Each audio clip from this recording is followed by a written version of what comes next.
54. The Ballyhooed Daily News editorial basically repeated the line that to better fight communism, the country should ease repression and segregation of blacks. This philosophy was repeated like a prayer by many during the course of the Red Scare and illustrates how communist-influenced black liberation set the stage for Jim Crow's demise. If an alumnus of Amherst and Harvard Law could become a communist and work for a paltry salary of $40 a week, live in an apartment renting for $40 a month, own no stocks and bonds, drive a 1948 Dodge sedan owned by the party, own no real estate or mortgages and have no trust fund income, then what about the thousands of maltreated black workers? Would they follow Davis's lead and turn left en masse?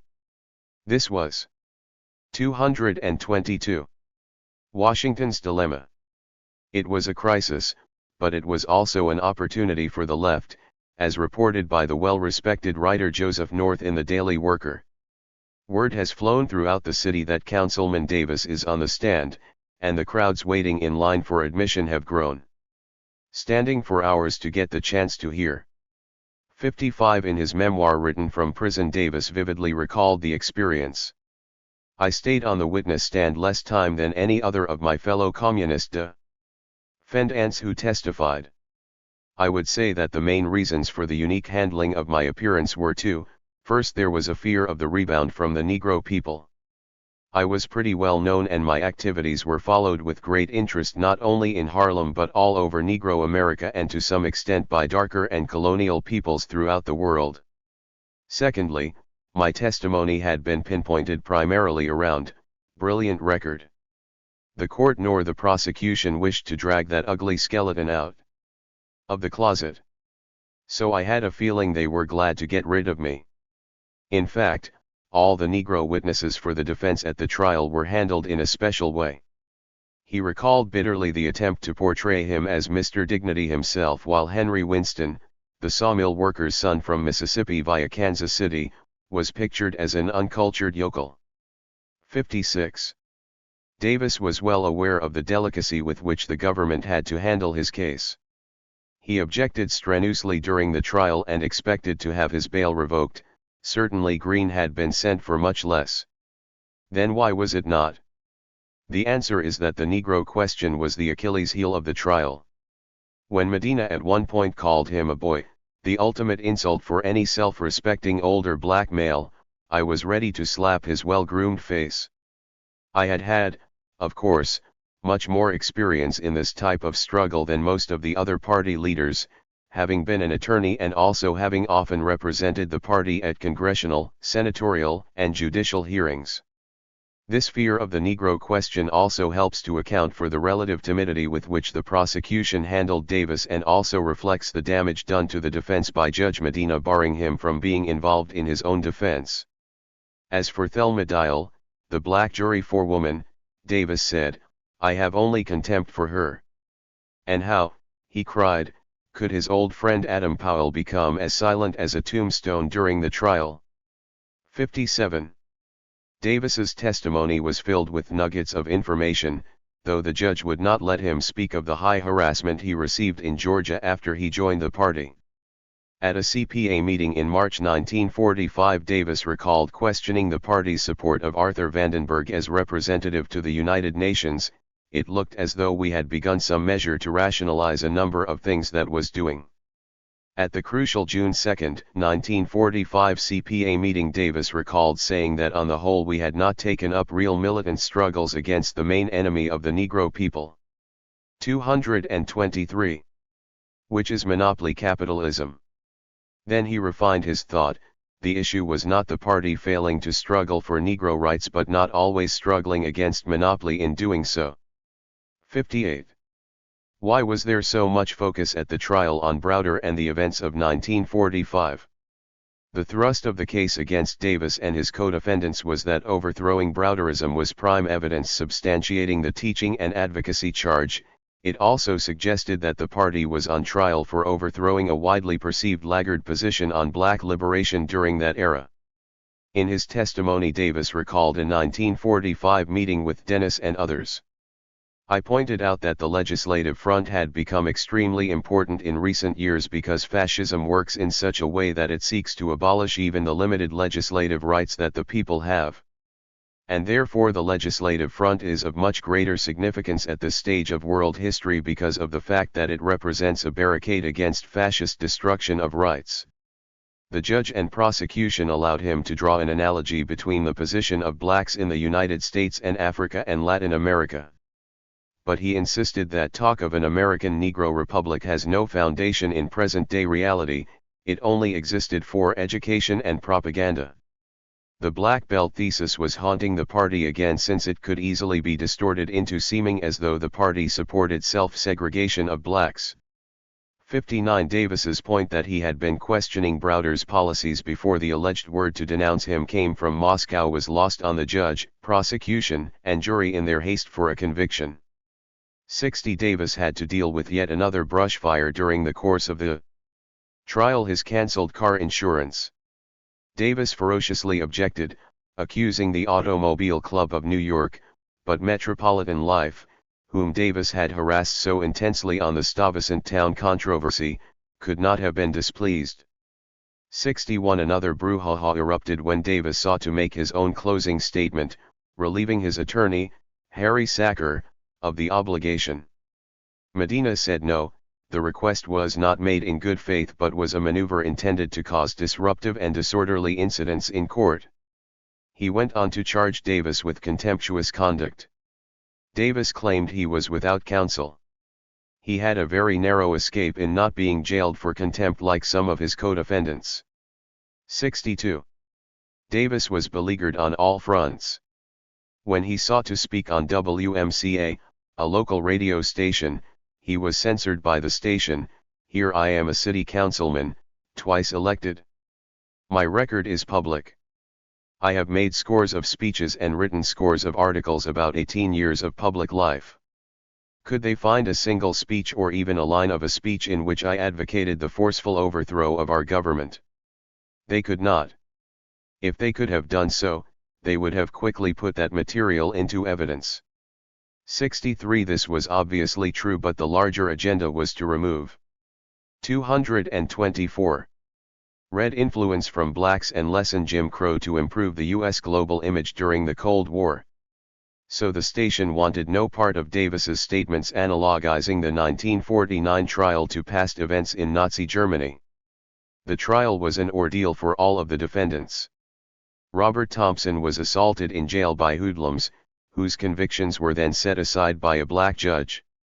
The pressure may have led to the premature death of Davis's Amherst and Harvard law friend Charles Houston, who was serving as attorney for defendants Winston and Irving Potash.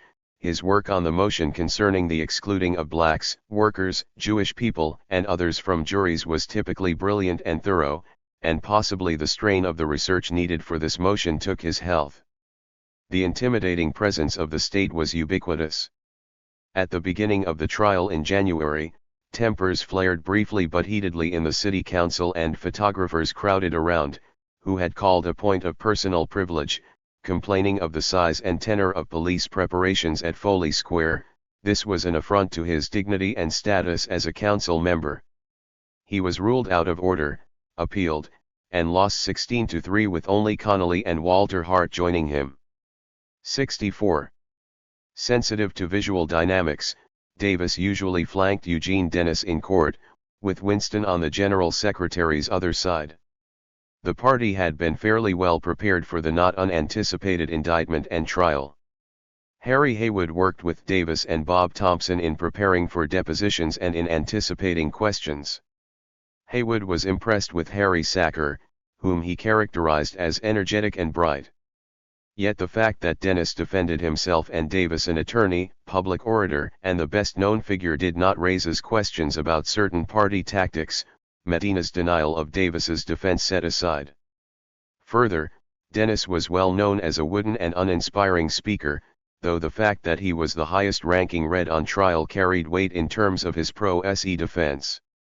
Others felt that they should have relied more explicitly on the First Amendment. 65. Still, it is difficult to project what the party could have done differently to forestall the guilty verdict that inexorably arrived in October 1949. Though the prosecutor was contending that the overthrow of Browderism was a key element in his case, he sought to bar the indispensable testimony of William Z. Foster, who played a key role in the entire process. Since the government seemed to be in the driver's seat tactically, the result was preordained. Just as their defense was beginning, the government trumped them by opening the so-called espionage case of Alger Hiss in the same Foley Square locale, a move seen as not coincidental by the Daily Worker. The defense was bested again when in the middle of the trial Judge Medina jailed Hall, Winston, and Gates. The latter was charged with contempt after he refused to name the communists who helped him in veterans' affairs. After Hall and Winston spoke up in his defense, they too were jailed. 225.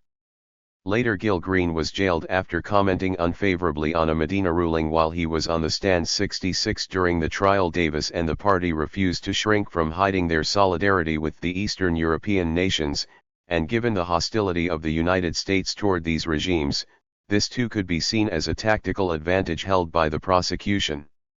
At one Georgy Dimitrov memorial meeting of 2,500 supporters at the Manhattan Center, Davis received a rousing ovation. A color guard carried the American and Bulgarian flags to the stage and draped a large drawing of Dimitrov as a narrator read the final speech made by Dimitrov at the Nazi Reichstag fire trial. Frequent applause greeted the narration as the inescapable parallel to the trial of the communist leaders here hit home. 67. These advantages, combined with rising anti-communism, meant conviction for Davis and his colleagues. Somehow lost in the commotion was the fact that they were really jailed for overthrowing Browder and reading and teaching Marxism and Leninism. At first bail was denied. Davis's sister, visiting him in jail, was upset. Her only contact with him was through a thick steel wall with a narrow glass panel and telephone. But all the protest was not in vain, as the defendants were released on bail weeks after conviction. 68. Davis immediately filed a motion to overturn the verdict. He pointed to the hysteria that had been whipped up and he cited newspaper articles and editorials, arguing that the minds of the jurors were poisoned against them as a result. He appealed to the court of public opinion, calling for a renewed offensive against the frame-up and as a tonic urged the jailing and quarantining of this man as a political mad dog, referring to HUAC's Parnell Thomas. It was all to no avail. The trial that had begun on January 17, 1949 at 10:43 a.m. had come to an ignominious end on October 14 at 11:25 a.m. with convictions and prison for the defendants and contempt sentences for the lawyers. 69. The intimidating police presence, the calls for blood in the press, and the tense atmosphere still did not presage the degree of anger and violence expressed in the post-trial uprising in Harlem. 70. James Hicks, veteran black journalist, said it was equal to the violence of the Peekskill riots. I know because I was trapped in the middle of it. Police engaged in a free-for-all with about 2,000 residents of Harlem, which saw the police at times brutally club men, women, and children. It also saw the Harlemites retaliate by stoning policemen with bricks from the rooftops, smashing the windows of police cars and literally rushing up to policemen and burning them with flaming torches of fire. The crowd had gathered spontaneously when they heard Davis and Winston received bail, but Davis was held up until 9 p.m. and rumors spread that the authorities, as was their wont, had reneged. By then there was a torchlight parade and mounted police arrived. Their horses were frightened by the torches. The horses danced around madly through the crowd and the crowd resented it. Bedlam. 226. Broke loose. Eventually Davis, Winston, and Robeson came to the Hotel Teresa, where the largest crowd since the Joe Louis Walcott fight gathered to hear make a speech from the hotel balcony. 71. A torchlight march of thousands of blacks through Harlem, followed by a rousing speech from a balcony by a communist, brought more than a frisson of apprehension to anti-communists. It seemed all too similar to events then occurring in Madagascar, Burma, Indonesia, and South Africa, where the left and people of color were on the march against the authorities. Time magazine, in the November 4, 1949 issue, was infuriated, referring to the big, brassy communist Ben Davis. Smiling and cocky. Flaming torches and verbal kerosene was their headline. Robeson was denounced for allegedly following the party line. Davis and Robeson, they told their readers, were happy about the violence and looked mighty pleased with the way things were going. The New York Times reported that several thousand persons went on a rampage in Harlem for 2 hours last night in a tumultuous outburst in celebration of Davis's release on bail. It looked as if might develop into a riot. 6 policemen were injured, 5 slightly, and 6 men were arrested. 75-foot patrolmen, the crews of 8 radio cars, and 1 emergency squad were gathered when empty bottles, bricks, tin cans, pots and broomsticks were showered down on them from tenement house windows and rooftops on Lenox Avenue. 72. Unlike the Afro-American and the Daily Worker, the Times was not as concerned about informing their readers about injuries to Harlem blacks. Reaction was immediate. Roy Wilkins demanded that the mayor take action against the police who committed the beatings and objected to the number of officers, 360, that had been dispatched. Davis said it was the worst assault he had seen since a similar conflict in 1935. Ted Poston of the New York Post, no great friend of Davis, was beaten. The Red Squad, eager to flex its muscles, was charged with lighting the fuse. But the tenor of reaction was set when 8 priests of Roman Catholic churches in Harlem blamed an outside element for the uprising. In December, 4 of those arrested were given 60 days each in jail, a savage sentence, according to their lawyer Hope Stevens. 73. This was a perversely appropriate end to the trial. First the defendants were jailed, then their attorneys, and finally the protesters. But it was being realized in loftier circles that it was becoming more difficult to fight the Cold War and prosecute the Red Scare with millions of angry, disaffected blacks within the gates. It was particularly hard when figures respected by blacks like Ben Davis were pointing to the contradictions every day. Perhaps it was poetic justice that blacks and their allies were as concerned with Stalinism as opponents of socialism in Eastern Europe were concerned about anti-black racism. But since Davis had a following, Davis had to go. It was absolutely necessary that he be ousted from the council and imprisoned. Benjamin J. Davis, Sr. Courtesy Benjamin J. Davis, Jr. Collection, Schomburg Center for Research in Black Culture. Joe Lewis and Benjamin J. Davis, Jr. Courtesy Schomburg Center for Research in Black Culture. Lena Horne, Ben Davis, and Cab Calloway. During Davis's City Council days. Coeur T.C. Schomburg Center for Research in Black Culture. Thurgood Marshall and Ben Davis. Courtesy Schomburg Center for Research in Black Culture. Smith Act victims, the defendants in the CP11 trial. Ben Davis in the back row, third from right. Photo from the Daily Worker, courtesy Schomburg Center for Research in Black Culture. Purged from the council, 1949. The year 1949 brought a double defeat for Davis. As he was being prosecuted, he was also fighting for his electoral life. He was clinging to his seat in the council although powerful forces had aligned to defeat him in the November election. With the energy of a battalion, Davis fought in the council, testified in Washington, marched in picket lines, devised court strategy, and declaimed at rallies. However, the correlation of forces, as the Marxists might say, had shifted, so it is hard to say that if Davis and the party had conducted themselves differently, there would have been a different result. Washington was becoming highly concerned with the left's influence on blacks. A Faustian bargain of sorts was worked out with the black centrists. In return for breaking with the left, civil rights concessions would be granted for which both sides would receive credit. Davis saw this instinctively and objected vociferously, though in retrospect his frenzied attacks on the centrists might have made their decision to break with the left easier. For example, Congressman William Dawson, chair of the House Committee on Expenditures and one of the few blacks in the House, was called window dressing and a party hack by the Red Council member. Anyone seeking allies in an effort to avoid prison could hardly afford to publicly assail a figure like Dawson. 1. Davis thought that the White House simply could not deliver the goods promised to the centrists. According to Stephen Lawson, Davis's indictment of the White House was justified, although President Harry Truman had committed his administration to advancing the cause of civil rights. The Justice Department exercised restraint in prosecuting criminal cases involving racial discrimination. 2. This was coarse understatement. The black centrists did not realize that their Faustian bargain could only be implemented rhetorically in the absence of a mass movement.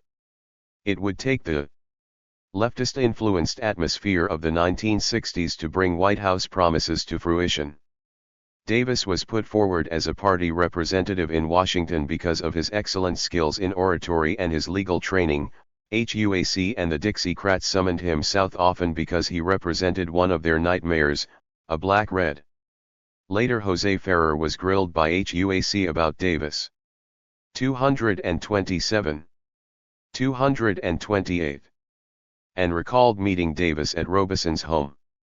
This was part of the continuing process of scaring celebrities away from Davis. Despite Ferrer's massive failure of memory, the committee nailed the Latino artist by producing a photograph of Robeson's birthday party with Davis being introduced by Jose Ferrer, the Iago in Othello and one of Robeson's dearest friends.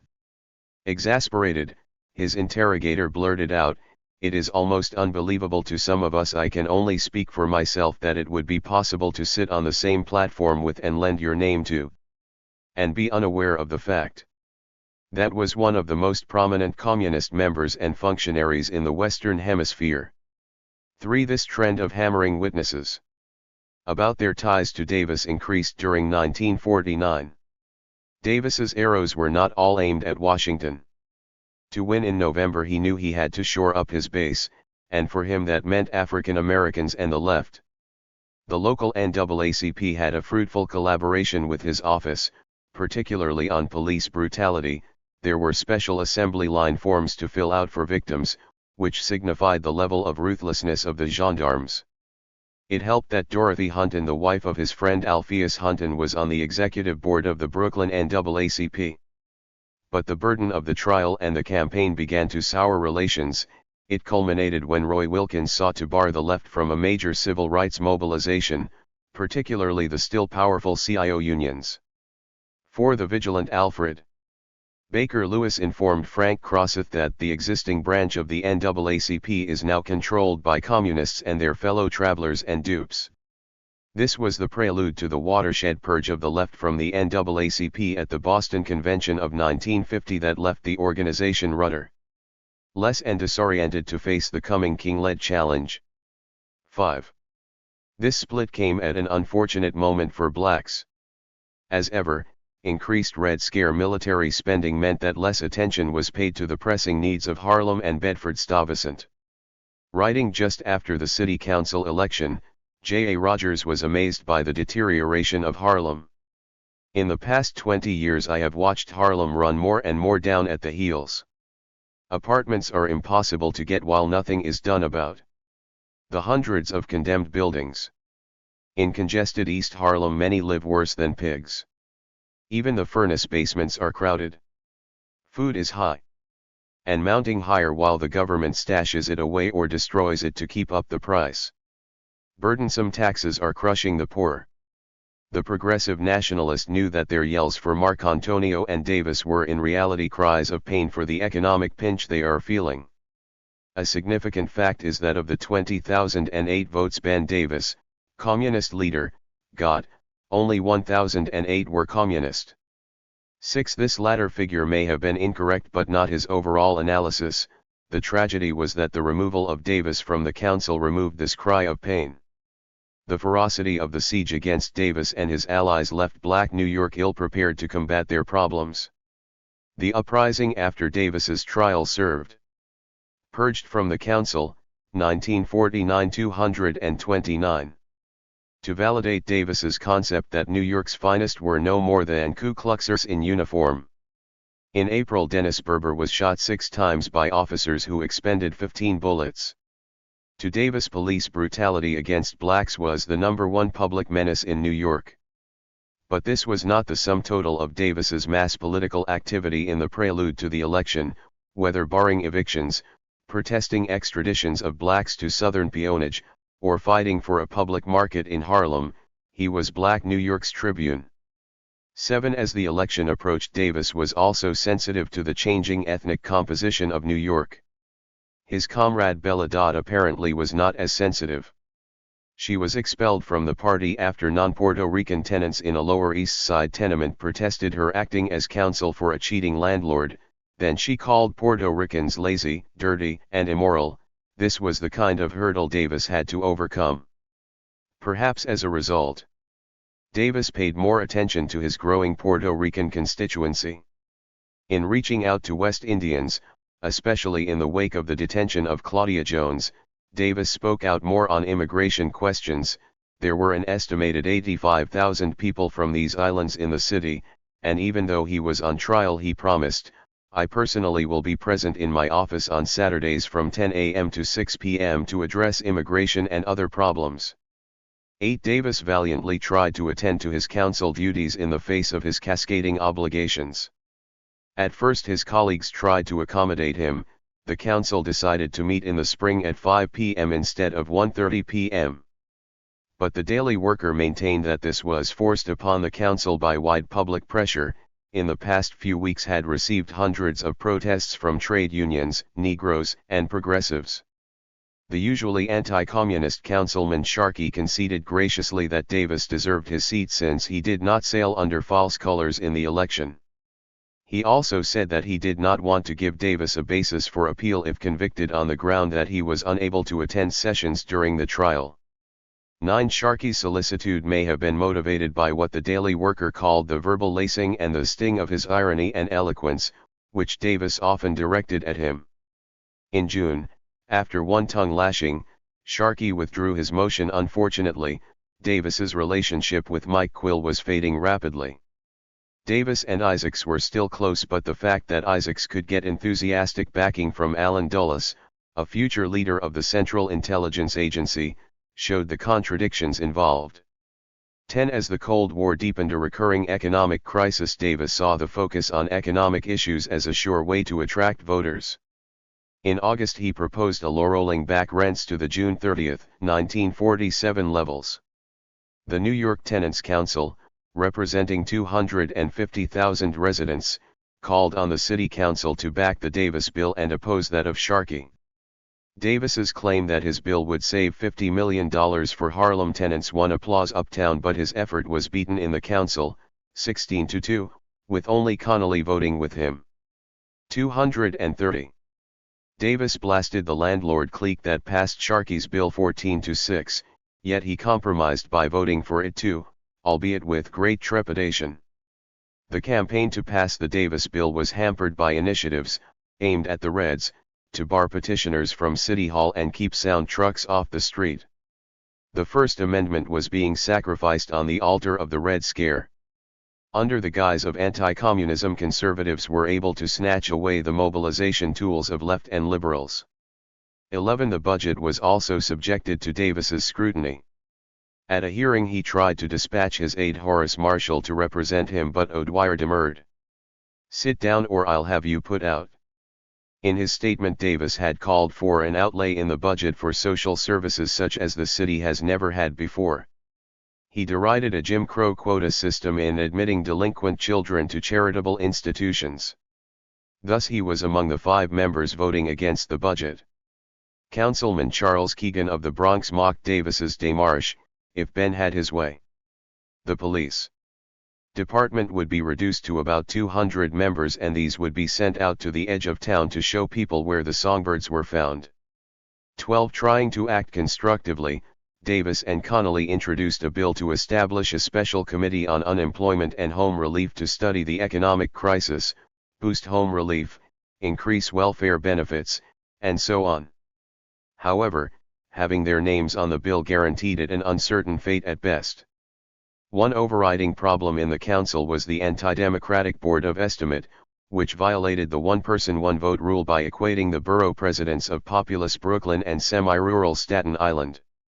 Ultimately the Supreme Court agreed with Davis, but 40 years before they made up their minds, Davis had introduced a bill to break the political monopoly of the board.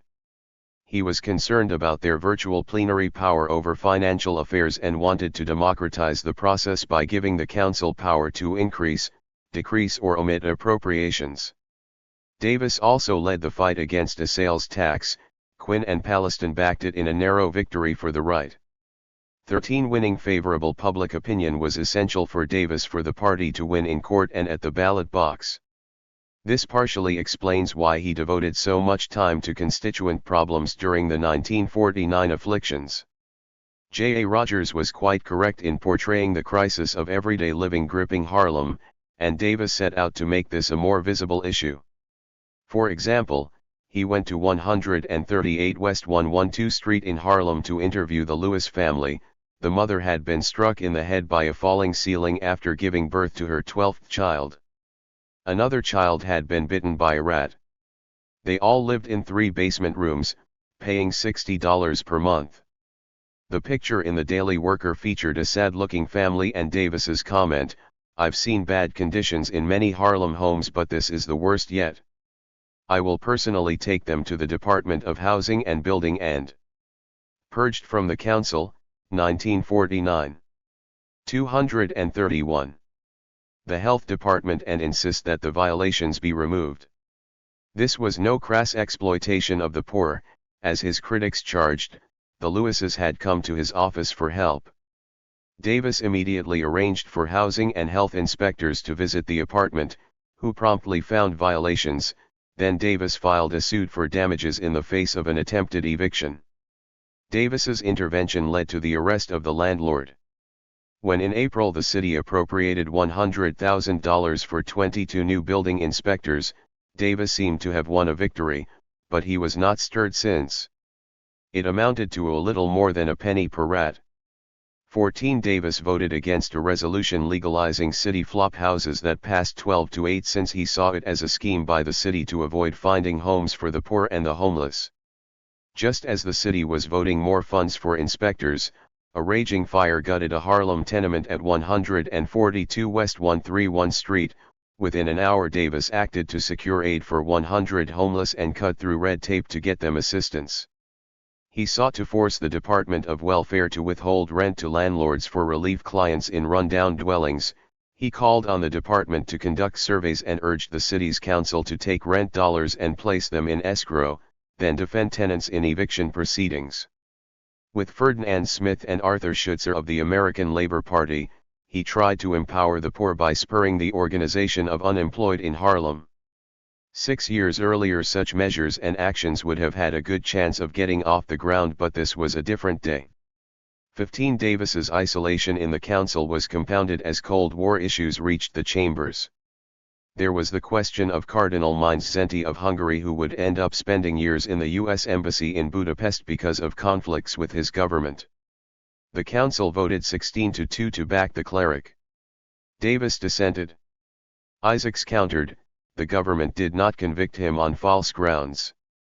Davis dismissed it all as a tempest in a teapot.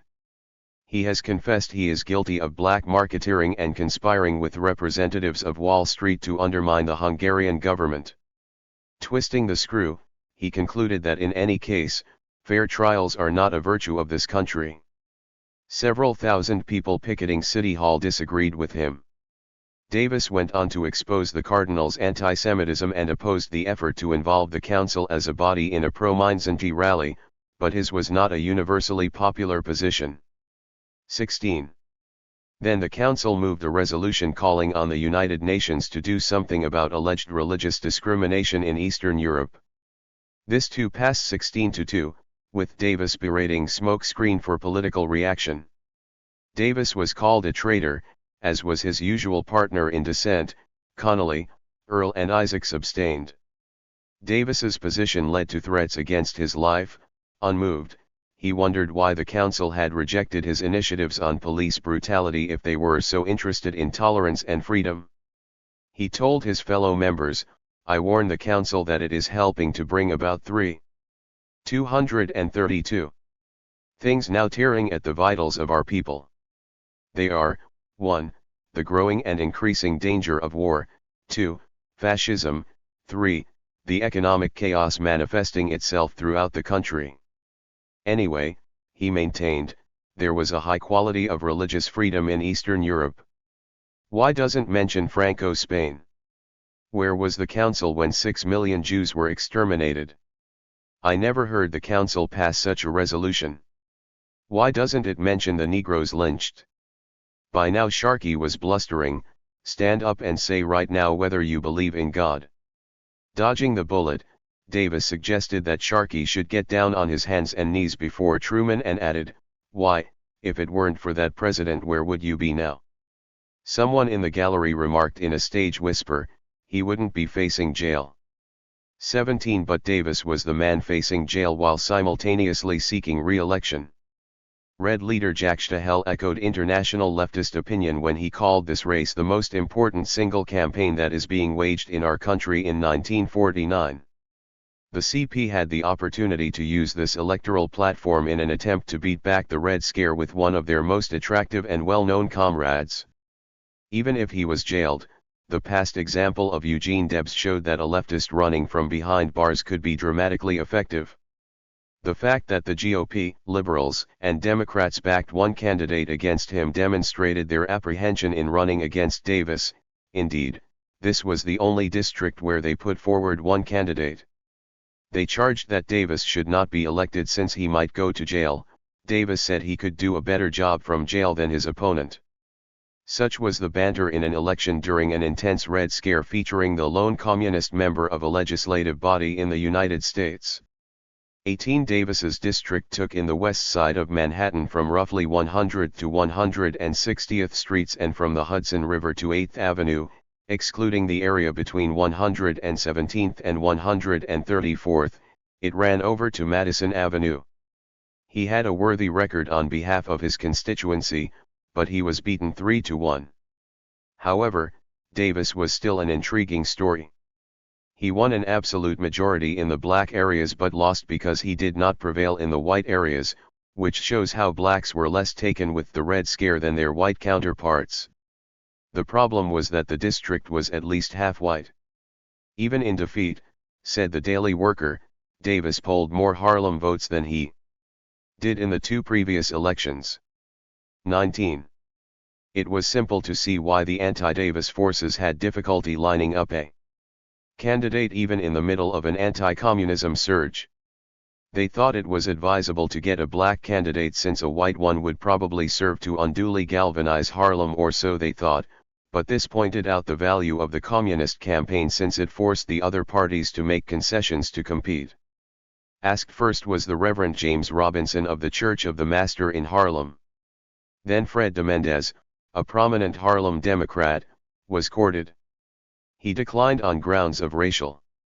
Purged from the council, 1949 233. Unity. So they began wooing David Capehart, undertaker and real estate mogul. Neil Scott was pressuring Robinson to run, but in early August he suddenly withdrew. Capehart was a non-starter. Who was left? 20. The answer was Earl Brown, the son of a Charlottesville Baptist minister. Like Davis, he was a Harvard graduate. Most important, he was African American. Brown majored in economics and lettered in baseball. He played with the Black Yankees, taught in the South, worked with the New York Herald Tribune, became managing editor of the New York Amsterdam News, and then went to Life magazine. In the Amsterdam News poll, he was voted a rousing 66th most popular person in Harlem in 1949, obtaining 812 out of 200,000 votes cast. 21. In 1940, the rival New York Age had criticized Brown's tenure with the New York Amsterdam News. They had more libel suits on the dockets against it than any other Negro paper, and all because of the lack of knowledge of Brown. He was accused of coloring stories of those he liked and blasting away at those he disliked. The New York Herald Tribune, Life, and Time magazine all viewed Brown as their pet. This might win him accolades below 110th Street, but uptown it was a liability. 22 Brown was not a model of consistency. In 1945 he assessed politics as a professional game which employs the people as pawns and dupes. Neither the Republican nor the Democrat Party desires to see first-rate men capture leadership positions. 23 2 years later he uttered words that later haunted him. It should be stated right off that it poor politics for major parties to gang up on a candidate. 24 He said this during an anti-Powell upsurge, when Brown was prematurely praising Henry Wallace and the Alp. Harlem's politicians are still a putrid group of little men or men with little or no ability, he stated. These same men turned out to be his prime supporters 2 years later in 1949. But in 1947 Brown was humming a different tune. If we cannot combat communism successfully in this country without employing identically the same method we accuse the communists of employing, we should be ashamed of our democratic form of government. But it may be that America's practical experience in kicking the Negro around has so warped her ideals that she instinctively resorts to lynch mob methods in coping with communism. This was quite a perceptive statement in any year, but particularly so as the Red Scare was taking off. Like many black intellectuals, Brown was then too smart to be fooled.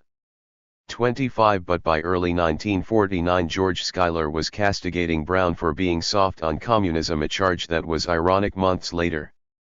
The black conservative had taken umbrage at Brown's notion that, if this country is so weak that it is in danger of being overthrown by a handful of communists, it ought to be overthrown. The press is generally prejudiced against the defendants. Nobody should be indicted and tried in court for wishful thinking or for his political beliefs. Again, Brown was quite astute. 234. But weeks later he had reversed field. Mr. Davis is the kind of councilman I do not like. He is a professional Negro and a professional communist. One of these is bad enough, but when you add either one to the other you have something or somebody simply awful to behold or to listen to. Shortly thereafter he was calling for a coalition of the anti-CP and anti-ALP forces, an alliance spearheaded by a similarly retreating wing of the black press. The Amsterdam News had ceased to be just a newspaper. 3 of their staffers, Brown, Moran Weston, and Carl Lawrence, were seeking office on a similar platform. 26.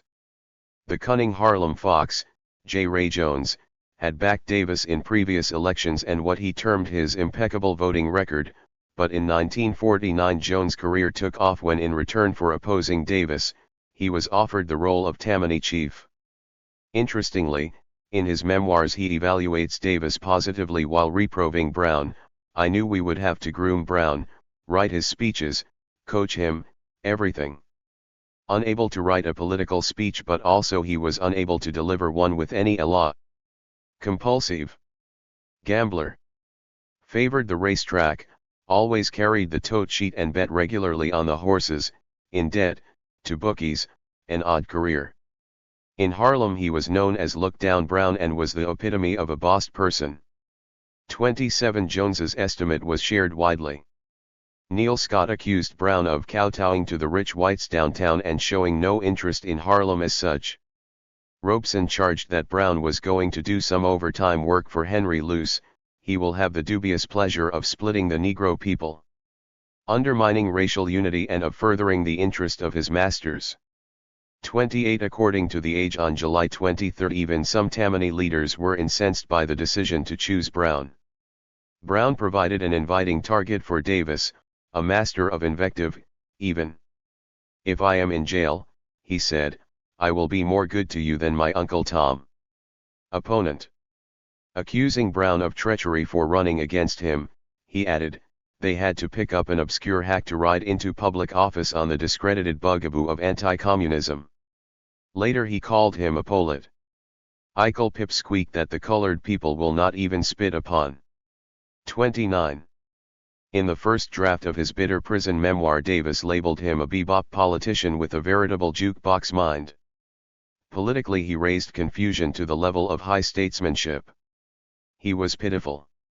30. What may have fueled Davis's rhetoric was the widespread belief that it was gambling debts and not political principle that caused Brown to run against a man he had praised.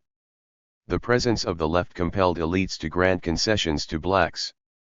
Not only Ray Jones but Ruth Whitehead Whaley, Crosseth, and others received more attention and benefits with the rise of the left. They did not seem to recognize that their aid in undermining the left also removed one of their purged from the council, 1949. 235. Main trump cards and increased the strength of their main foe, the right. Class differentiation was becoming more important among blacks, but it was little recognized outside of the left. 31. This approach convinced the Age. In endorsing Davis, the paper stated, Earl Brown is a pleasant and harmless non-entity who can be relied upon to say the right thing at the right time to the right people, is a rootin' tootin' rip snorting all-action fighter. Unlike other newspapers, they decided to uphold the First Amendment and not refuse ads from Davis's re-election committee. 32. As for Davis, the roar and acclamation of the crowd was a respite from the bizarre proceedings in court. When he was introduced at one late July Harlem rally, the crowd applauded tumultuously and shouted, "That's our Ben, and we're with you, Ben." As the Negro communists spoke, windows up and down the street were filled with enthusiastic listeners. Taxi drivers stopped their cabs and lined the street until the hovering cops made them move on. The crowd grew so large that it filled almost the whole block between 125th and 126th Street. Pounding his fists, the Georgia-born Negro councilman declared, "It is about time they stopped the government from overthrowing the people." 33. This aggressive campaigning brought Davis commendation. Du Bois headed his re-election committee. Larkin Marshall and Charles Howard flew to New York to campaign for him. Actress Freddie Washington was one of the few celebrities who did not flee from him and stood firmly by his side. Majeska Simpkins, GOP committee member of South Carolina, toured Harlem with him. The faithful Reverend Thomas Harton, pastor of the largest Negro congregation in Brooklyn, continued to support him. Leading black journalist Claude Barnett indicated the importance of the election by seeking information for his readers. When Davis was jailed just after his conviction, journalist James Hicks expressed the sentiment that the imprisonment is providing the most concern. No experienced politician is underrating the damage which he can do from within the prison walls. Twisting of his conviction as an injustice to colored people is winning sympathetic support among Harlemites. Even Roy Wilkins confided to a press conference in Los Angeles that he voted for Davis in the 1945 election. 34. As in his past campaigns, the other pillar of Davis's electoral effort was labor. The estimated 25,000 trade unionists in his district were the chief base of support for Davis.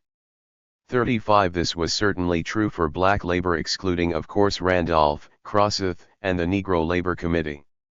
Crosseth cheered the rooting of the Reds at the 1949 CIO convention. The task of the responsible elements within organized labor is going to be harder, because the communists will then concentrate on the Negro and they will move heaven and earth to exploit him. New York City is the one industrial area with a large Negro population where the communists have failed to tie the Negro to their destructive wagon. The 236 Negro Labor Committee, supported by a mere handful of progressive unions, is responsible for their failure. 36. This was only partly true. More accurate is that Crosseth and friends were in a position to capitalize on the anti-communist upsurge. Davis continued to cater to labor, especially black labor, during the 1949 campaign. During his legislative career he introduced 12 bills dealing with job protection and fair employment, 25 concerning black rights, and 25 to protect and extend civil liberties, all of which progressive labor applauded. In August he pledged to strengthen the New York State FEPC law so that all crafts in the industry will be open to all men and women, regardless of race, to half the deliberate and growing displacement of Negro railroad workers in New York City.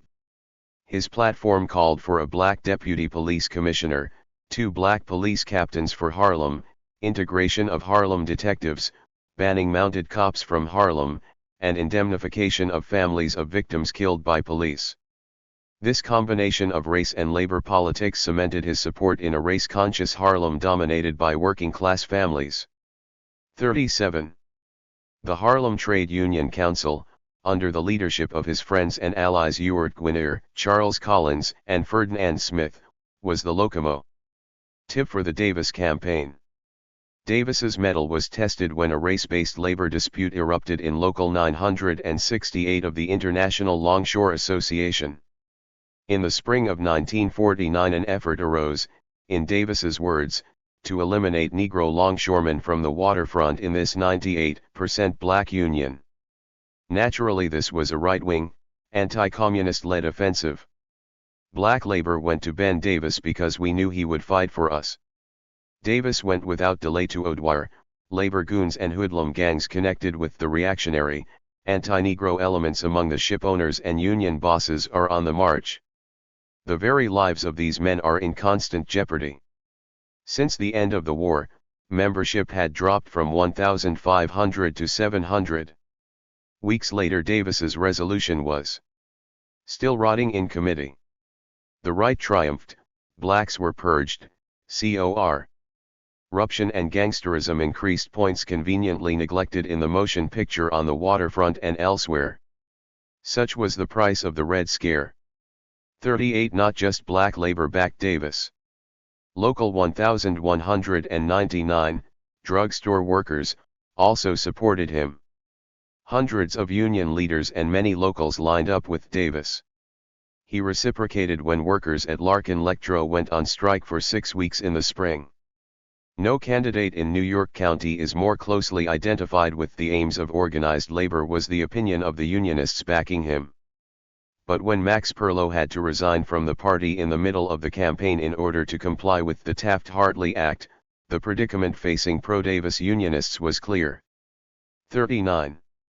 Purged from the council, 1949. 237. Despite the fact that fewer whites than African Americans voted for him, Davis did reach out to this constituency.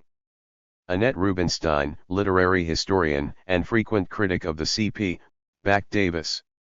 The large ACLU-oriented sector cheered his call for a withdrawal of the ban against Howard Fast's novel Citizen Payne, while some of these same forces booed his demand for the removal of certain racist books from schools. Party forces influential in the film industry clubs produced a 16mm work entitled What's Happening in Harlem concerning the election. In mid-October crowds of 300 to 400 were common at every open-air showing. Then police began issuing summonses. 40. With their usual understated candor, the Daily Worker termed What's Happening the finest film on Harlem ever made. It shows a clear connection between police brutality and slum housing and high prices. Shows how Harlem fights through Ben Davis. But the film was receiving scores of citations from the authorities. It was claimed that O'Dwyer placed 400 undercover men to watch the CP in the city and be present at film showings. To that point 50,000 had seen the film. Unsurprisingly and perhaps accurately, Davis called himself the most persecuted legislator in the country. They have carried this persecution of me too far. They have carried it so far, many people will vote for me just because of it. 41. When he said this, Davis was reflecting the fact that the authorities took a jaundiced interest in his campaign. The FBI attended his speeches and issued criticism, a long rambling tirade, and were faithful readers of his Daily Worker columns, although their close friend Cardinal Spellman concurred with Reverend Edwin Broderick that reading CP writings like that of Davis was a sin. At St. Catherine of Genoa Church at 506 West 158 Street, Davis country parishioners were threatened with excommunication if they voted for Davis. Father James Kane admitted as much. Then hoodlums, reportedly from the American Legion Post, attacked ALP offices at 884 Columbus and mutilated and defaced Davis posters. 42 Big Red Hunter. Frederick Woldman of the New York World Telegram spread the story that the party gave Tammany $20,000 when Davis got its nod in 1945, according to an underground mimeographed publication circulated within the Communist Party by members opposed to its present leadership. 43. WMCAM tried to interfere with the broadcast of one of NRVSLSSIN Lee. RLF/LX1/V/4LXXT4/VRXP. 238. Backed Earl Brown, the so-called fusion candidate. So did Arthur Logan, Molly Moon, Benjamin McLaurin, C.B. Powell, and A. Philip Randolph. Herbert Bruce rounded up funds and support for Brown. 45. The Tammany Tiger, which had wrestled with endorsing Davis in 1945, fell in line for Brown in 1949. As rules were bent to trip up Davis, doors were open to aid Brown. 46. The New York-Amsterdam News broke the link between the domestic and international by arguing on October 29 that Brown would win since he would be able to help get cleaner streets and a public market for Harlem and help put a halt to police brutality instead of the claimed Yugoslavia and China lines of Davis. As mentioned earlier, the fruitful alliance of Davis with entertainers shriveled in the heat of repression. Robeson was there as usual, helping to pull together the Gospel Train concert for Davis at Rockland Palace. On the program were the Harmonizing Four from Richmond, Virginia, the Two Gospel Keys of Augusta, Georgia, Sister Rosa Shaw of Tampa, Florida, the Mount Lebanon Jubilee Singers, and Brownie McGee. This was a far cry from 1945 but still formidable. The New York Age assessed one Davis party at the Hotel Teresa as gay, but too many speeches, and praised the excellent dance music. 47. Sidney Poitier also attended Davis events. The drifting away of the stars was not an act of God, however. For example, talent agencies made a concerted effort to pressure black bands to boycott Davis. The backbone of the entire campaign was the Communist Party. The party organ underlined that the campaign has become a matter of international concern. Every section of the nation was sending funds and letters. They did so because, according to an article by Jack Stahel in the Daily Worker, he is the sole communist elected official in a land whose ruling circles have made of anti-communism the instrument for oppression. 48. The support Davis did receive in labor from blacks, and others was outlined by Pettis Peary. It is extremely important that all districts work for the sending into New York of Negro and white leaders who would speak in behalf of Comrade Davis. This would dramatize our approach to Comrade Davis' re-election and would serve as an important factor to weld the unity of the progressive forces and the Negro people. 49. The record shows a rising drumbeat of support in 1949 for Davis from the party. The fact that it was able to obtain 4,000 signatures for petitions for Davis in days indicates their aid. This activity spurred the state party's other campaigns. 6,000 signatures were collected in 3 days, obtained by 1,000 canvassers working in teams of 2. The Daily Worker reported on August 21 that Davis was getting 500 signatures a day. One canvasser noticed, "The response is better, much better than during the Wallace campaign." Another remarked, "The voters know." Purged from the council, 1949. 239. That Ben is on trial because he fights for Negro rights. They won't swallow this force and violence stuff. 50. And on August 25 the Daily Worker wrote that Davis had garnered 17,000 signatures. The party was on the radio every weekday night from September 20 to Election Day. Davis spoke on WJZ every Tuesday night from 10:30 to 10:45. A party representative was on WMCA every weekday night except Wednesday from 9:05 to 9:15, focusing on the Davis campaign. In early November the word was that Earl Brown could lose, since Davis's return to Harlem Thursday night was like that of a hero to his faithful followers, in part because of his fierce attacks on police brutality. 51. The American Labor Party was also busy.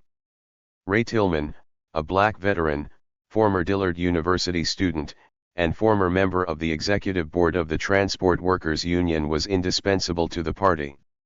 Marc Antonio, Shirley Graham, Ewart Gwynner, and Charles Collins also were helpful. Davis received the ALP ballot line, they supplied him with staff, and did not hide their advocacy. 52 On June 3, 1949, the New York City Executive Committee of the ALP designated Gwynner and Davis as candidates for office on their ballot line. Given the records of the other parties, this was stupendous to African Americans. But Connally did not agree, he wanted the slot. Turmoil ensued and charges of racism flew. Somehow the work continued. The ALP played a significant role in cobbling together a nonpartisan youth committee to re-elect Davis. Tillman sought to launch an intense campaign to register the highest number of votes in the city's history to overcome the problem of the proportional representation ban. Davis reciprocated, when the Citizens Democratic Club of Harlem gave strong support for Marc Antonio, his hand was seen. 53 But the Davis-ALP tie suffered a grievous blow when Connally bailed out, though Davis was probably too harsh in his evaluation of his erstwhile colleague. Never a resolute fighter, he literally withered before my very eyes in the council. 54 In early May 1949, Joseph Goldsmith, president of the Taxpayers Union, threatened to institute a taxpayers' suit to recover appropriations for Davis's salary. As early as January, moves had been afoot in the council to oust Davis and suspend his salary. The reviled Connally blocked that resolution. But as Medina's antics became more animated, council members Hugh Quinn and Sharkey in October sought to revive this movement. Less than an hour after the verdict, Quinn sought to remove his Red colleague. Davis's racially integrated corps of lawyers Paul Kern, Thomas Jones, Paul Ross, and David Friedman beat back the case in a crowded courtroom. 55. These late October events were part of the last act in the anti-Davis drama. In the election he was defeated soundly, though in the solidly Negro 240. 11th AD, he got 42% of the vote and a significant percentage of his overall total. He lost 21,962 to 63,030 for Brown. Considering that the candidate had been jailed for 3 weeks in the middle of the campaign and was released only 4 days before the election, this was a credible effort. He was barred from voting by the state attorney general, which he considered a cheap political maneuver. Davis campaign official Ollie Harrington has suggested that there were improper actions in the election and vote fraud. Many voting booths in Harlem were not working, the election was stolen, he believes. 56 But an electoral defeat was not enough for Davis's fellow council members. The fact that Davis was still serving between Election Day and Brown's inauguration was too much for them, and they sought his ejection, the first in council history. Hedging their bets, they began this maneuver in mid-October by featuring a long and acrimonious debate between Rager and Isaacs, where the silk-stocking Republican was called worse than a communist. Connally stood by Davis as well as Isaacs. There was scuffling outside with police as 1,000 Davis fans picketed. But in late November he was expelled, 15-0, from the council, with Isaacs and Louis Goldberg abstaining. They urged a due process hearing. Davis called it a legislative lynching and a police state procedure. Rager demanded that this convicted traitor be removed from this room forthwith. Davis denounced the vicious lies of this little crackpot. Naturally, Davis was not allowed to vote here, either. 57 This council session was appropriately tumultuous. Connally resigned in protest over the ouster. However, he dissented from Davis's characterization of a Jim Crow expulsion. He had lost in November in any case. The council sought to forcibly remove Davis, but the Harlemite would not budge. He took his case to court immediately but lost. Stanley Isaacs balefully told Davis after the smashing defeat, "I thought your matter was handled very badly and very unjustly at the council meeting. Moreover, I studied the corporation council's opinion and I think it quite unsound. You and I see differently on many problems, but I always respected you and the dignity with which you represented your community and your cause, and under miserable provocation from time to time. I do hope that the pending appeal will show the Smith Act unconstitutional, as I believe it is." 58 Meanwhile, U.S. Attorney Irving Sapel, who was connected to organized crime, tried to hold up Davis's remaining semi-monthly checks of $166 each. Even Earl Brown objected to that indignity. 59 Since Davis was the only member of the council not informed by telegram of his pending ouster, he thought this would be a useful legal ground. But due process could not bear the weight of the Red Scare. Although Judge Thomas Aurelio initially signed a show cause order on the matter, he ultimately retreated, reasoning that Davis had violated his oath of office. 60. Purged from the council, 1949-241. Stanley Isaacs cried out, "All I asked for was that the council constitute itself into a meeting of the committee, hear Mr. Davis, and then act." 61. A fair trial before the hanging was asking too much. The post-mortems on this debacle for the party and democracy were as varied as the number of voices. On November 12, the New York Amsterdam News said that the big mistake of the Davis campaign was to concentrate on noise-making and surface canvassing. It was also said that too many strange workers were ordered into Harlem to campaign for Davis and that the voters are rightfully suspicious of Greeks bearing gifts. Did the party commit a tactical error here, especially by sending whites into certain black areas? Even Earl Brown was awed by the campaign of his fellow Harvard alumnus. It is impossible for any political party to campaign as furiously and as long as the Communists at any given time and in any given place. They brought in their troops from near and far to campaign among the voters. And their troops invade, shouted and spouted and marched and sang from June until election night. They visited practically every voter in Harlem 2 or 3 times. 62. The New York Age fondly recalled on November 19 that only the Alp with its Ewart Guinier for borough president of Manhattan considered the Negro beyond the fact that he had a vote to cast. The paper praised Davis, but then columnist Ben Richardson observed that the election of Earl Brown did more to reinstate the Negro in the eyes of his fellow Americans than any single act. It was one group of phonies, another group of phonies, he inveighed. The Times regretted that the council was now composed so overwhelmingly of members of one party and the resurgence of machine and clubhouse politics. But the Times added, "We have the great satisfaction of seeing a complete absence of communist and fellow traveler members. Is certainly an improvement over Benjamin J. Davis, Jr., who would almost surely have been re-elected if PR were in effect." That was not all. The electorate appealed to was a more diversified cross-section than fitted Mr. Davis' strategy. The number of votes that Mr. Davis was able to garner was by no means identical with communist strength in his district, because a good many people doubtless voted for him for reasons other than his party affiliation. Presumably this was some comfort. "We believe that the city council will be able to do its business better with Mr. Davis among the absent. He was always the special pleader for a class. He used the floor as a sounding board for political ideology." Davis may have blushed at these last remarks, but the Times was able to say goodbye without regret. 63. The Times piece was too much for Robert Earbach, who was upset about their anti-communism. "In our democratic form of government, if the people wish to elect a communist should be elected." As 242. Late as the 1973 coup in Chile, the United States had refused to accept this idea. But what swayed Auerbach and thousands of others was that the post-PR Council was much less diverse and democratic than its predecessor. It was also more conservative and less open to addressing deep-seated socio-economic problems. Not only was PR killed, but then New York State passed some of the most draconian laws anywhere restricting ballot access and thereby democracy. This too was the price of the Red Scare. 64. Ted Poston of the New York Post pointed out on November 9 that with Davis's loss the party has suffered the most crushing defeat in its New York City history.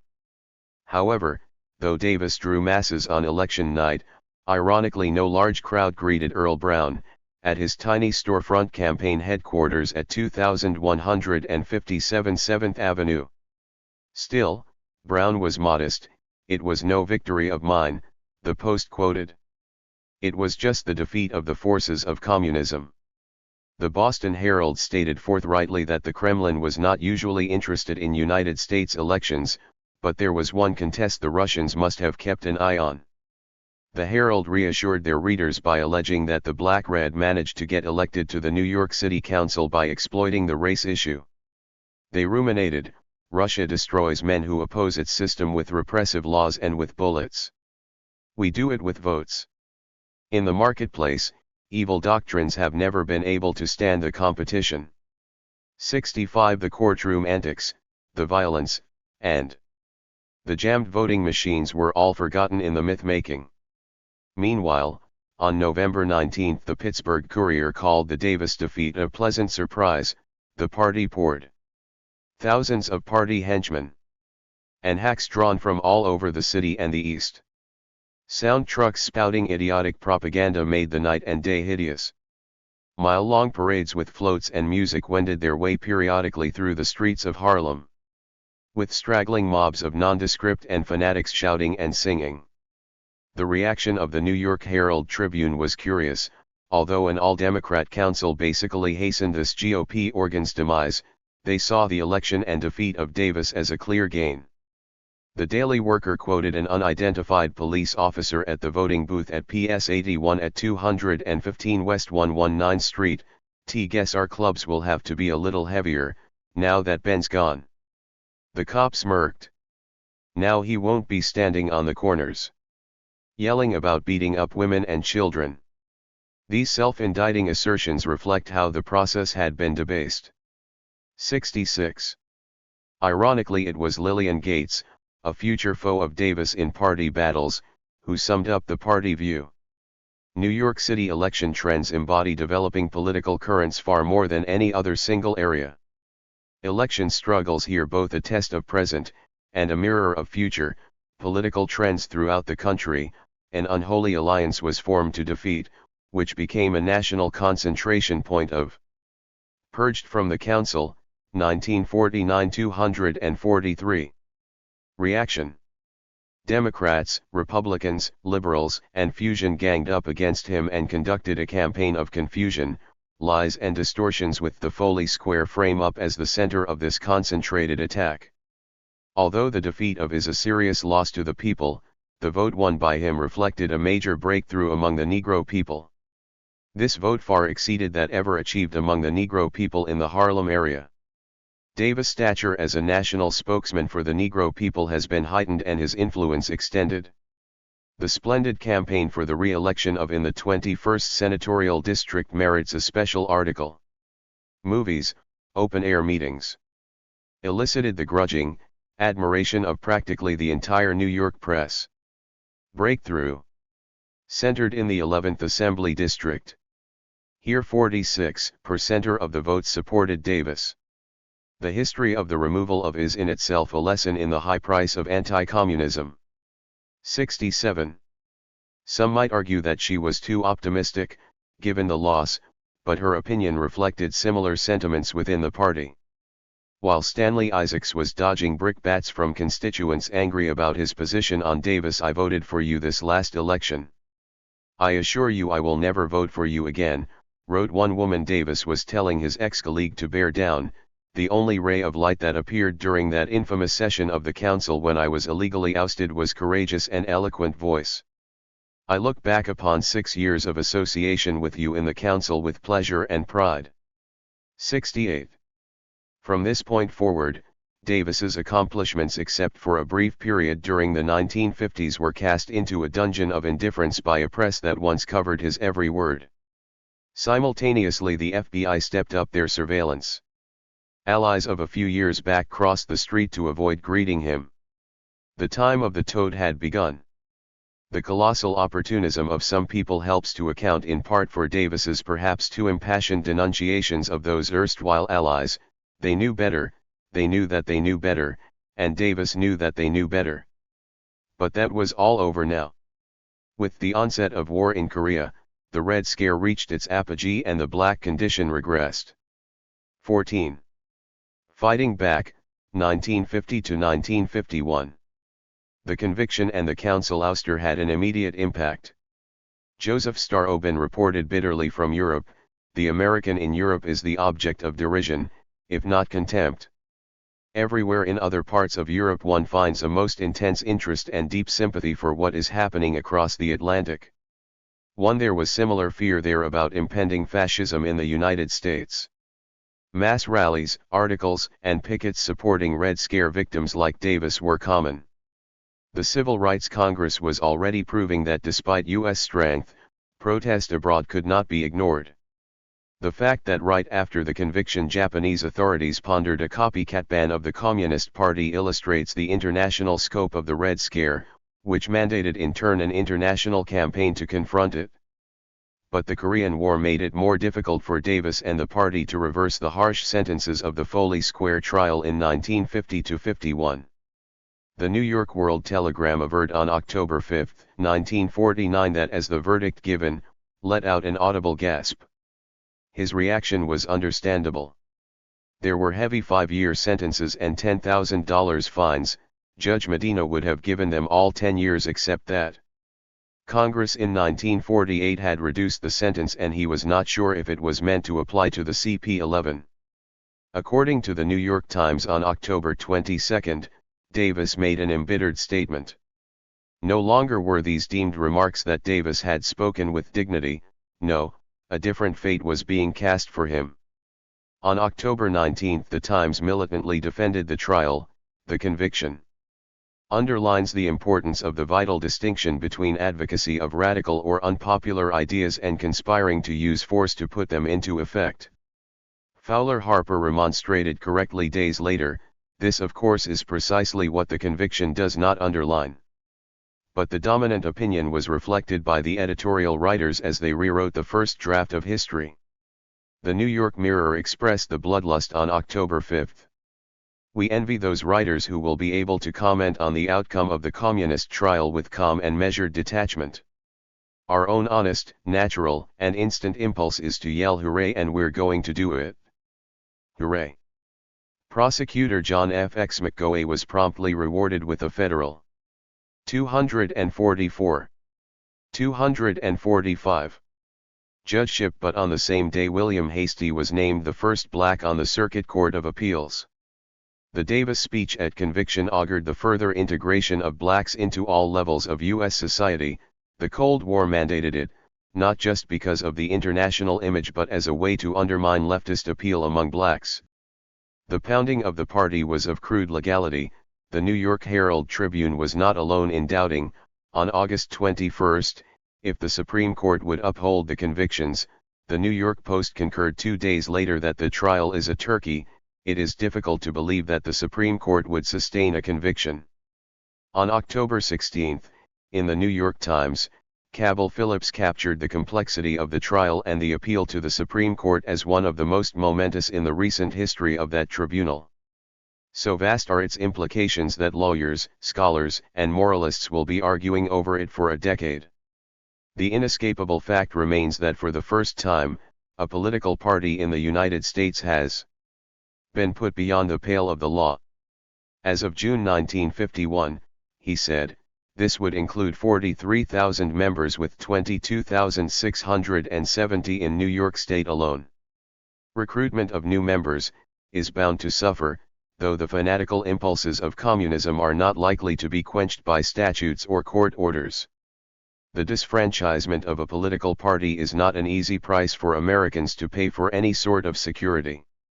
To the Philadelphia Tribune, this St. Louis American, Hubert Delaney, Earl Brown, and many others all fearlessly spoke out against the convictions. The party ignored the conventional wisdom that it was unwise to reach out directly to the High Court. Aubrey Williams, publisher of the Southern Farmer and close to the party, wrote Justice Burton requesting a stay. 3 earlier Rev. Ethelred Brown, pastor of the Unitarian Church in Harlem, had reached the same justice. Burton, a former mayor of Cleveland, was not unfamiliar with progressives since the left was a presence in his Lake Erie city. He had solicited an opinion as early as 1939 on the same issues involved in the 1949 trial. Former Harvard law professor Justice Felix Frankfurter of the High Court was also in contact with concerned citizenry about the CP-11 appeal.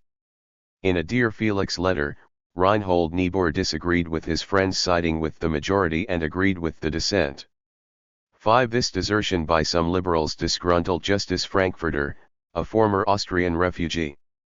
In a prickly Dear Irving letter, he rebuked the veteran writer Irving Dillard of the St. Louis Post-Dispatch, one of the few mainstream papers to oppose the verdict.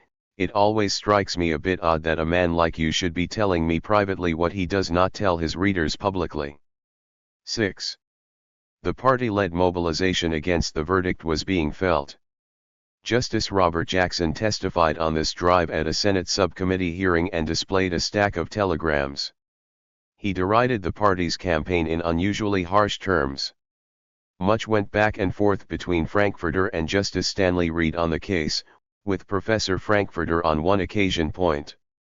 246. Ing out confusion in his colleague's opinion. This confusion may have resulted from the voluminous pages and blizzard of briefs. Yet, according to Justice William O. Douglas, discussion was short and brief on the case. Frankfurter was correct in suggesting that the clear and present danger test not very well understood. There really was very little discussion of the whole problem. But Douglas's detractors were not satisfied by his legal points. One correspondent flatly asked him, "How in the name of God did a nut, screwball, and crackpot like you get on the bench of the Supreme Court?" 7. Squashing Davis and the party was no academic question.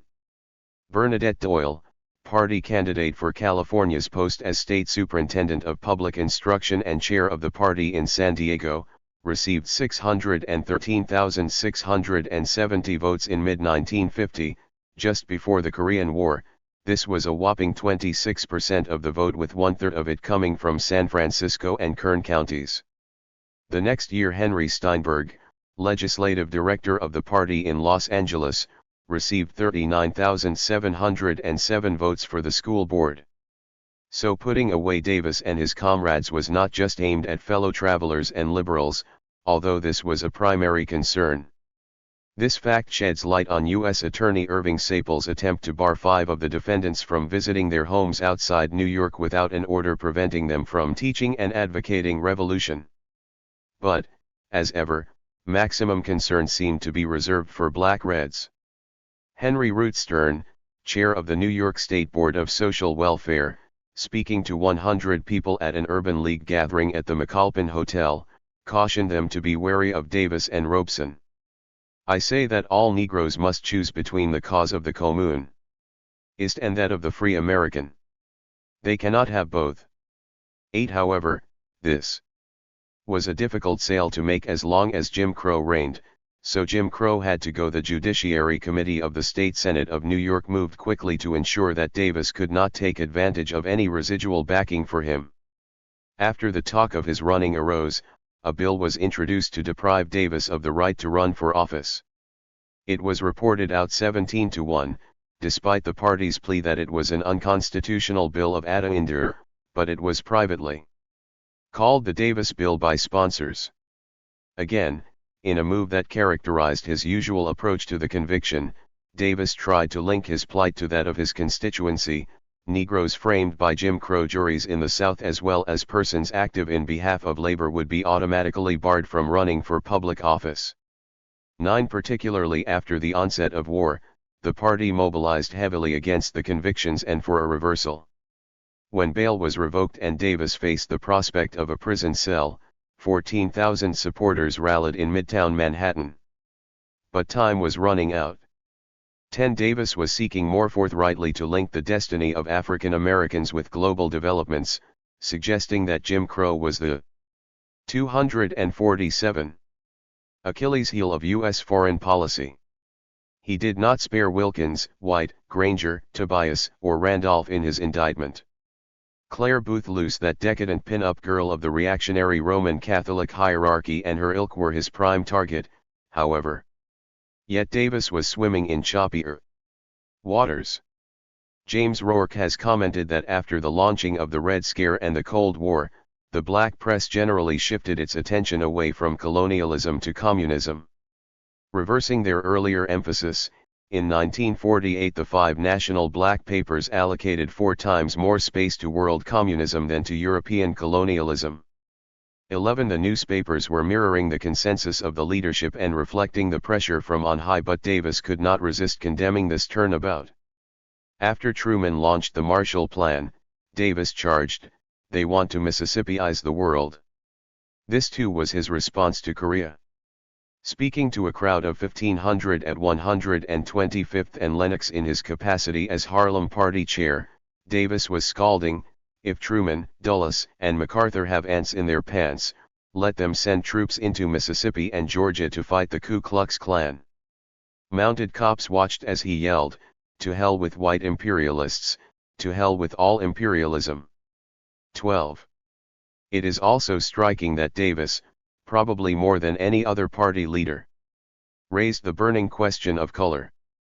This was an issue driven by events on the Korean Peninsula, where black soldiers were experiencing horrendous racism that was linked with imperialism.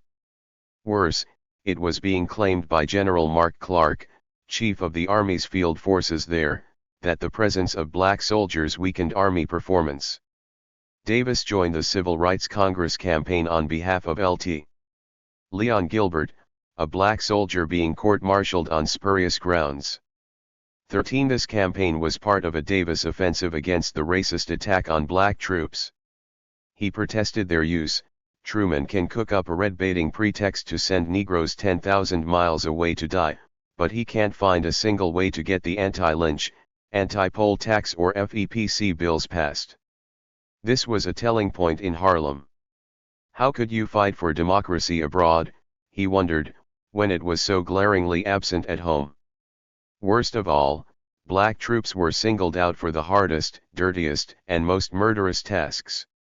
Southern white Ku Klux-minded officers insult and slander Negro troops under their command. He recognized immediately that concessions would have to be made to blacks to secure their continued cooperation. And for those not willing to go along like Davis there was intimidation and ultimately the prison cell. 14. Davis was raising very sensitive questions at a time when strict national uniformity was being stressed.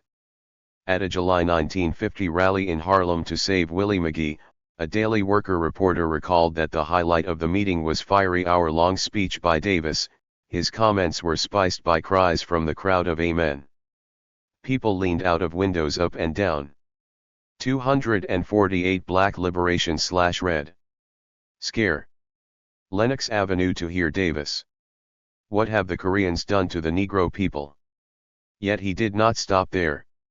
Though prison stared him in the face, he did not cut his conscience to accommodate current fashion. In early 1950 he railed at yet another Truman sellout of FEPC. "He talks like a saint and acts like a sinner." And he joined Marcantonio and Guigny in pressing for more black judges. 15. Davis was gone from the council, but he had not forgotten it.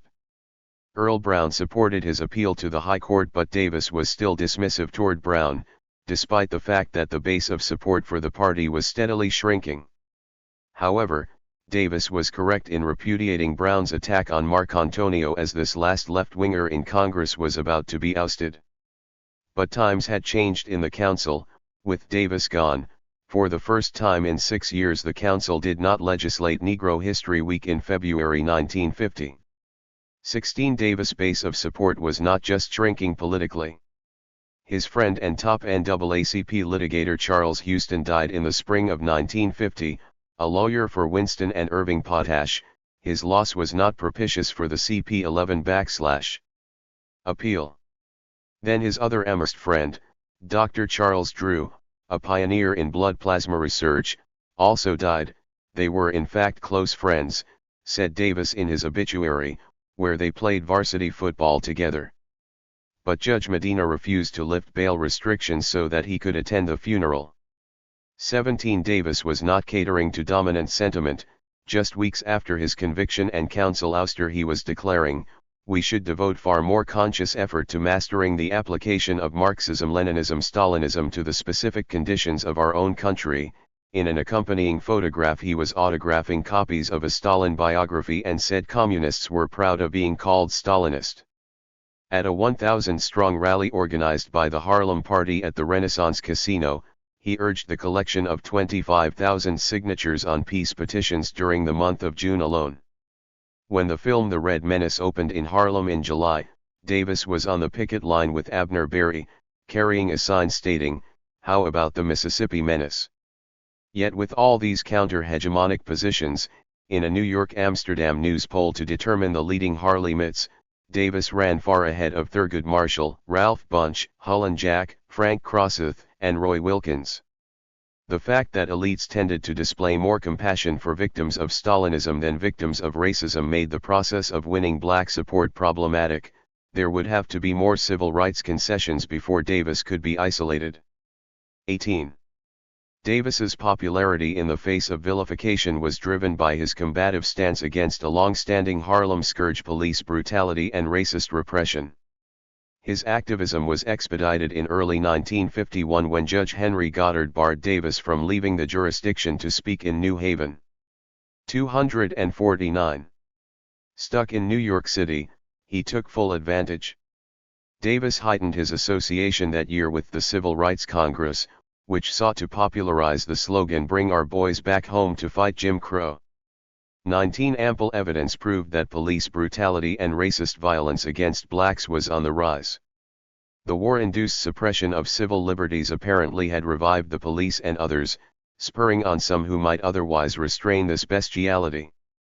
One May morning in 1951 at 2:30 a.m. Davis was to be found at one of his usual haunts, 126th and Lenox Avenue. With others he was present for a vigil counting down the time until the execution of Willie McGee. The Daily Worker picked up the story as someone whispered in Davis's ear. Davis stood silently for a full minute. He swallowed as though his tongue rebelled at saying what he had to say. A deep silence prevailed. Women screamed. Men wept and cursed. McGee had been executed.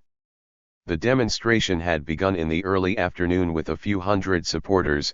At 7 p.m. there were 2,000, the crowd changed many times during the night. Then the police moved to turn off the public address system at midnight and demanded the crowd disperse. Langston Hughes, the poet, stood with his people to the end. Davis spoke twice, the first time for 70 minutes. Drenched in perspiration he had to go home, change clothes, and return to close the meeting. Davis is a down-to-earth and caustic speaker. But never before did he talk as he did last night. "My man is sure working overtime tonight," commented a youthful listener. Davis also alleged, "A policeman is a policeman and a Negro policeman is a stooge for our oppressors. And I now call L.T. Eldridge the biggest Uncle Tom in New York. You are no safer than the Negroes in Mississippi." This could be called overstatement, but it illustrates a continuing Davis and party problem with the concept of integration. On the one hand they questioned being co-opted by imperialism, but on the other they welcomed the entry of blacks at all levels of U.S. society. 20. Racist repression also befell W.E.B. Du Bois, who rose to Davis's defense during his trial. In February 1951 the octogenarian was indicted and put on trial for his toil on behalf of the Stockholm Peace Appeal, which sought to outlaw nuclear weapons. This, Davis marked, was a foul and cowardly assault. None of the Wall Street monopolists, or their lickspit T.L.E. Trumans, are fit to tie his shoelaces. In the library of the Jefferson School of Social Science, Du Bois was honored and Davis welcomed him into the great fraternity of the indicted. But we must not go further and allow him to enter the fraternity of the sentenced. 21. Davis was not as generous to that other stalwart of black New York, Adam Powell. Neither the war, the halting integration, nor the co-opting of certain African Americans curbed Davis's sharp critique of this former leftist, who was now hurrying toward the center. 250. Until recently, Rep. Adam Powell was a militant spokesman for Negro rights. Now he has adopted a new line. He said, in effect, that he would give up the fight against segregation and discrimination in the armed forces for the duration of the war and leave the matter entirely to the tender mercies of President Truman. That, of course, is like leaving the wolf to watch the sheep, an abandonment of the struggle for Negro rights. Whether or not he will follow this path to its logical end of complete political degeneracy and worthlessness, depends in the first place upon him. Rep. Powell's new line is a surrender to the powerful reactionary pressures exerted upon him by big business interests, with which he has strong financial, property, and political ties.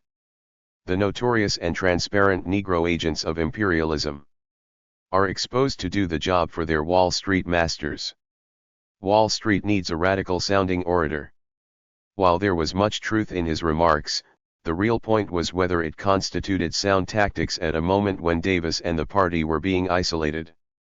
22. Even so, this slugging of Powell, Wilkins, White, and the like apparently did not harm his influence with certain leading black musicians. Accompanied by a full complement of string instruments, Charlie Parker entertained at the Free Ben Davis birthday ball at the Rockland Palace. Max Roach was with him and Robeson also sang. Emerging from this session was one of Parker's most notable albums. This was not atypical. Just before this event, Miles Davis's orchestra, with J.J. Johnson and Sonny Rollins, played at the pre-convention dance of the New York Labor Youth League, a fraternal organization allied with the party. Miles Davis was blunt about the group. "They're on the ball. They know what's happening." But his other comment, "This country is beginning to make me neurotic," captured the intensifying sentiments of many blacks. 23. The support from celebrities was something for Davis to cheer about. So were the reported 75,000 people marching on May Day 1951. Davis et al. Were found leading the communist contingent. Davis's importance as a mass symbol allowed the party to relieve him from the responsibility of being part of the Hall, Winston, and John Williamson troika that constituted the Secretariat after Dennis was jailed. 24. In June 1951 the court upheld the conviction of the CP-11 defendants, with Justices Black and Douglas angrily dissenting. Prison loomed. Yet there was no political surrender after the High Court ruling. The party rallied quickly at 116th and 7th Avenue with Davis and Rev. Mother Lena Stokes addressing the throng. This was his farewell and his voice choked with emotion as he spoke, "If I have to go to jail I'm coming back to struggle with you on the streets of Harlem again. Whatever strength I have, I got it from my people and I'm going to use it to keep on fighting for them." He excoriated a recent article proclaiming end of the trail for Ben. "This is not the end of the trail for either Ben Davis, the Communist Party or the Negro people," he said. 25. While Davis scathingly denounced the High Court, the Daily Worker 251 perhaps presented a more accurate portrayal when they reported that reaction in the top Negro leadership circles was divided, with most Negro leaders agreeing with the dissent of Justice William O. Douglas. Earl Brown was speaking for many who kept their opinions private when he counseled that the decision was as much a direct attack on our customs and constitutional rights as any red bilge, or even sabotage. The court's decision cannot curb the communists without hurting all of us. In effect, it beats all of us over the head. 26. The progressive intellectual Howard Meyer contrasted the U.S. posture at the United Nations, voiced by Ambassador Warren Austin, when a Soviet resolution against propaganda and insiders of a new war was moved. Austin and others, who now hailed the CP-11 loss, called this Soviet motion a restriction of free speech. Was not this Janus-faced inconsistency, Meyer complained. 27. But the magazine of the American Legion expressed governing attitudes when it accused the party of saying that Davis was a poor Negro who had to pick cotton to live while he actually was from an affluent background. Thoughtfully, they included a picture of the Davis family home in Atlanta. 28. In early July 1951 Judge Sylvester Ryan signed the order for the jailing of the defendants. Davis addressed the court as his own counsel. The judge interrupted and ordered him to sit down. Davis replied, "I will not be intimidated." The exchange was fierce. Davis, "I do not have the 13th, the 14th, and the 15th Amendments. They are not kept in this country." Judge Ryan, "Mr. Davis, sit down and be quiet." Davis, the enemies of the people are going to be put in jail someday, not the working class. Judge Ryan, sit down or I will hold you in contempt of court. Marshals then forced him to his seat. 29 The Times called Davis's remarks a tirade and added that he kept on talking, raising his voice. The judge then called deputy marshals, who led Davis back to his seat, still talking.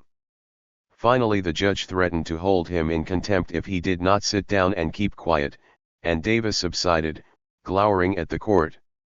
The judge belied those who saw this as a simple legal wrangle by referring to recent world events in deciding to jail the defendants. 30 Just before this decision, Gurley Flynn analyzed the case and the fight against it, drawing on the lessons of the International Labor Defense, Tom Mooney, and International Red Aid. I think it was a mistake for the defendants not to be involved much more than they were in the mass movement. Defendants are always their own best defenders. It was a grueling double duty for them to sit in a courtroom all day and then some go to trial and others to then take over organizational responsibilities till all hours of the night. It affected their health and limited their work in the mass movement. She must have had Davis in mind. She continued. There was not an adequate sustained mobilization of our party so that when we finally won review by the Supreme Court, after 2 years of struggle, we did full advantage of it in a public way. We have practically abandoned our right of assembly even in places where meetings can be held under our own or other auspices like CRC. In 1948 I spoke 144 times, in 1949 92 times, and in 1950 68 times, which is a startling example. Comrade Perry tells me he spoke at only 6 mass meetings since he came east in 1948. 31. This last generalization was true for Davis as well, although receiving fewer speaking offers is only one explanation. Others felt a First Amendment defense should have been mounted. Finally she warned against a panicky illegalizing of ourselves. What was the party to do? War raged in Korea with rumors about the possible use of atomic weapons and actual use of biological warfare. State repression against blacks continued, apparently unabated. The party's leadership was headed for jail and the effluvium and distinct scent of fascism wafted across the scene. Howard Stretch Johnson, a Harlem comrade, recalled the moment. We decided that we should break the party down into 3 basic strata, one section of the party to remain legal. The second part. Deep freeze. Inactive status. Change their lives, assume new identities, live in a different way completely separating themselves from the legal Communist Party, in reserve and underground, the unavailables who had minimal contact with the legal body. And also minimal contact with the deep freeze, and a few were to be sent abroad. In this division of labor, Davis, the most popular defendant of the CP-11, was to go to prison and be a rallying point, illustrating the injustice of the Red Scare. Evidently Gurley Flynn's advice on illegalizing ourselves was to be ignored. 32 Party patriarch William Z. Foster, who had outlined the tactics for the trial, described the post-trial approach as well. We must make a thoroughgoing and full-scale attack upon the capitalist system as such. We must develop our party's immediate program as an organic part of the whole question of the eventual establishment of socialism in this country. Under no circumstances can we permit the prosecution, with the help of the courts, to drive a wedge between our immediate and ultimate programs, as though they had no relation to each other. This will be a real test of our ability as Marxist-Leninists. 33. In early 1952 Foster outlined the blueprint for the next period, emphasizing making use of the exculpatory Schneiderman case, which directly refutes the specific charges for which we are indicted. We should stick it into their noses at every turn in the trial. We must inject into the case the everyday activities of our party. We must also project, as best as we can under the present circumstances, the American road to socialism. Under no circumstances can we fail to draw upon the revolutionary experience of the workers in other lands. We have to be on guard against tendencies towards American exceptionalism. 34. 253. but it was a variant of that policy of exceptionalism, or at least the effort to more sharply distinguish the US party's policy from that of the USSR parties, which was to become the CP crisis of the mid-1950s. This was in years to come, however, for Davis, the unhappy prospect of a cold, dank prison cell in Terre Haute, Indiana, awaited. With the removal of the influence of leftists like Davis from black life through the Red Scare, the time had arrived to make concessions via Brown v. Board of Education, in other words, the movement toward black liberation. 15. Jailed for Ideas, 1951 to 1955. The failure of the appeal to the High Court meant prison for Davis. He was incarcerated from 1951 to 1955. With Davis and other black leftists either jailed, underground, or muffled, it was now safe for more realistic elites to make modest steps toward dismantling the formidable edifice of Jim Crow. Ironically, the left, which had been in the vanguard of this process for years, would not receive any credit and would be deprived of mass influence. Moreover, the ouster of the left and resulting strength of the right ensured that the post-Montgomery movement would not tackle the unfinished business of Reconstruction, redistributing the wealth. A major contradiction of the early 50s was that while civil rights were being expanded, civil liberties were being restricted. Hindsight suggests that the United States was swifter in dealing with its major domestic problem, racism, than Russia was in dealing with theirs, Stalinism. But Jim Crow still meant that NAACP and black communist leaders lived cheek by jowl in Harlem's 409 Edgecombe Avenue with some degree of cross-fertilization. During this period, Davis was carrying on the struggle from behind bars while the Civil Rights Congress and other forces sought to set him free. One, Davis was better situated than many of his comrades for prison. He had shunned marriage and having a family for some time, in part because the Damocles sword of prison had hovered above his head for years. But ironically, once he entered prison, his relationship with Nina Stamler bloomed. They were married April 15, 1955, as he was being released from prison. Nina was born February 1, 1919, the daughter of a dentist of Lithuanian descent. Her father, an early socialist, started cooperative homes for working-class families. She was active in the movement, having worked closely with the Civil Rights Congress.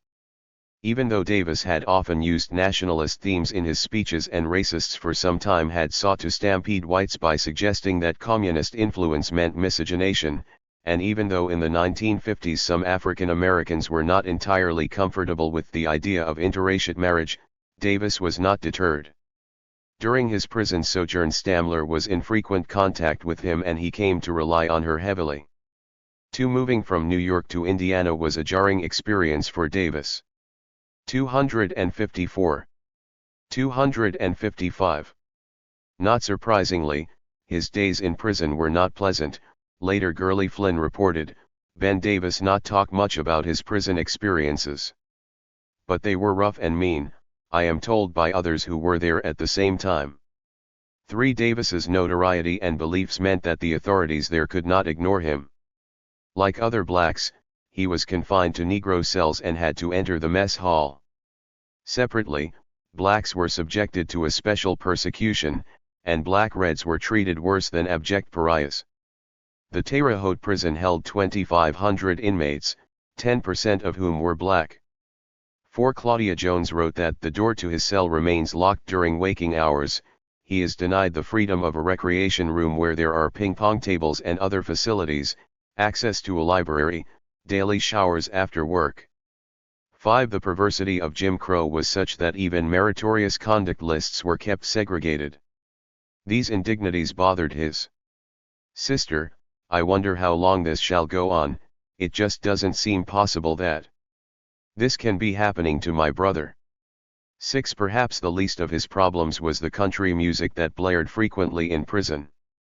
Throughout this period, his prospective wife received racist hate mail assailing miscegenation, which she felt was probably from the FBI. 7. At first Davis worked in the prison library, but according to Flynn, later was put to work checking prisoners' garments. Visitors are not allowed to bring written material or to make notes on their interviews unless they are scrutinized by a guard on departure. A prison guard listens to all conversations. They are allowed to discuss personal matters only. Lawyers have been able to visit the prisoners irregularly. Many difficulties have been placed in their way. That was not all, according to the Daily Worker of May 22, 1952. The imprisoned leaders are allowed to order 2 new books a month from publishers, at their own expense, the titles of which must be passed upon by the prison authorities. All books from communist sources or even mildly progressive sources are barred. The new books, when they are delivered to the prisoner, must be read and turned into the prison library before new books are ordered. They are allowed to subscribe to one local newspaper of the place where the prison is located, and one from out of town. They read the NY Times and the NY Herald Tribune, and Ben Davis reads the Negro Press. But they are not allowed to receive the Daily Worker, the People's World, any trade union journal, or even such liberal journals as the NY Compass, The Nation. As a result, prisoners exchanged papers so that they could be familiar with communities all over the nation. All of the Smith Act prisoners were harassed, but the black ones seemed to receive more mistreatment. Davis's visitors, according to Muriel Symington, were under the eye and ear observation of a guard. Visitors for every other Smith Act victim in federal penitentiaries are under eye observation only.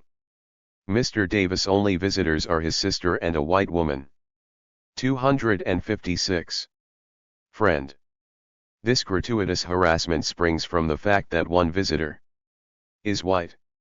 8. But it was bad for all of the 11, according to Flynn, for even lifers and murderers were allowed to receive visits from and consult with attorneys.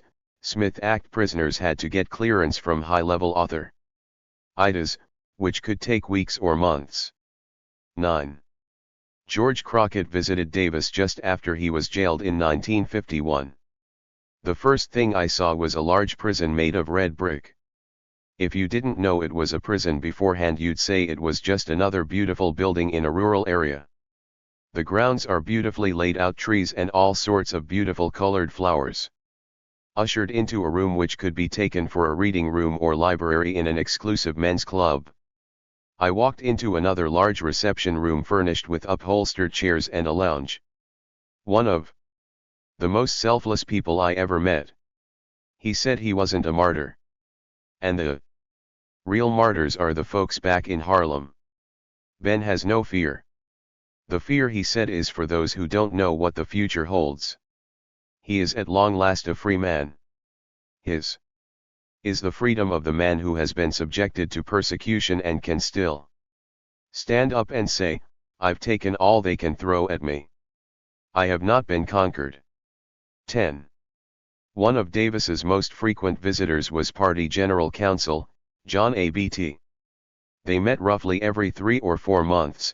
The lawyer's assignment from the party was to keep him up to date with political affairs and party affairs. They would talk an hour or so.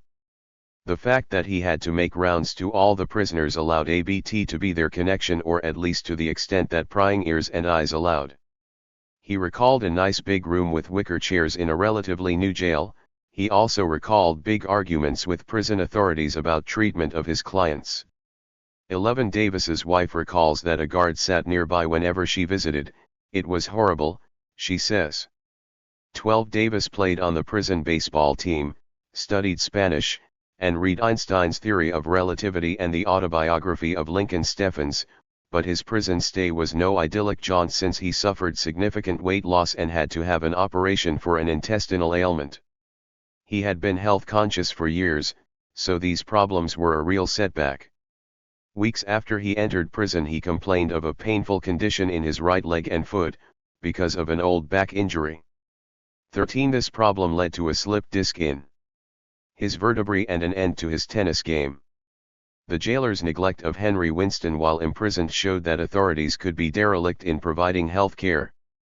But the situation was worsened, according to Harry Sacker, because various privileges are extended to white prisoners for good behavior which are denied to Negro prisoners with equally good behavior. Sacker felt that black prisoners also received inferior health care. 14. An ever-present problem for Davis was receiving mail, since prison was designed not only to keep him off the streets of Harlem but to break him, at 257. Least spiritually, perhaps politically, isolation was an essential part of this process. Thoughtfully, the Daily Worker published his address and urged readers to send him Christmas cards and other mail.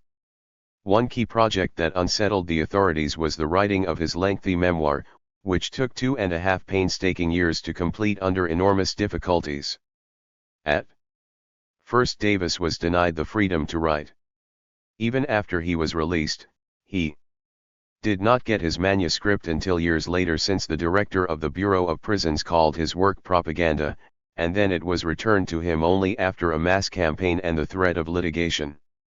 15. Davis's friends did not forget him when he was behind bars, particularly the always loyal Paul Robeson. Before leaving for prison, Davis told him, "Everything in the apartment and the apartment itself are at your complete disposal. I shall miss you. But as fighters for the working class and people we shall be together again." 16. Robeson was helpful in organizing the Trade Union Committee to repeal the Smith Act and other forms of mass support. In Robeson's newspaper, Freedom, Davis was featured frequently. In the July 1952 issue, he was compared to anti-colonial leaders in Africa. "They are as proud of their leaders who behave like our Ben Davis." At the 1953 convention of the National Negro Labor Council, which he too had helped to organize, Robeson remarked, "If we concede that Ben Davis belongs in a Terre Haute Jim Crow jail, then we concede McCarthy's right and Brownell's right to jail you and me and Harry Truman, and to dig up Franklin Roosevelt and put him in jail too." 17. Even before HUAC in 1956, he proclaimed that Davis was one of his dearest friends. "Nothing could make me prouder than to know him. I say he is as patriotic an American as can be." 18. It is possible that the Daily Worker did not highlight the plight of their top leadership during this period, or at least as much as one would imagine. The fragmented nature of the leadership is partially responsible. Some were in jail, others underground, in Mexico, and elsewhere. In addition, the newspaper was having its own problems. Just as Davis was entering jail, it shrank from 12 pages to 8, and the price went up. The Harlem edition disappeared, and by September 1950 the number of state editions was reduced. This latter date is critical, for it came right after the Korean War, which may have been a bigger blow to the party than the 1949 trial. 19. At one of his last speeches in Harlem, Davis declaimed, "The sun of liberty is arising all over the world. It will rise here also." That Davis received his liberty at all is attributable in large part to a hardy band of activists who did not back down in the face of fevered Red Scare passions and who displayed their tenacity from the day he was arrested. William Patterson, Louise Jeffers, and Louise Patterson were just a few of these people. Days after Davis's jailing in 1951, the Harlem CRC launched a campaign to free him, holding a series of mass meetings at various times between 4 p.m. and 9 p.m. at different street corners, with wide distribution of leaflets and 258. Literature. Abner Berry recounted that at least 2 or 3 times a week thousands attending open-air meetings. Voice there. Demands to bring back Davis to Harlem. And independently a group of Harlemites circulating a petition to demanding that he use his executive powers to speed a rehearing of Davis' case. 20. Walter White poignantly commented, when jail doors close behind him. In the not-too-distant future, Benjamin J. Davis, convicted communist, will take with him into his cell a little part of you and me. 21. The words of J. Pius Barber, editor of the National Baptist Voice, an influence on Martin Luther King and a key opinion molder, was equally eloquent in his defense of Davis. 22. Civil rights leader Willard Ransom, a top executive at the Indiana Company started by Madam C.J. Walker, was similarly outspoken, but the limitations of the campaign were revealed when he had to refuse the invitation to write the black press on Davis's behalf. 23. This Harlem-based campaign arranged for a large truck to tour the area with a huge poster reading "Free Ben Davis, demand a rehearing." Volunteers released hundreds of red, blue, green, and yellow balloons with the same slogan printed on them from time to time and distributed thousands of leaflets. Their effort was so impressive that even Coast Guardsmen and Marines signed the petitions. At this time, in September 1951, the chair of the Ben Davis Freedom Committee was Amy Mallard, a widow of a lynch victim, and the office was at 321 West 125 Street in Harlem.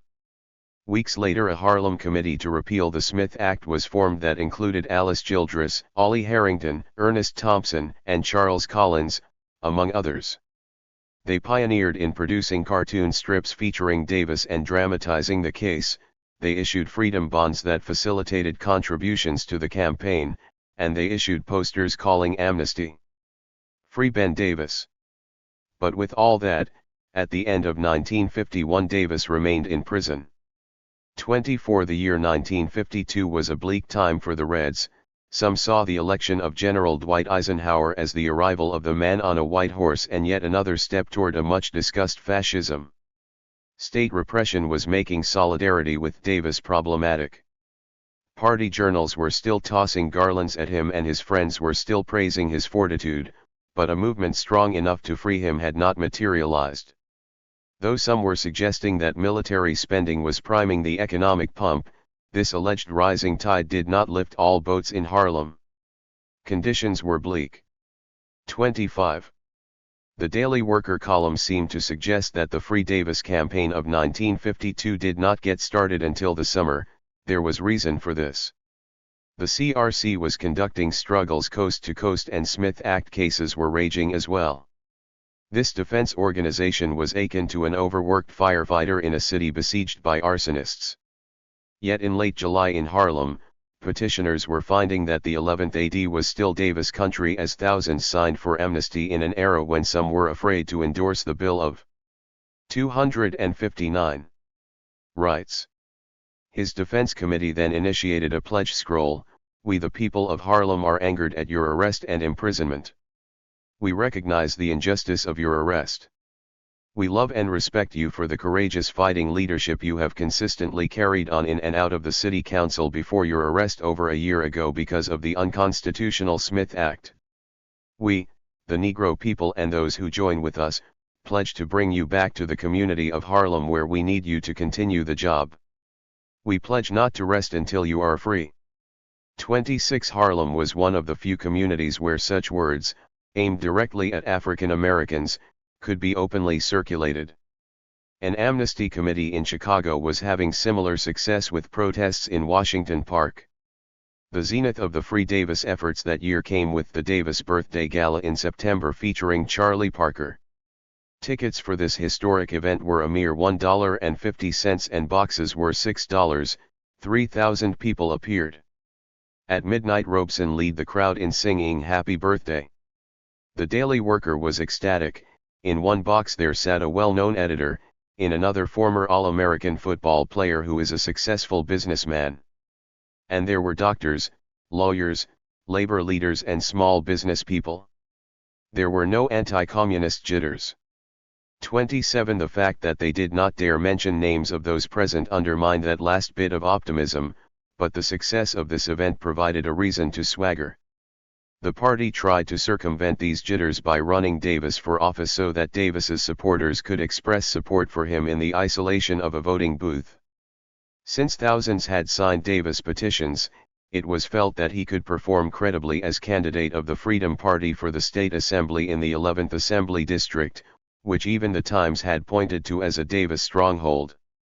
Jesse Gray, who eventually became one of New York's best-known tenant leaders and was also elected to the state assembly, headed the committee to put Davis on the ballot. 600 canvassers reported on Labor Day weekend to get enough signatures for Davis to reach the ballot. 3,128 signatures were filed, though only 1,500 were required. Rapturously, the Daily Worker reported, in 7 election districts more than one-third of the registered voters signed Davis petitions. And this happened although 20,000 peace ballots urging a ceasefire in Korea were being collected in tandem with the Davis campaign. 28 But rapture dissolved quickly into melancholy. The shadow of fear also falls long and heavily across Harlem's homes. Canvassers report many expressing sympathies with Davis' campaign but fearing to put their names on the petition. So far the Negro press and the local big business press have blacked out the news of the Davis petition efforts. Headquarters are open all day at 135 W 135 St. Then the Daily Worker complained of a complete press blackout on the Davis campaign. The community grapevine spread the news daily.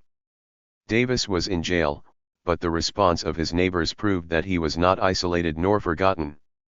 29 Though this 260 was 1952, Abner Berry, Paul Robeson, Jr., Pettis Perry, and other campaigners for Davis appeared on WMCA and WLIB, which was a breakthrough, given their general exclusion from the airwaves. Vote Ben Davis out was their creative slogan. Jesse Gray again turned to optimism. There are pledges of support in the hands of Freedom Party workers right now, adding up to more than half the number of voters in the district. 30. As Truman toured Harlem in October, placards greeted him with the insignia of Free Ben Davis.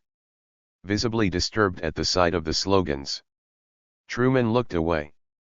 By now Gray was blissfully euphoric, flatly predicting that Davis would get 1/3 of the vote. He compared the campaign to electing Kwame Nkrumah from a Ghana jail. The Daily Worker reported on October 19 that there were Davis committees in each of 36 election districts. 31. Doxy Wilkerson was well received on WLIB. He used the good Negro soldiers / bad Negro dichotomy of folklore and connected Davis with the latter. Vote Ben Davis out of prison and send him to the State Assembly. Percent is a Negro leader who refuses to stay in his place. He won't be an Uncle Tom for Mr. Charlie, or even for the devil himself. Here is our chance to show the white ruling class that we Negroes will choose our own leaders.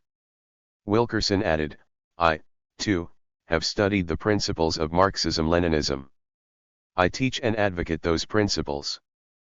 But signifying a different climate in the black community was the fact that this kind of talk was broadcast over the station at the same time on Tuesdays, Thursdays, and Fridays. 32 Note to Wilkerson's use of both race and class. There was noticeable optimism as Election Day approached. By mid-October 16 open-air rallies were scheduled. James Malloy was dispatched to speak for Davis at a packed capital budget hearing of the Lily White City Planning Commission at City Hall.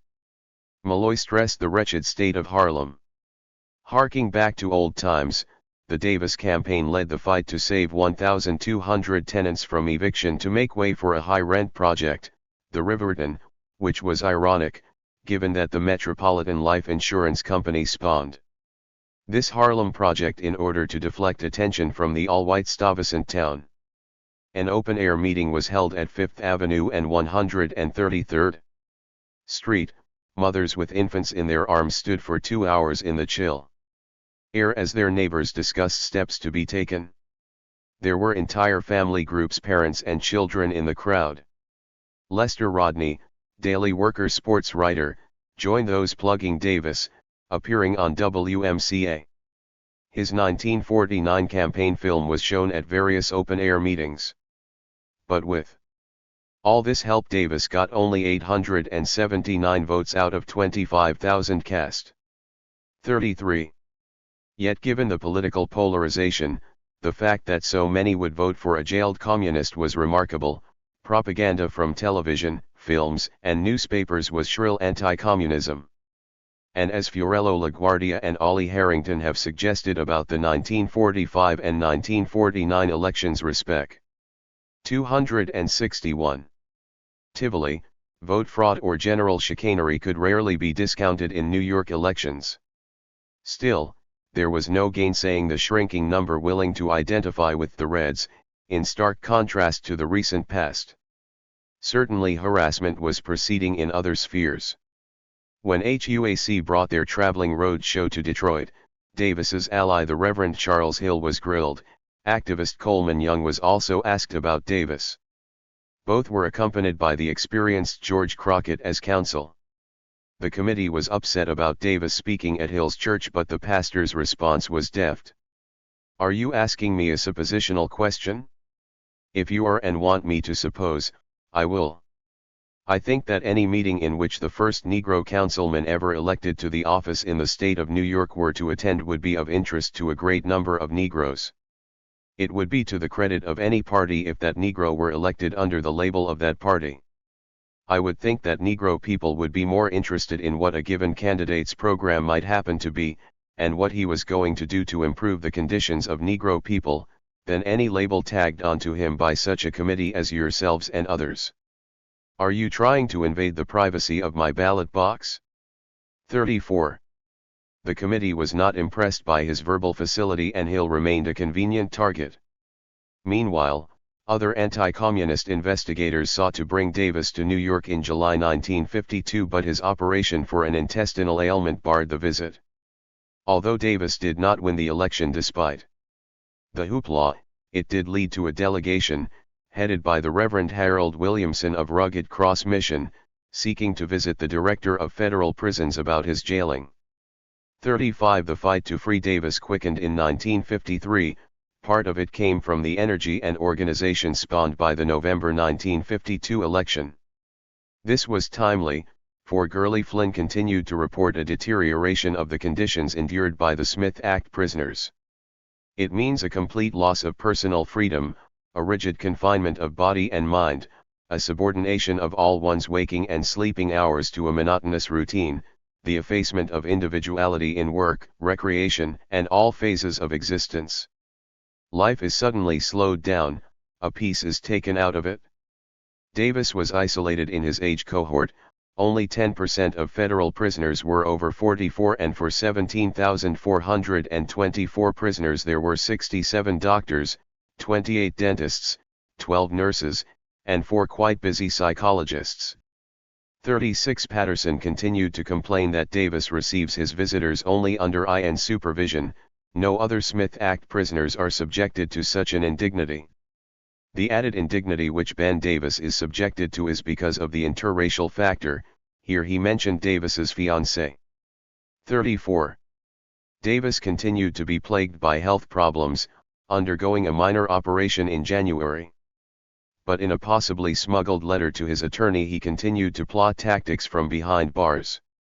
262.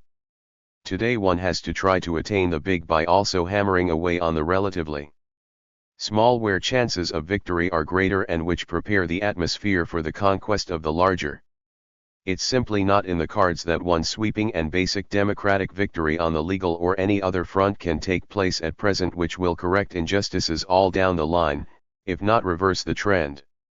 He was concerned about his upcoming parole hearing, new board of 7, instead of 5. One being a Negro. His appearance at a Pittsburgh trial that summer was on his mind. There seems to have been many interesting comments, from nonpartisan sources on my Pittsburgh appearance, and they're quite valuable and useful. Certain approaches I utilized there bear close examination. Incidentally, too bad I wasn't my own attorney at Foley Square, with all due respect to Sacker and the other counsel. The special discrimination visited on him continued to bother him. Dennis, white, in 50 was permitted to serve a year's sentence there. Is it one rule for a Negro and another for a white? The authorities would not let him serve his contempt sentence in New York, unlike Dennis. Davis continued. Absolutely vital is the closest consultation with Foster, the foremost authority of the party.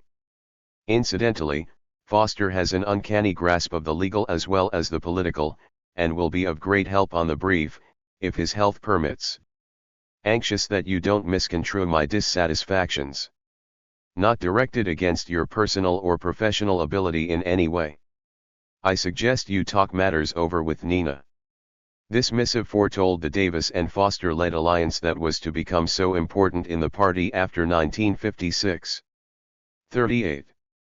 The early priority for Davis was his February 1953 parole hearing.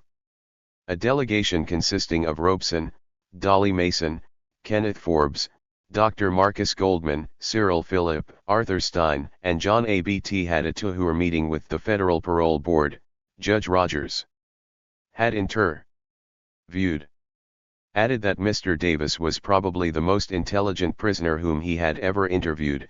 We were advised that the board would not require Davis to recant his political beliefs as a condition for the parole. However, the board members frankly indicated that the major consideration against parole was what they describe as community sentiment, and the severe public criticism that they felt they would incur by granting parole. They made it clear that the parole would be denied for this reason. 39 There was still cause for optimism, however. The recently tried CP-17 in New York got mostly 3-year sentences, and the half-hour parole meeting went 4 times as long as 263 Davis's. But at the end of the day Davis was still jailed.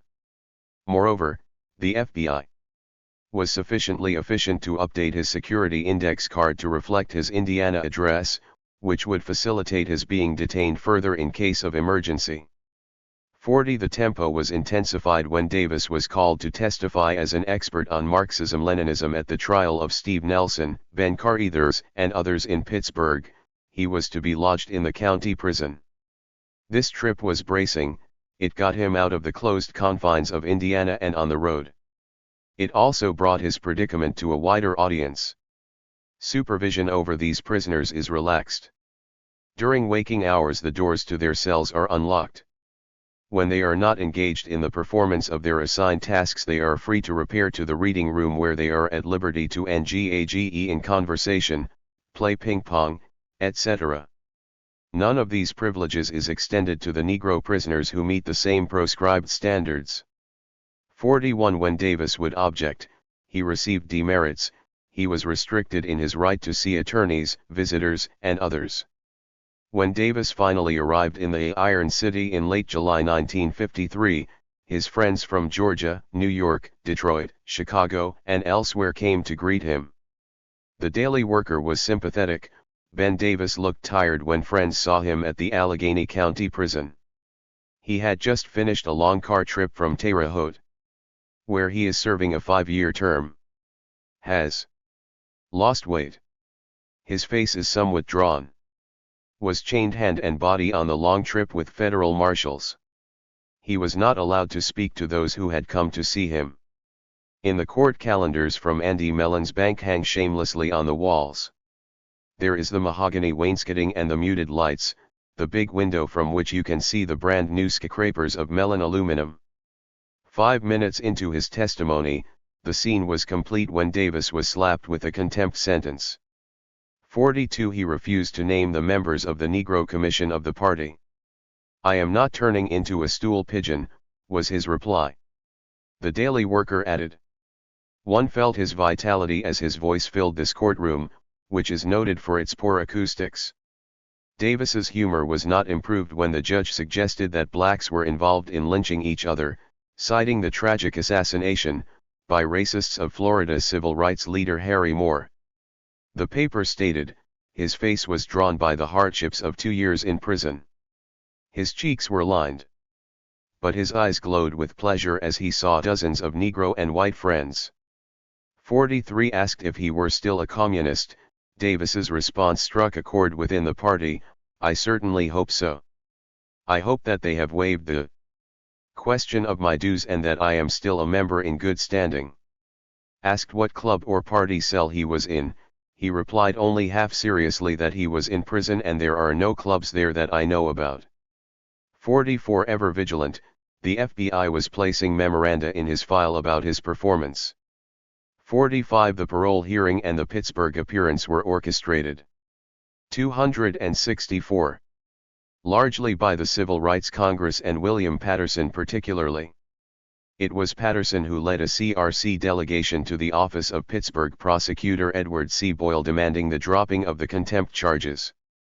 The CRC in Los Angeles was instrumental in guaranteeing that the Political Prisoners Welfare Committee adopted Davis, thereby providing him with a regular monthly allowance since he has no family to visit him regularly. 46 The death of McGee and the Martinsville defendants and the successful conclusion of the Dubois trial allowed Patterson to concentrate more on his friend's case. He wrote the influential Carl Murphy of the Afro-American chain, as a close and dear friend of I want to thank you for the attention you have from time to time given to his case. I noted your news account on his presence in Pittsburgh. He was quick to correct, however, was not convicted of conspiring to overthrow the government by force and violence. 47 This canard was already replacing the truth. CRC friend Muriel Symington sent 10,000 copies of the effective Davis cartoon strip Now It's Against the Law to Pittsburgh during his appearance. The national office expects the boldest distribution of the leaflet / We expect you to visit editors of all the press, from right to left, which includes labor, the metropolitan press, the Negro press, the religious press. We have the ear of a much wider public than we believe. Promote public meetings, house meetings, and affairs. 48 Already one can see how the rapid fluidity of events, the party going from the high of the pre-Red Scare era and the low of 1953, forced Davis and his comrades to catch up with reality by assuming more of an objective united front approach. But ironically, the more the times required a united front, the less visible it became. Floating on the wave of the favorable Pittsburgh appearance, Patterson contacted the influential Edward S. D'Antonac of Georgia. I was informed by a friend of yours that you were incensed by the treatment accorded your fellow Georgian. I saw just a few short days ago in the city of Pittsburgh. His face was gaunt. His figure had lost some 50 pounds in weight. He veritably sang after fruitfully meeting with him. It was indeed a pleasure to see you again. I came away from Atlanta extremely heartened. I believe that the visit to the politician will be extremely profitable. We have linked all other Negro prisoners who are suffering together with him. 49 Hope Stevens, a powerful St. Kitts and Harlem lawyer, was next massaged by Patterson. Harlem bears the major responsibility for Davis, he said. Negro lawyers who would really fight simply for respect for human dignity would gain immeasurably. I should like to see organized a group that would go to Bennett, the irascible chief of federal prisons. 50 days before Christmas 1952, Patterson contacted the willing Dubois to speak for Davis.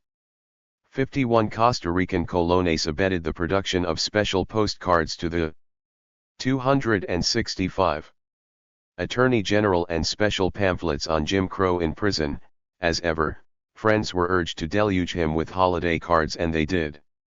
52 1954 was the year of Brown v. Board of Education and the beginning of a shift on the Negro national question by ruling elites and the Communist Party. The cooling down of the Korean War helped to ease international tensions. Patterson and the CRC took advantage of the situation by attempting to extend the United Front. Early in the year, CRC organized a delegation that gave Attorney General Herbert Brownell 10,000 signatures on amnesty for Davis. They visited Senator William Langer, chair of the Senate Judiciary Committee. They also presented a draft of a bill to end segregation in federal prisons.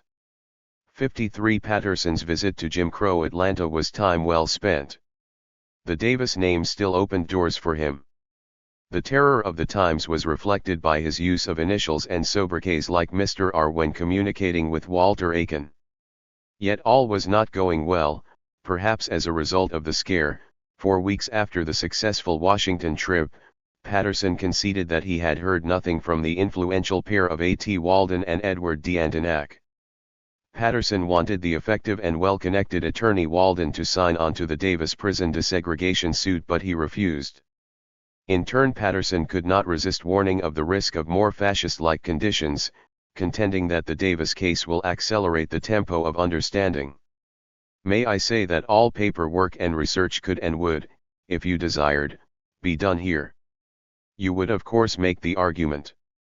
54 As a headline-grabbing and constitutionally important case it was alluring, but Davis remained too controversial. Moreover, Brown was signaling a new day for African Americans, which made it more difficult for figures like Walden to accept that more fascist-like conditions were on the horizon. Undaunted, Patterson persisted.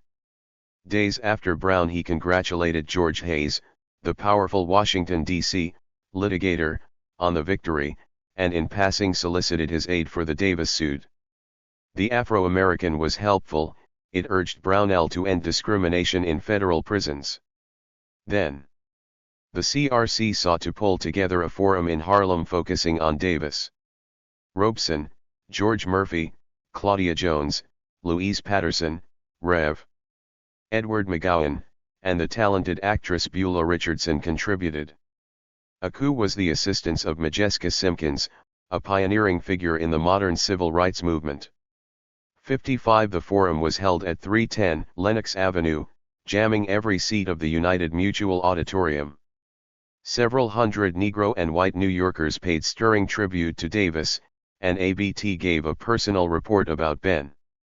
56 He said that Davis was impatient with the pace of the amnesty campaign, not out of consideration for himself but for the rights of the people. Davis had a right to be impatient, but compared to recent times the campaign was moving along smartly. Robert Witherspoon, a black civil rights. 266. Attorney in St. Louis, agreed to join the suit. Patterson quickly visited St. Louis and spoke at the Baptist Ministerial Alliance. After Brown he egged his friend on. But just as the progressives were not standing still, neither were their foes. The Communist Control Act had been passed and thus the Essex County Clerk's Office ruled the party's Charles Nusser off the ballot. 57. As 1955 approached, Davis had been incarcerated since mid-1951. The campaign to free him was still active but CRC was beginning to have problems of its own. The passage of the Communist Control Act with significant liberal support signified that the tactic of excommunicating the communists and the left from political discourse was continuing unabated. Yet with Brown and its progeny, ruling elites had set in motion forces it could not totally control. Davis's suit on prison segregation, launched before the pivotal date of May 17, 1954, was bidding fair to make him the son of Brown. In other words, a brown-skinned Red would get credit for breaking down a Jim Crow barrier. The entire approach to civil rights during the Red Scare era was designed to obviate such a development. By March 1955 Davis was ready to hie another suit for the reduction of his 60-day contempt sentence incurred during the Pittsburgh trial. The authorities were still playing hardball with him, for he had just endured 3 months in solitary in Terre Haute allegedly to protect him. His petition argued the persistence of a standard pattern in all Smith Act cases for the government prosecutors to try to entrap defense witnesses into contempt citations by demanding names which they knew in advance that Davis would not give. With this filing he faced another bout of solitary confinement. A worried Davis had to be reassured by Patterson. 58. The suits and the solitary confinement refocused attention on Davis. James Dolson, veteran communist, told his comrades to write Davis 59. Davis responded in the Daily Worker for April 14, 1955 with his heartfelt appreciation for letters that have brought me strength, good cheer. Altruistically he expressed concern about the fates of Claudia Jones and Jacob Pop Mindel, the paper said. Davis also expressed indignation over the fact that several friends to whom he has written, received envelopes containing letters from him to other persons. The authorities in Terre Haute were unhappy with the Davis segregation suit. On paper their reflections did not correspond with their actions. The warden in late 1954 had seemed generous. I would like to ask you at this time if you wish to apply for housing in RC unit quarters, an honor unit. He wanted Davis's written request after relating, I understand you have filed an action on segregation in prison. But weeks later, as his Smith Act term was winding down, he was transferred to the Allegheny County Jail. His attorney, Hyman Schlesinger, charged that all this was in response to his desegregation suit. 60. 267. The authorities in Terre Haute were unhappy with the Davis segregation suit. On paper their reflections did not correspond with their actions. The warden in late 1954 had seemed generous. I would like to ask you at this time if you wish to apply for housing in our C Unit quarters, an honor unit. He wanted Davis's written request after relating, I understand you have filed an action on segregation in prison. But weeks later, as his Smith Act term was winding down, he was transferred to the Allegheny County Jail. His attorney, Hyman Schlesinger, charged that all this was in response to his desegregation suit. 60 Davis's band of supporters was not silent. In January they had sponsored a Free Ben Davis rally at Yugoslav Hall with the popular artists Leon Bibb, Earl Robinson, Paul Robeson, and Beulah Richardson. 400 people attended, paying 50 cents each. The rally emphasized the effort to bar his rearist under the membership clause of the Smith Act on top of the contempt charge he faced. 61 Schlesinger wrote P.L. Pratties of the potent Pittsburgh Courier about Davis's habeas corpus petition. One of the basic constitutional issues is segregation in the Pittsburgh jail. Davis was foiling his foes by attacking segregation in whatever jail he found himself. 62 His lawsuit was accompanied in effective tandem with a mass campaign. In New York, the Ben Davis Committee is canvassing door to door, setting up tables in crowded intersections. They sold cards for 2 cents each and gave away brochures. There were plans for more printings, a letter-writing campaign, and huge ads in black papers. 63 As the time for Davis's release came closer, support for his release mushroomed. The noted French novelist Vladimir Posner wrote to Davis in prison near the time that Jewish Life expressed support for an end to the restrictions on him. Charlene Mitchell, Martha Stone, Peggy Dennis, Bill Albertson, Anton Krishmarek, Tom Nabreed. Hundreds of supporters wrote Davis during this time. 64 On April 2, 1955, Esther Jackson, wife of James Jackson and with Du Bois of Freedomway's founder, told Davis, "Every day or so I run into someone who quickly pulls from his or her pocket or purse a letter from you." 65 Francis Smith wrote Davis similarly. "I can't understand why you did not get my letter. I was one of the first to write to you." Haloise was showing off with her letter and I felt pretty bad, so many people ask me on the street about you. We are so proud of you because of your great courage. It gives us strength to continue going under great difficulty. We are doubly proud of you because you are one of us, and being selfish we know you belong to us, I mean Harlem. Remember," she concluded, "it's a long alley that don't have a garbage can." 66 Prying eyes were a deterrent to discussing significant political questions in these letters. Still, when 73 American intellectuals, including Ray A. Billington, John Chardy, Du Bois, Waldo Frank, and Scott Nearing urged President Eisenhower not to prosecute further CP leaders, it was further evidence of a growing political awareness of the unconstitutionality of the 268th Smith Act. In October, C.W. McKay, editor of the Afro-American, said he was happy to hear from Davis, "As to the material we carried about you while you were in trouble, we were only too happy to do so. Please let me hear from you." Davis may have been pariah in some circles but not among blacks. 67 This tendency hastened support for his prison desegregation suit. Years later, Elizabeth Gurley Flynn gave Davis substantial credit for the accomplishment of this in the United States.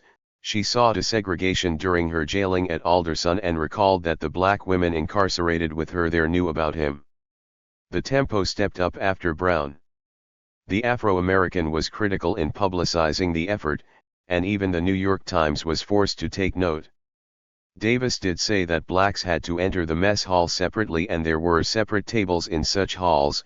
Segregation also existed in the gym and auditorium. His lawyer was an African American and CRC veteran, Ralph Powell. It was a class action suit that dramatized its volatile importance. The Committee to Defend Negro Leadership issued a plea for the safety of Ben Davis and warned of possible danger of his life due to solitary confinement. 75% of white inmates there from the South. Provocations may be made against Mr. Davis' life because of his suit against segregation. Naturally, the Justice Department demurred, With the crude deftness that characterized the era, they placed Davis in solitary and then claimed that he was not subject to segregation. 68 Inspired, the progressive poet Walter Lowenfels wrote a sonnet for Davis. Proudly the Daily Worker reprinted a supportive Afro-American editorial, "We hold no brief for Mr. Davis' political convictions. But we cannot help but admire his courageous outcry against this denial of elemental justice to men in federal custody." 69 The Afro-American was not alone, the Philadelphia Independent also hailed the Davis suit. Patterson was busy as usual behind the scenes, stirring up support. "We represent the church, labor, the farm, and almost every segment of the Negro people," was the opening of one of his more vital letters to Attorney General Brownell. The authorities were not accepting this lethargically. The Terre Haute warden briskly informed Nina Stamler, "We are returning under separate cover the book Youngblood as it is felt it is not particularly suitable." 70 They then transferred Davis to the Allegheny County Jail and tried to duck the jurisdictional and substantive issues accordingly. Undeterred, Davis then filed in April 1955 against the jail on the same ground of illegal segregation and decided to argue his own case. In a ruling from the bench by Hon. James R. Kirkland on a motion to dismiss on April 1, 1955, the judge was quoted as saying, "There is nothing to show, on the face of this record, that the allegation of segregation was true in fact." But Davis had powerful evidence from Steve Nelson, a frequent resident of that jail. "Knowing the Allegheny jail inside out as I do, I can state that Negro prisoners are kept segregated on Range 17 and at meal times." 269. They are constantly humiliated, treated as second-class citizens, and not infrequently ordered about by some guards as boys. There are no Negro guards in this place, and of course, there are no Negro administrative personnel, not even one. The case was dismissed with prejudice, for it was moot. Davis was about to be released, his suit had forced his jailer's hand. Weeks later it was reported, "Steps have been taken," it was learned, "to modify segregation in the dining halls and sleeping quarters." 71 The Times of April 17, 1955 described a crowd of 200 with "Welcome Home Ben Davis" signs greeting the newly freed political prisoner at New York's Penn Station. Eugene Dennis, Robeson, and Patterson were there. He had been freed 14 days early, a hearing had been set for 2 p.m., when he was to argue his case. He was freed at 1:50. The Department of Justice was too cowardly to face the issue of segregation and discrimination, the Daily Worker huffed on April 18. On his arrival in Pennsylvania Station at 5:55 p.m. Saturday, both levels of the station's concourse erupted in mass shouts of "Welcome Ben! Hi, Ben!" Friends bearing placards and a bank of flowers immediately surrounded Davis, with individuals struggling to shake his hands, embrace him and kiss him. His face was well smudged with lipstick. He had been released but was not free. He still faced a Smith Act indictment under the membership clause and had to post a $5,000 bond.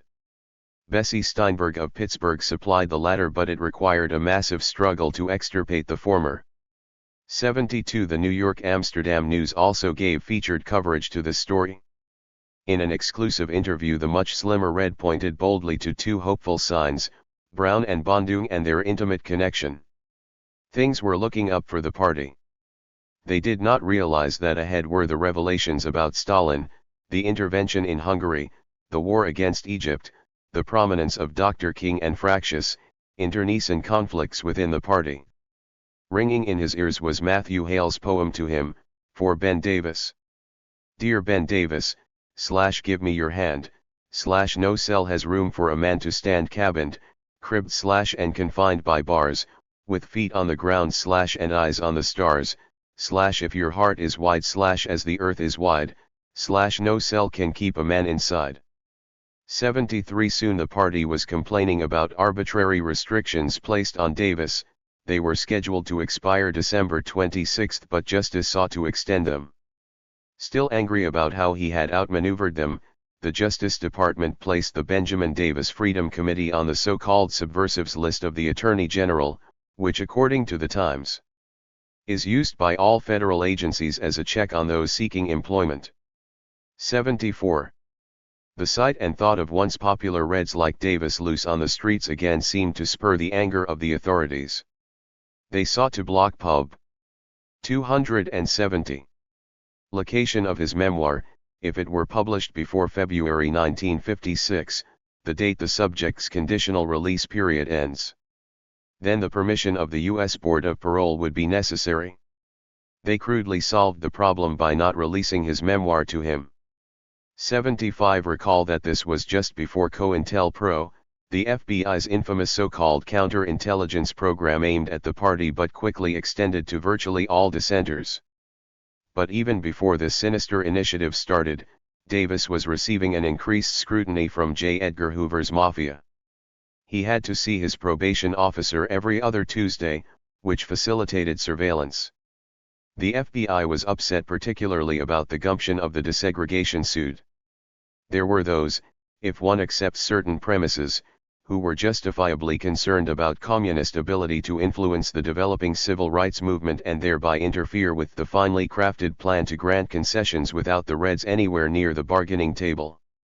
Davis, an elected official, a Harvard-trained attorney, an orator, writer, and organizer, had the capability of disrupting these best-laid plans.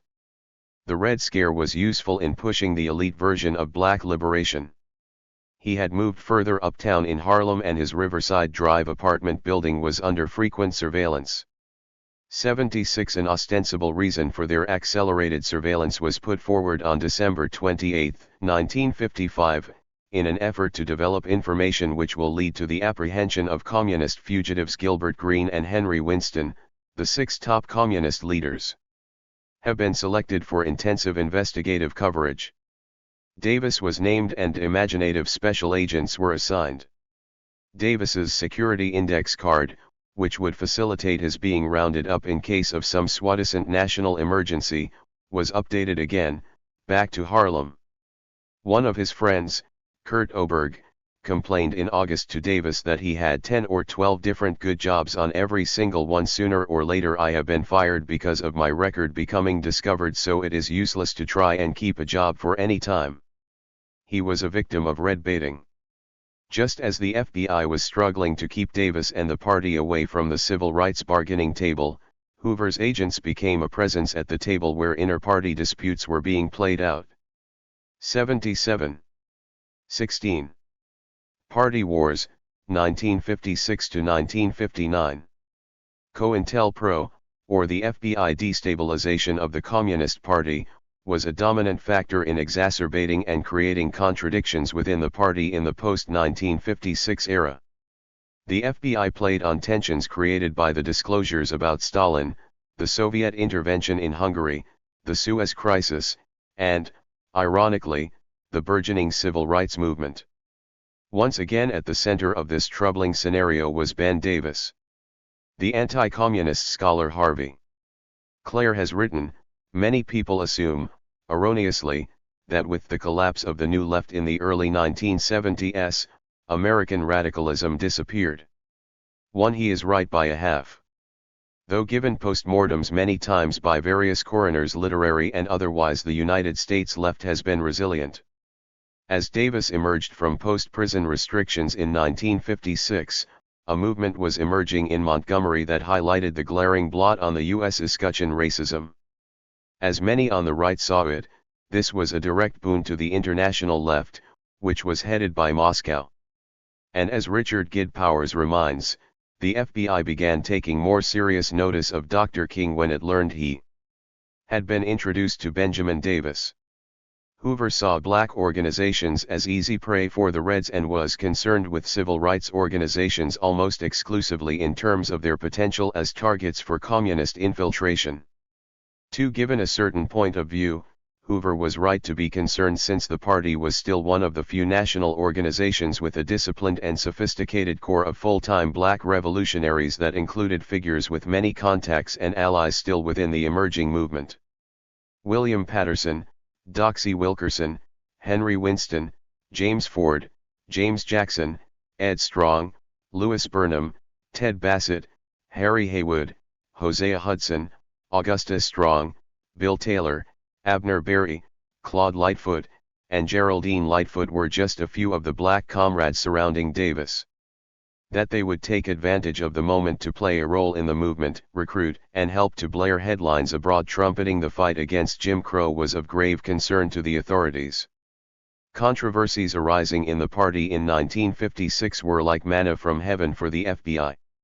According to Brian Glick, they seized the time by initiating 271. 272. COINTELPRO, which had the advantage of obstructing the party's effort to influence the newly emerging civil rights movement. Not by harassment from the outside, which might only serve to bring the various factions together, but by feeding and fostering from within the internal fight currently raging. Informant will be briefed and instructed to embark on a disruptive program within their own clubs, sections, districts, or even on a national level. Those informants will raise objections and doubts as to the success of any proposed plan of action by the CP leadership. They will seize every opportunity to carry out the disruptive activity not only at meetings, conventions, etc., but also during social and other contacts with CP members and leaders. 3. This was one of the momentous memoranda emerging from the period. COINTELPRO not only disrupted the party, but it led to the inflaming of black-Jewish tensions, it hampered the civil rights movement, it fed paranoia, and it helped to frighten a generation away from openly leftist ties. Moreover, it pushed the United States more toward the right, contributed to jingoism, and facilitated the spending of tax dollars on the military rather than human needs. The talented journalist Louis Burnham expressed the wonder of the time. Where are so many of our friends, balancing political angels and devils on the heads of ideological needles? History has caught up with much good theory and there has not been time to replace it. Meanwhile we walk in a kind of limbo between the past and unknown future. At least I do. 4. In the meantime Davis was trying to adjust to life in Harlem, this time as a married man. His wife had been a party member earlier but was no longer. The FBI took note of her job with American Communications Association, Local 40. Davis was making at most $67 per week and was plagued with various ailments. His widow contends that it took him a year to adjust to civilian life, he even had difficulty for a few days in crossing streets. Finally in March 1956, free from post-prison restraints, Davis rushed to speak to Harlem. At his Hotel Teresa press conference, the Daily Worker reported, reporters and photographers from New York dailies, Negro weeklies, the Associated Negro Press and a few foreign-language newspapermen, he appeared trim. Additional creases in his strong brown face and added furrows on his broad forehead were the only reminders of his 4 years in jail. He took time to comment on Eisenhower, the party, and the civil rights movement, making similar remarks at a spirited rally of 1,000 at 126th and Lenox Avenue in May. But the testy inner disputes then buffeting the party limited Davis's opportunity to comment on contemporary political concerns as much as he would have liked. 5. The report to the Soviet Communist Party Congress in the spring of 1956 that revealed the massive illegalities committed by Joseph Stalin and others exploded like unstable nitroglycerin in the U.S. party. Indeed, it was not altogether coincidental that similar turmoil coursed through communist PAR. 273. Ties in the Philippines, Brazil, Uruguay, and elsewhere. This crisis was not the first one faced by communists in the United States. There had been the Tehran crisis and Eugene Dennis had claimed that an unhealthy situation had existed in the political committee between September 1939 and June 1941. Nevertheless, the Stalin revelations showed the downside of proletarian internationalism.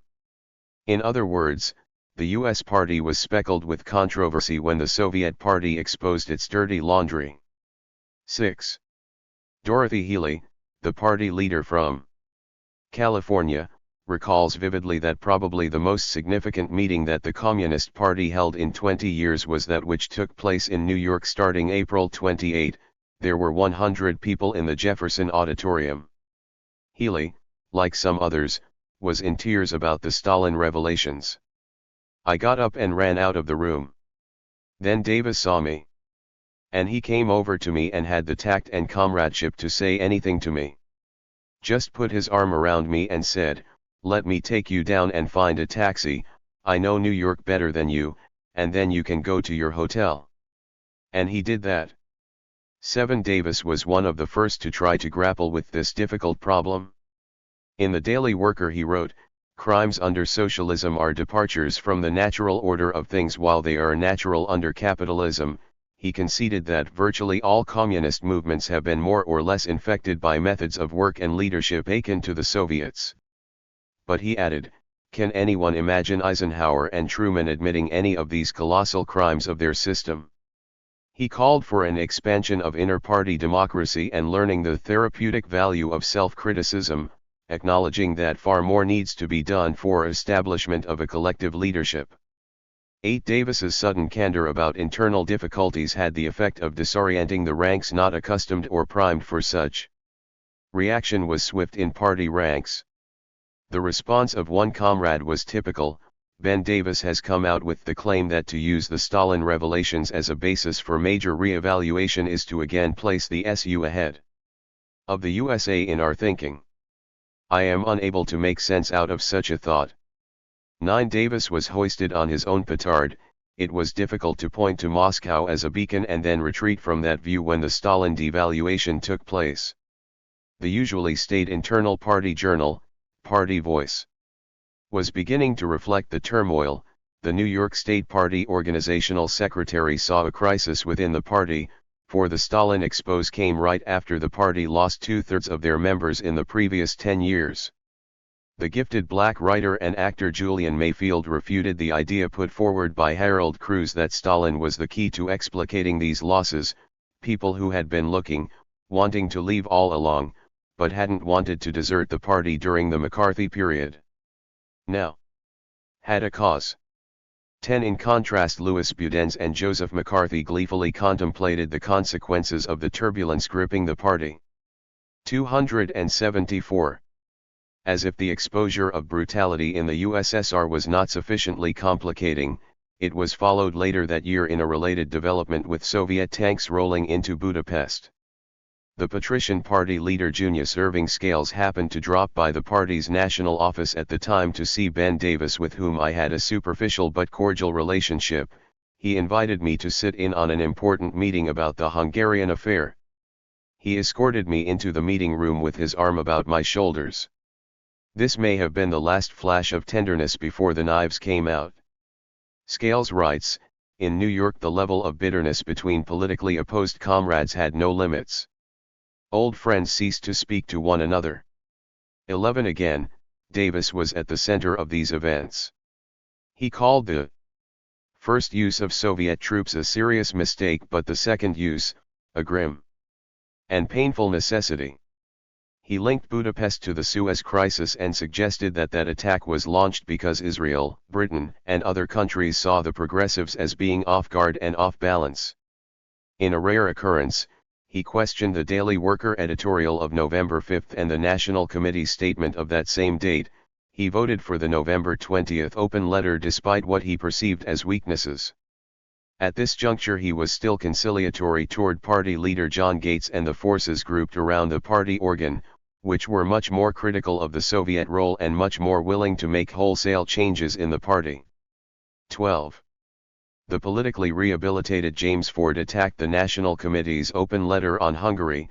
In the historical sense, these events are going to strengthen socialism, he said in the November 26 Daily Worker. The committee expressed gross errors.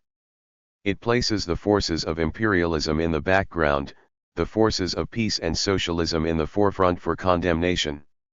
In a striking characterization, he accused the committee of Titoism. In early November the National Committee had issued a controversial statement on Poland and Hungary. Great upheavals were initially and primarily mass democratic upsurges of the working class and peoples of these countries. 13. In the vote on the statement, Dennis and Davis had abstained, James Jackson voted yes with qualifications, and Foster was absent. The committee's position certainly sparked polemics, and fundraising was adversely affected. In these party wars, which raged intermittently until 1959, Davis is pictured as being aligned with Foster in the so-called leftist tendency. David Shannon, for example, calls Davis one of the hardest of the party's sectarians and of Stalinist orthodoxy. 14 Nina Goodman calls Foster Davis's idol but adds that he also loved Patterson, Louis Weinstock, and A1 Lannon. These conflicts wounded the party severely. After Howard Stretch Johnson left the party during this time, he says that he was out of Commiss. 275. Zion spiritually, emotionally. I actually wanted to blow my brains out, but instead of that, I consumed a lot of booze. I've been in psychoanalysis, hypnoanalysis, group therapy, and I am just beginning to find myself. 15 In his 1958 memoir, John Gates maintained that in the post-1945 period there were two factions, one centering around Dennis and the other around Foster. Only Davis and Bob Thompson supported the latter. He labels this faction left sectarian but says that both groups joined in keeping the struggle behind closed doors. It is also likely that Thompson and Davis, who looked upon most of us as weak, unreliable, and as concealed Browderites, had their eyes on the top posts but were not ready to make this known. He recounts the debates concerning the immediacy of fascism and the war danger. At the April 1956 meeting, Dennis gave a report criticizing past policies. Foster stood alone, except for the half-hearted support of Davis. He terms Davis anathema to those fleeing the party like himself and accuses him and Foster of destroying the party. The important point is that there did seem to be three, not two, factions: Davis, Foster, Gates, and Dennis in the middle. 16 The post-1956 crisis is a searing event in the history of the U.S. left, and it still generates emotion today, much like the executions of Julius and Ethel Rosenberg, for life and death were at stake. The widow of Eugene Dennis, Peggy Dennis, has viewed Davis with a lack of fondness. She recounts, presumably second-hand, the incident leading to her husband's confrontation with Huaci in the late 1940s. Gene had suggested Ben Davis. Ben insisted that Gene, as general secretary, be the one. Others sat silent, and at one point Ben challenged this mystery stuff that keeps Gene from taking on these kind of hearings. Ben accused Gene of being a coward, afraid to go into these hostile situations. Then in 1956, she says, Dennis blocked the Foster-Davis move to oust Gates. 17 Howard Fast, a noted writer then a member of the party, recalls the following: my own belief is that the Gates faction never represented a majority of the party. It is true that numerically the Communist Party of the United States was insignificant, but it was the Communist Party of the most powerful nation on earth, and therefore it had an importance far beyond its size or effectiveness. 18 George Charney, who clashed with Davis on the New York Party structure during this time, nonetheless recalls him as an old cherished colleague. At the April 1956 meeting, Foster, with half-hearted backing by Ben Davis, made a furious rebuttal of the criticisms, but he was isolated. Yielded not an inch, to the Stalinist trend represented by Foster.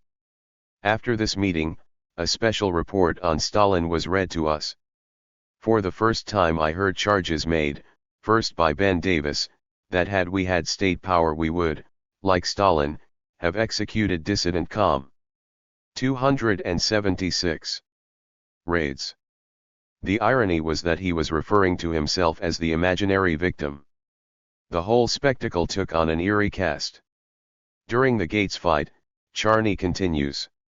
Ben Davis made a big point that the Negro membership overwhelmingly supported Foster and opposed the Gates wing. Up to a point this was true. In the National Committee, however, Jim Jackson and Claude Lightfoot favored Dennis, not Foster. Harlem was united behind Davis. I will never forget my meeting with the Harlem Committee prior to the National Convention. I was terribly alone. Aside from some caustic remarks made by Ben, the discussion was fairly temperate. Nevertheless, it was a tense, Emotional confrontation. My revisionist position was rejected overwhelmingly. Most vociferous supporters of Foster came from the waterfront section headed by A1 Lannon. Foster's main base in New York was the Garment District. Their dedication to the party, to their Soviet Union and to their vision of communism overcame all other considerations. The fact that Davis had Harlem and Foster had labor suggests that at least in New York the base left for Gates was mostly white intellectuals and middle strata. 19. Dorothy Healy hesitates about Davis. I have very ambivalent feelings about Ben. On one hand, he was one of the most eloquent people in the party, and really far more able in analysis than others were. On the other hand, he always mixed in with the questions what I considered subjective questions, personal ego, and what not. 20 Since repression had removed Gil Green, Henry Winston, Gus Hall, Robert Thompson, Claudia Jones, John Williamson, and other important forces from the scene, the quality of the leadership was negatively affected. As time passed, Junior Scales, a Southerner like Davis but from a Confederate family, saw a change in Davis. At first he had seemed inclined to support Foster and crush the questioning opposition by weight of his and Foster's authority, then he shifted his position and abandoned Foster, and throughout the summer and fall I felt that he had become pathetically unsure of himself while making a loud and ominous noise, the ruin of a fine man. 21 Paul Robeson, Jr., left the party eventually, but he speaks glowingly of Davis and remains hostile to the Gates faction. Gates people were viewed by black, Hispanic, and language coder as your friendly left-wing bigots. On the issue of black liberation he was just hopeless. The Stalin issue, Robeson contends, was irrelevant.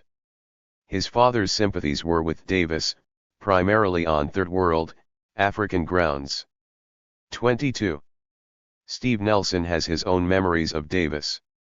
In spite of our frequent clashes over party policy, he had always been decent toward me and taken an interest in my work.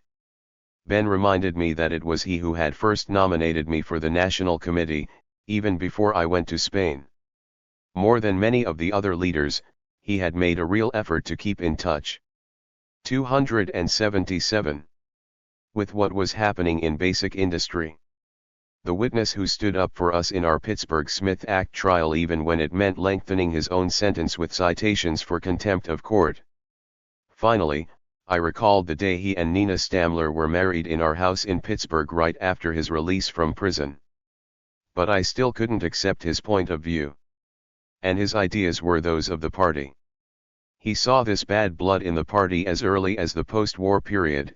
I could always talk with Davis, though although we argued repeatedly, we maintained a mutual respect and would often go out for coffee. He'd insist that we couldn't influence these petty bourgeois organizations. With Thompson and Foster, my relations were more distant. Still, Foster, Davis and Thompson repeatedly accused us of revisionism.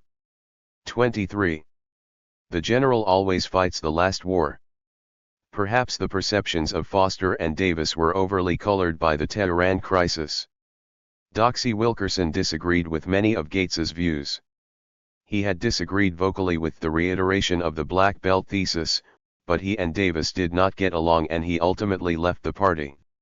He still believes in socialism and contends that he left more in sorrow than anger. He maintained friendly relationships afterwards with Winston and particularly Patterson.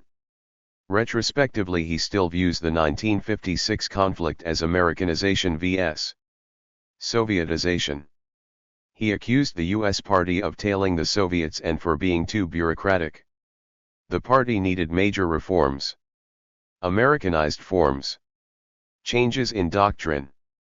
In an arresting analogy he concluded, Gorbachev's talking stuff, we were talking then. 24. The U.S. party was influenced heavily by the Soviets, who had made the revolution that others had just talked about. The command administrative procedure so popular there was reflected in the U.S. party and was heightened during the Red Scare. The exigencies of clandestine political work and repression often did not allow for full and expansive discussion before decisions were adopted. James Jackson recalls during this period that patience and mood were shredded. You just come from 5 years in jail or underground. People dropping out of the party. Confusion. His opinion is that not everything was negative about the demand for enhancing democracy in the party. The underground had produced certain abuse of leadership. Foster was unyielding and had a low personal regard for Gates. If the patriarch won, he would still come back and ask for a revote. But people were tired of the heavy hand in the United States. 25 Claude Lightfoot later characterized Gates as anti-Leninist. Foster held steadfastly and refused to engage in any self-criticism, while Dennis was self-critical but refused to go overboard like Gates. 26. It is possible that prison and the tension of the times affected Davis' days. After leaving prison in 1955, he sharply and perhaps unduly rebuked the creative writer Joseph North severely for not noting in an article on Spain the role of Dr. Arnold Donowa, a former dean of the Howard University. 278. School of Dentistry, who went to Spain to be a facial surgeon, was often under fire, and gave up temporarily a large practice. He was now recovering from hoodlum attack permanently damaged his brain. Why is all this, Joe? You're undoubtedly acquainted with the facts about Donowa. All the more unfortunate because Donowa was black. Then he lit into North and Howard fast for not listing Foster's books among recommended reading. This was deemed serious. 27. Nevertheless, it would be one-sided to focus on this tendency of Davis's. For example, despite the suggestions of some, the record shows that Davis and Gurley Flynn, the top woman leader in the party, were able to maintain cordial relations, though not always agreeing on the issues and once contending for the same party post. 28. Admittedly, it was not easy to oppose Davis and Foster, a walking embodiment of the powerful Black Labor Alliance. Their relationship seemed to deepen under the pressure of the times. Just before Davis was jailed, he penned a tribute to Foster lauding his outlined political history of the Americas. In turn, Foster called Davis a brilliant and courageous fighter. 29. In his memoir, party leader Alexander Bittleyman recalls that when the Comintern favored the J. Love Stone faction over Foster's, didn't collaborate harmoniously. We abided by the instructions but refused to take responsibility for majority leadership. His comments remind us that Foster had been a participant in party wars before and by the account of most comrades had been proved correct in the cold light of history. First it was Lovestone, then Browder, and now Gates. In the eyes of many comrades they embodied a triangle, or a trinity. It was like Pascal's wager on God, it was best not to bet against him. 30. The statement of the National Committee of the party issued in the summer of 1956 was self-critical. We admit frankly that we uncritically justified many foreign and domestic policies of the Soviet Union, which are now shown to be wrong. They called themselves an independent Marxist party. In criticizing their fraternal party in Moscow, the National Committee averred that it would be incorrect to attribute all errors to Stalin, just as it was wrong to give him credit for all progress. They criticized the continuing silence on allegations of anti-Jewish acts in the Soviet Union. The U.S. party was caught in a pre-Gorbachev wind shear from Moscow. 31. James Ford bravely advocated that political differences among party leaders be brought into the open. Differences do exist on very serious matters, such as, on the Middle East situation, the Negro question, questions of Poland, etc. The confusion is transparent enough to be seen in compromises and patched-up statements. He recalled that even though the Negro question was kicked around openly for years within the party, it did not seem to harm the issue but in fact helped it. Like a dam bursting, letters poured into the party organ urging an airing of differences among leaders. But a number of party leaders felt that the enemy could take advantage of such. 279. The problem was that the enemy was well aware of the differences and in certain aspects was creating and exacerbating them. 32. Davis was in the thick of it all. He told Robeson, "I've been involved in meetings, there's been no time to see you. There's plenty to talk to you about." The meetings I've been in are of tremendous importance and I'll have to tell you about them. 33 These words were an understatement, for Davis was tossing thunderbolts repeatedly. He cited two statements on the 20th Congress of the CPSU issued unanimously, adding, "Today's differences may be tomorrow's agreement." He continued, "I believe that the biggest single overall challenge to the American Party is the fight against left sectarianism." For Davis, this was a candid admission and implicit self-criticism. Yet he was disturbed by a perceived overemphasis on the Stalin revelations since he believed that the party was independent anyway. He rued the ignoring of the objective conditions but coupled that with the assertion that our party, especially on the upper levels, is unfamiliar with self-criticism.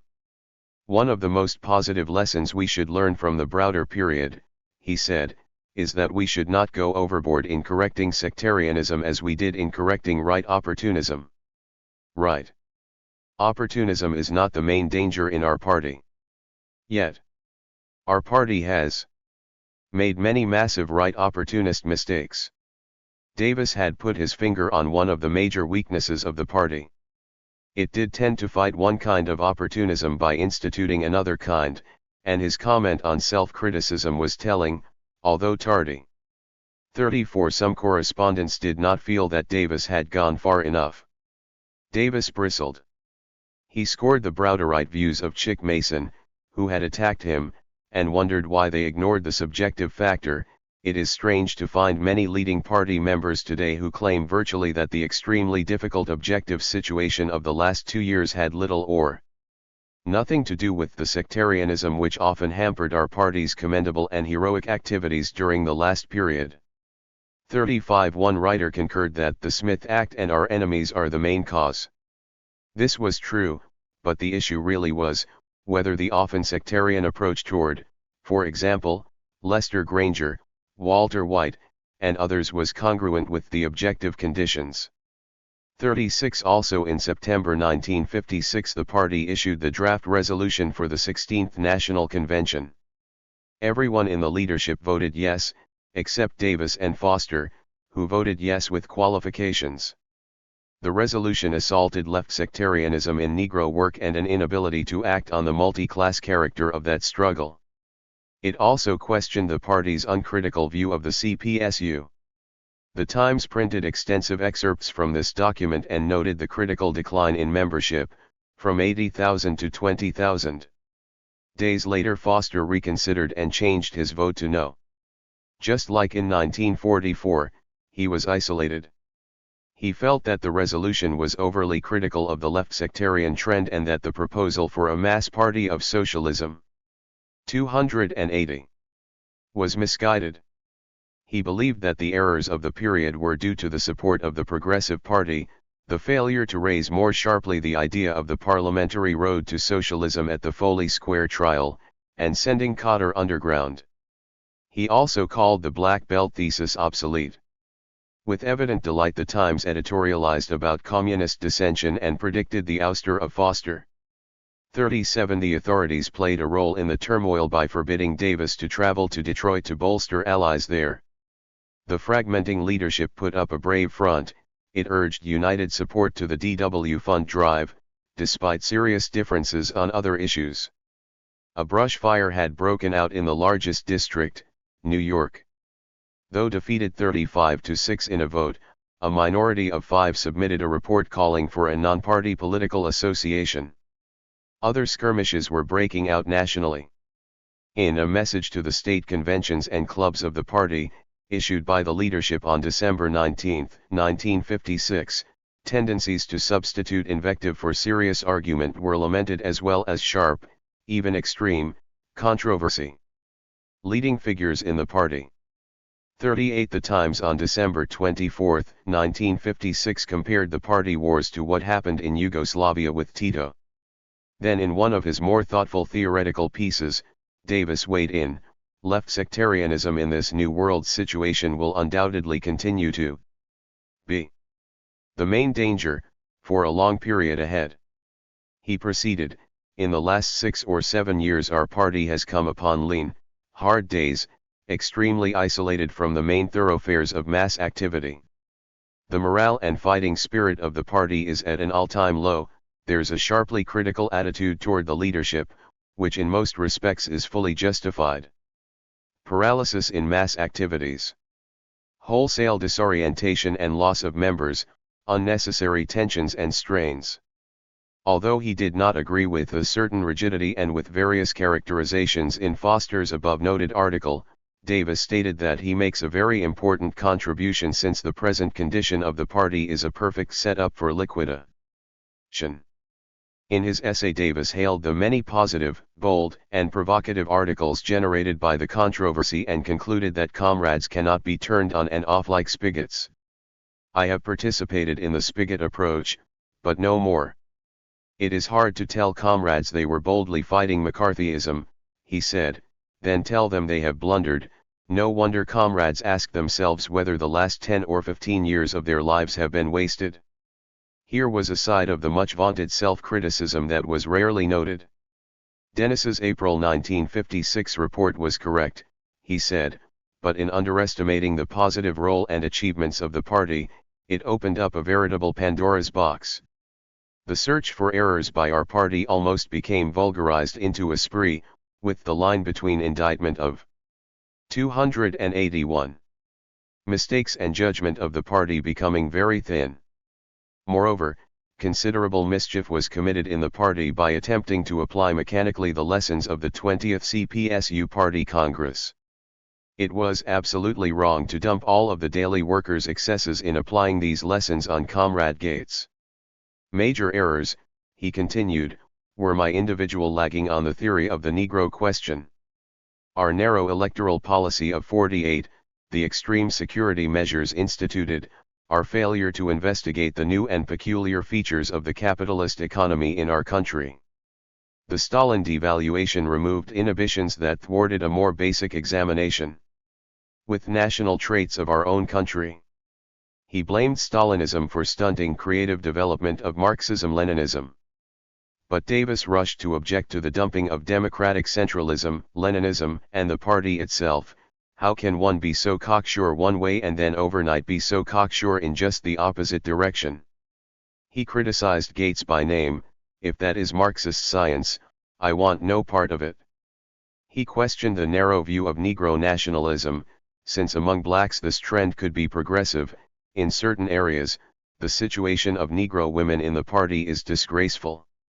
If, as the party said, black freedom was key to unlocking the door to the further progress of the entire nation, then we should act that way.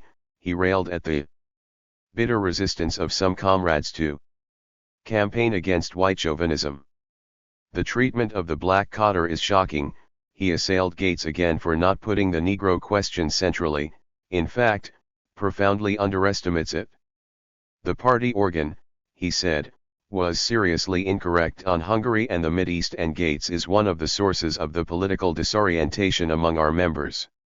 His articles violated inter-party democracy insofar as they did not reflect the views of the most recent convention.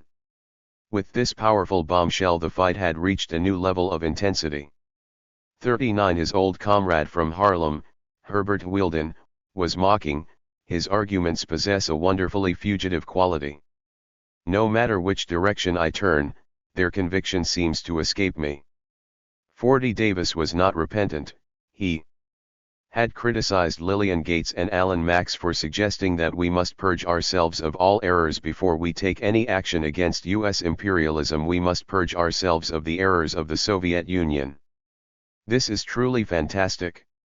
How many errors of other organizations, countries, and peoples are we supposed to purge ourselves of?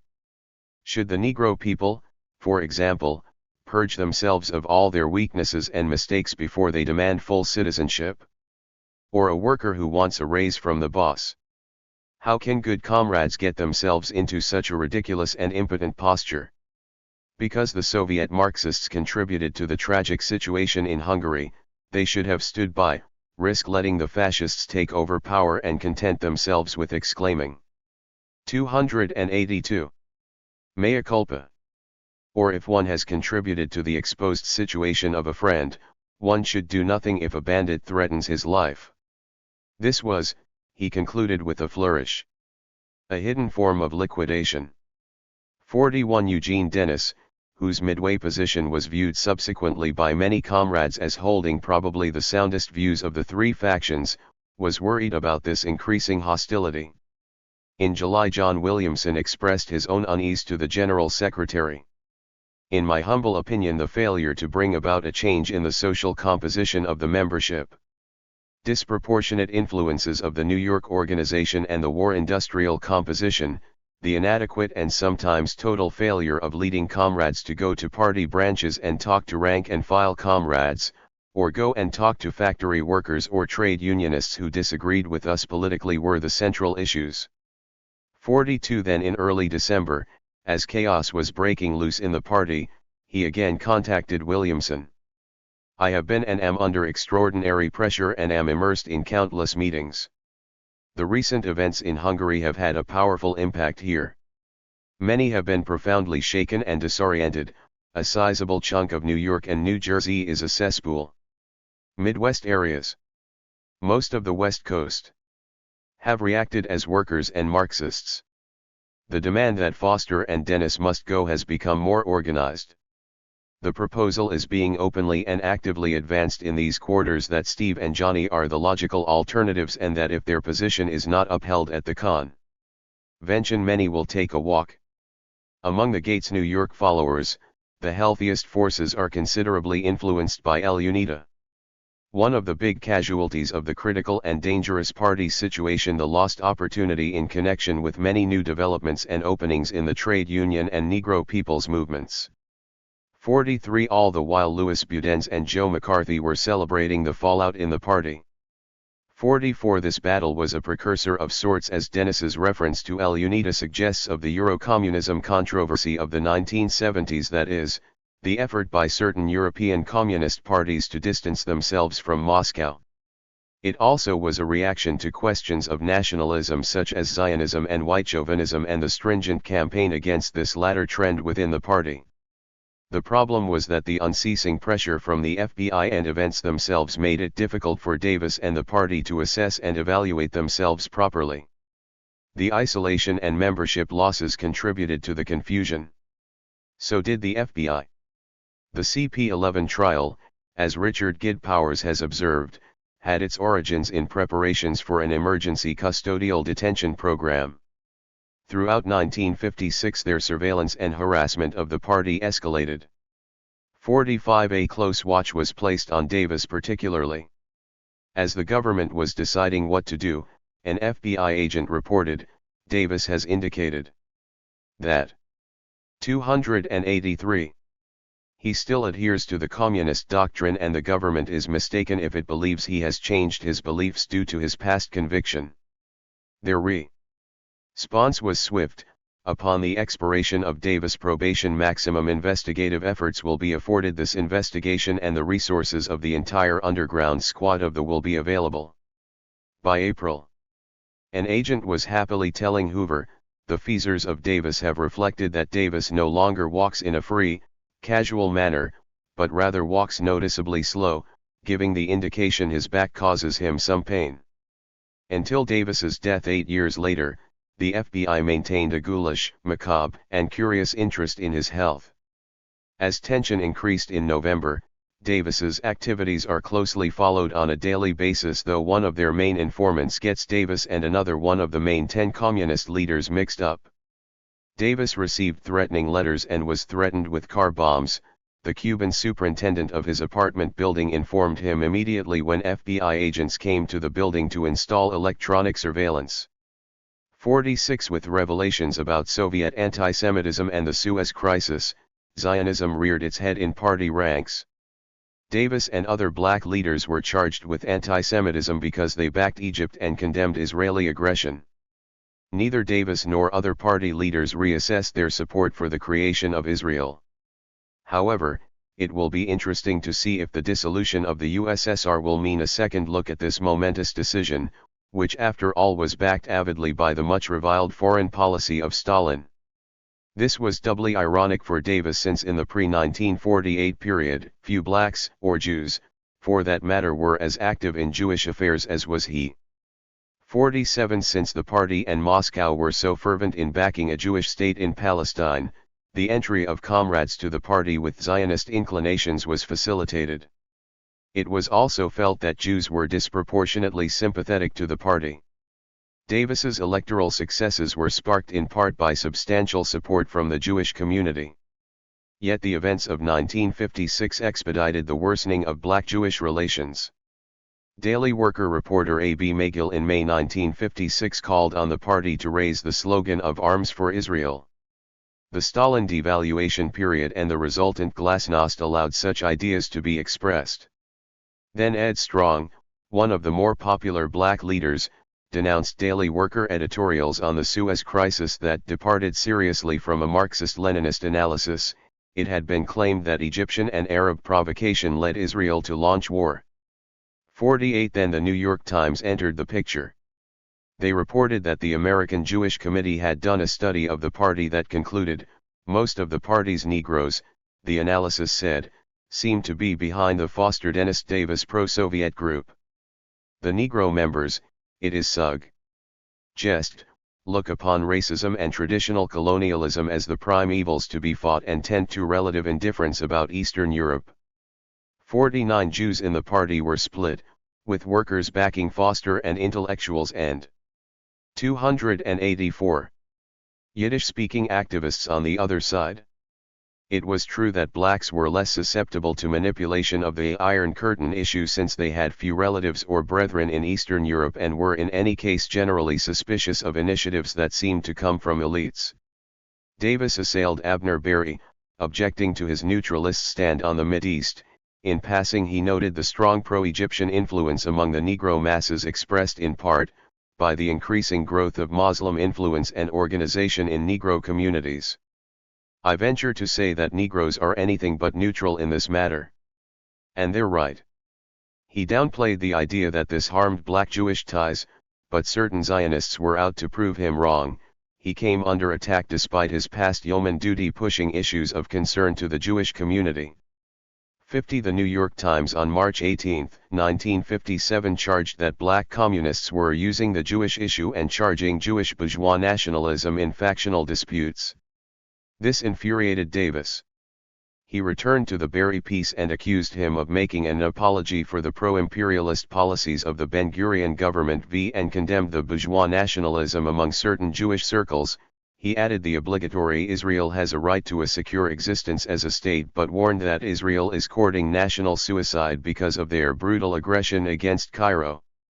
He railed against Zionist pressure on the Los Angeles Herald-Dispatch and other black newspapers, though he disagreed with their calling Ben-Gurion Hitler, terming it harmful and unfortunate, but noting that the chauvinist and far more prevalent slander is that of labeling Nasser as a dictator and Hitler.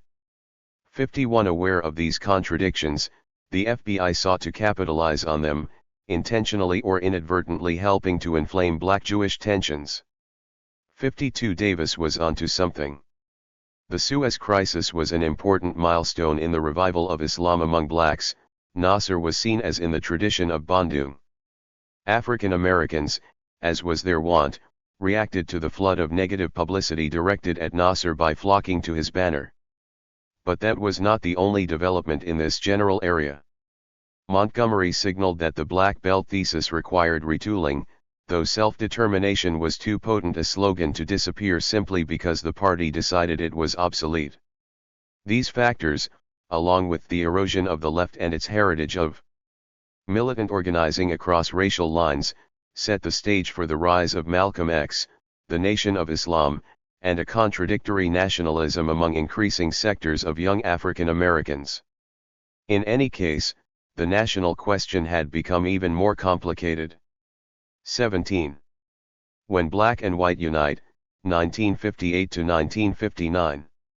The party wars had burst on the scene in 1956, but it was now 1958 and the party recognized that the internal scuffling was not helpful when a nascent African American movement was re-emerging.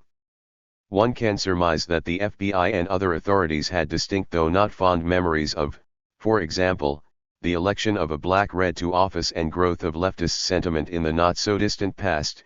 COINTELPRO came into being in 1956 for certain reasons. For elites it was rather messy that Montgomery and Little Rock had occurred during the Cold War. Certainly these racial hotspots were not good for public relations globally. Similarly, it was unhelpful that so many blacks could not fully understand why they should distance themselves from black Reds. The Red Scare was helpful in convincing civil rights forces to keep their distance from communists in the black liberation movement. The immediate post-Brown period with the spirit of Geneva did allow Davis to gather added support, but unfortunately for Davis and the party, the situation was even more complicated for them than it was for the FBI. This period also witnessed two important changes. Davis and the party deepened an earlier trend of softening criticism of mainstream civil rights figures like Randolph and Wilkins and acknowledging that they were incorrect in having much of their past criticism turn on disputes over foreign policy. But as time passed, it seemed that the lack of criticism from the left made these figures and their movement more susceptible to influence from the right. Balance was needed. Second, although the Gates faction was defeated within the party, this only led to the rise of another faction, symbolized by African-American communist Harry Haywood. Simultaneously, it was fascinating to note how blacks seemed to stand down so disproportionately from the Gates faction. Those blacks who left the party, Haywood, Wilkerson, Berry, Johnson, and others, were not high-ranking figures like Gates, nor were all of them pro-Gates in any case. The mainstream press often tended to equate blacks with Stalinism, referring to Davis particularly since Foster was ill so often. What was the impact of this in various quarters?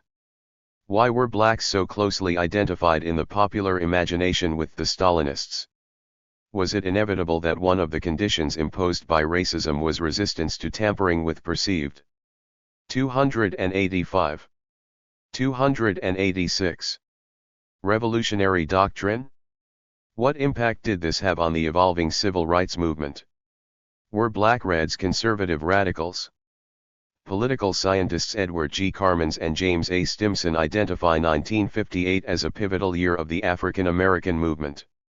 Howard Fast had said that the party was still the communist force in the world's most powerful nation. 1. Stool Pigeon said that despite an estimated 10-year decline from 80,000 to 20,000, this still putatively important party was more dangerous in 1958 than in early 1948, since now they boiled their ranks down to the hardcore. Davis was considered the hardest of the hardcore, yet he still maintained contact with the Rev. Adam Clayton Powell and Dr. Martin Luther King during this pivotal year. 1. The year began ominously with the conflict over the statement issued by communist parties of 12 nations. Then Gates left the party with much publicity, despite the party's dwindling membership. The Red veteran from the Spanish Civil War blasted Davis, Foster, and Dennis. This and his eagerness to tell all to the mainstream press did not help his cause or his supporters left behind to fend for themselves against a determined Davis. One paper happily told its readers that the party gave signs of nearing the end of the road. Reassuring their unrealistic and headstrong compatriots in the elite, the Times said, "Communists have played no role at all among Negroes. Concessions had to be given," the paper believed, "but the past had to be avoided and the communists should get no credit." 2. Davis and the National Administrative Committee scolded Gates. Flynn jumped on the departed leader. "Lately in our meetings he pounded the table, denounced and attacked his longtime co-workers, and behaved in an aggressive manner. Every meeting in which he participated for many months became a stormy scene." She wondered why he was so mild on television with Mike Wallace. 3. One of Davis's closest allies, William Patterson, replaced Gates as the head of the newspaper. This was interpreted as a Paris Commune-type lesson for Davis and the leadership.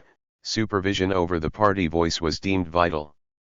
Certainly the FBI could have celebrated the fact that the party was forced to suspend daily publication of the paper.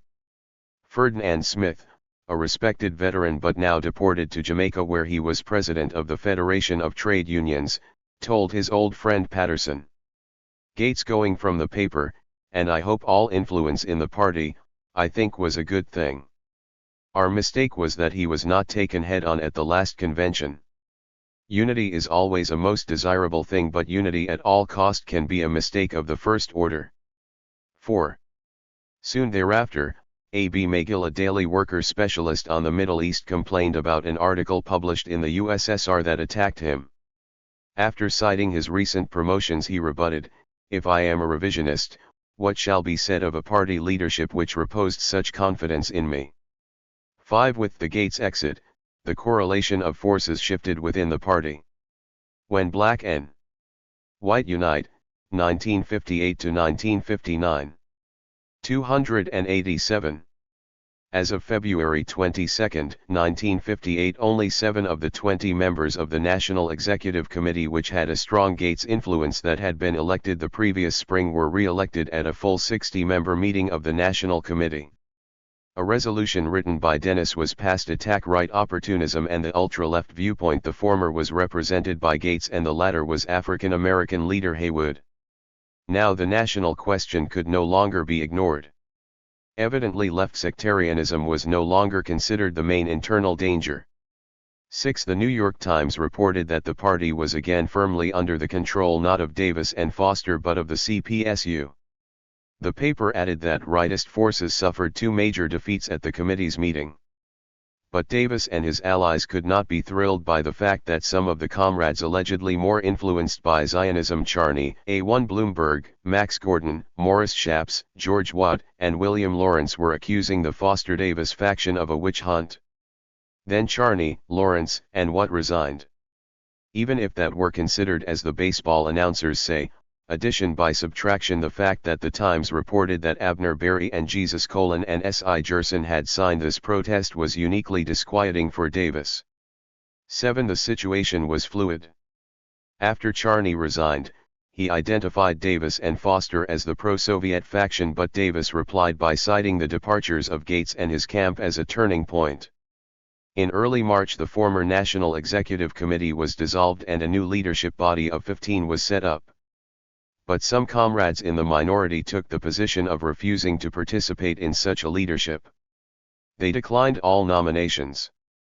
8. Just as the elite sought to win more blacks back from the left during this period, it could be inferred that the historic identification of many Jewish people with the left also presented a challenge. The Israel question and the concessions that could be granted more easily to Euro-Americans allowed elites to achieve huge gains in this realm. Parallels certainly exist between the post-World War II travails of the Jewish and black communities. The popular conception was that Foster was the titular leader of the dominant faction in the party, but that real power was being wielded now by Davis and Dennis. The New York Post wrote, "Anyone who challenges any decision of this group," one dissident said, "is immediately branded as a white chauvinist and automatically discredited." Davis used this tactic on Gates in the Daily World fight, and it is even more effective today. 9. On the other hand, blacks were playing a disproportionate role in the leadership of the party. There was no surcease. Harry Haywood was identified closely with the ultra-left faction, but as Davis himself said, in New York State certain of the most vocal spokesmen of this ultra-left are Puerto Rican and Negro. 288. Comrades.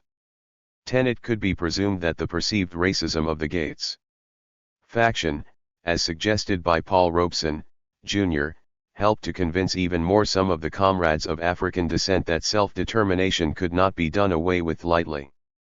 Moreover, as history clearly demonstrated, the party in New York was not just another party organization. The FBI was active as ever. As part of COINTELPRO, the FBI said, authority is granted the New York office to prepare the suggested leaflet attacking, designed to capitalize on the current activities of the ultra-left faction of the party. It will accuse Davis of merely paying lip service in his opposition to the ultra-left faction.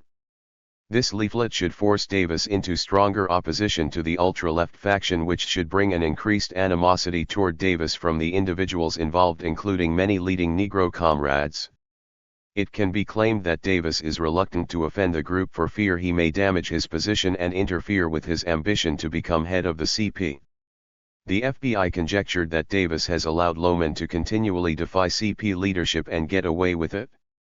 Loman has always seemed to be able to count on Davis as his protector. The leaflet could assert that Davis is so eager to realize his goal of becoming head of the party he will do business with any group he feels can help him. Such a leaflet would cause a great deal of consternation. It might well force Davis to take a more active interest in checking the ultra-left group.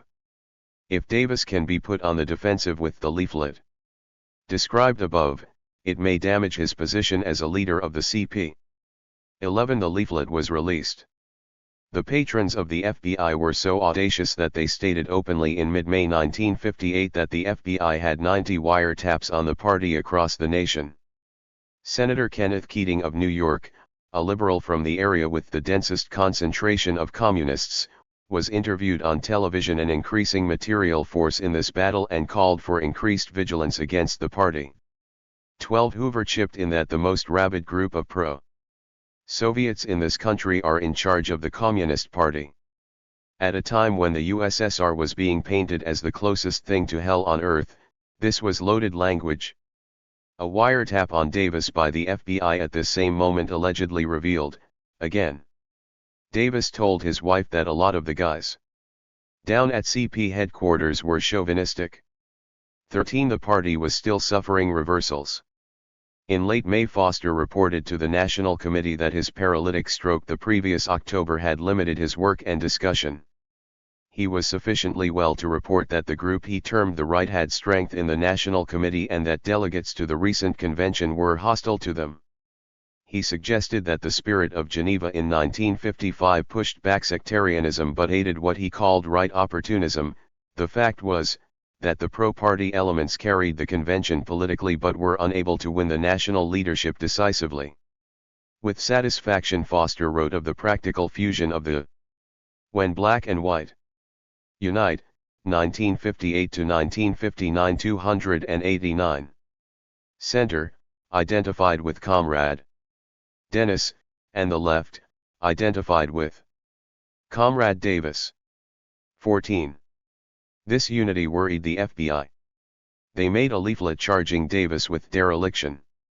Mailed only to those party members who are known to dislike Davis and who are seeking facts to unseat him from his current party position. Again, the propaganda was designed to criticize Davis for not fighting the ultra-left group as he did John Gates.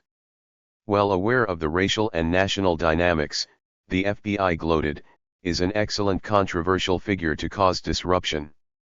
At the same time, a residual element of the trend represented by Gates was being continued in the party by Dorothy Healey, another aspect the FBI could play upon.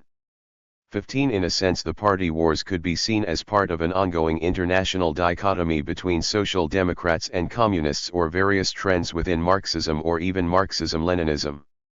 In what was once the German Democratic Republic, these forces had merged into the Socialist Unity Party. In Austria, France, Spain, Sweden, Norway, Finland, most of Europe, in fact these forces were separately organized. Because of the weakness and historic ideological poverty of the social democratic trend in the United States, especially their weaknesses on race and racism, there was a de facto East Germany situation in New York, that is, Social Democrats and Reds were under one roof. Hypothetically, the existence of a progressive Social Democratic Party would have spared the CP some of the angst of the 1950s in a number of ways, for these forces would have had their own party.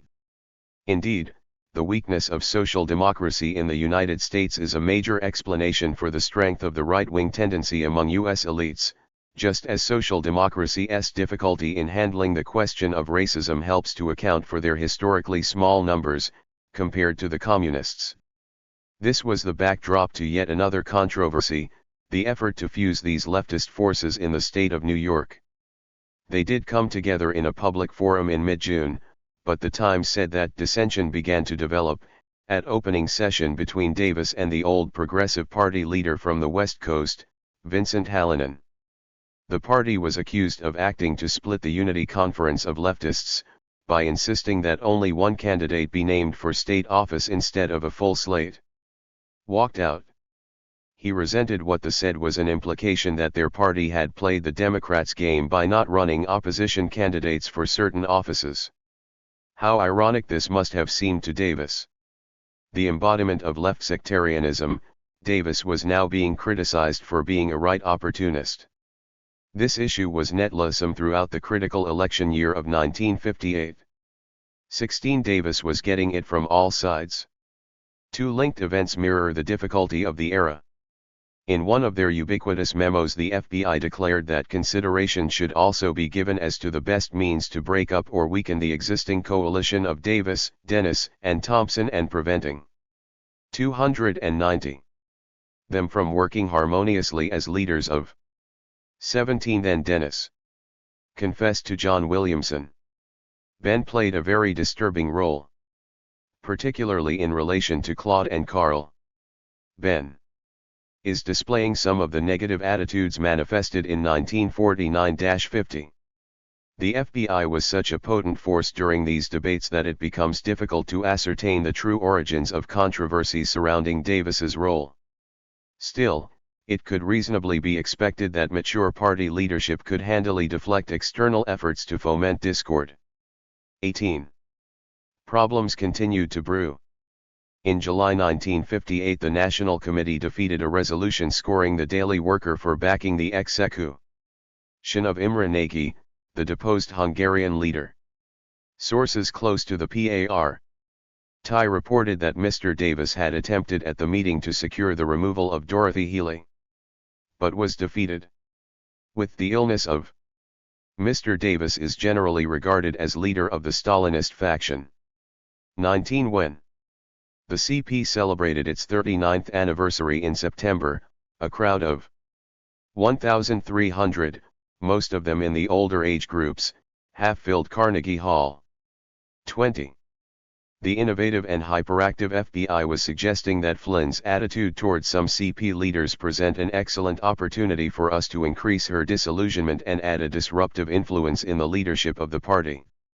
Their monitoring of her was producing excellent information. As stated above, the problem with historical reconstruction of this period is that the FBI was involved so intimately with party wars that sorting out cause and blame becomes difficult, yet it cannot be denied that whatever the role of the FBI, some comrades' dislike of Davis was deepening. Did the Daily Worker have to back the Nagy execution? Like James Jackson's earlier comment, one wonders whether, given the serious splits and adverse conditions, this kind of issue should have been pushed so forcefully. On the other hand, since the party had identified itself so closely with the fortunes of existing socialism in Eastern Europe, and given their tendency not to duck burning issues, it would have been perceived as opportunist to act otherwise. 21. The increased scrutiny and pressure on Davis occurred as he sought a rapprochement with the Reverend Adam Powell and other mainstream black leaders in Harlem. The village was not very large and many of their supporters knew each other well. The Red Scare made open contacts questionable. Davis's attacks on Powell during the era of left sectarianism had to be overcome. In his first post-prison interview, in March 1956, Davis rose to the defense of Hullen Jack, a prominent New York black elected official. He scored the removal of the progressive Hubert Delaney from his city post. But in an article in the Daily Worker on October 23, 1956, when internal conflict was raging, Davis showed he could avoid both left sectarianism and right opportunism in the post-Geneva era. Davis termed Powell's support for Eisenhower a serious error of judgment which could prove costly to the Negro people and to their natural labor and liberal allies. He blamed the When Black and White Unite, 1958 to 1959 291. Democrats in part, citing the purported deal that led to the prosecution of Powell on income tax charges. Davis concluded, the Negro Labor Alliance is not something to be handled casually like changing brands of cigarettes. 22. The issue was joined when rumors emerged of Davis's old foe Earl Brown challenging Powell for Congress.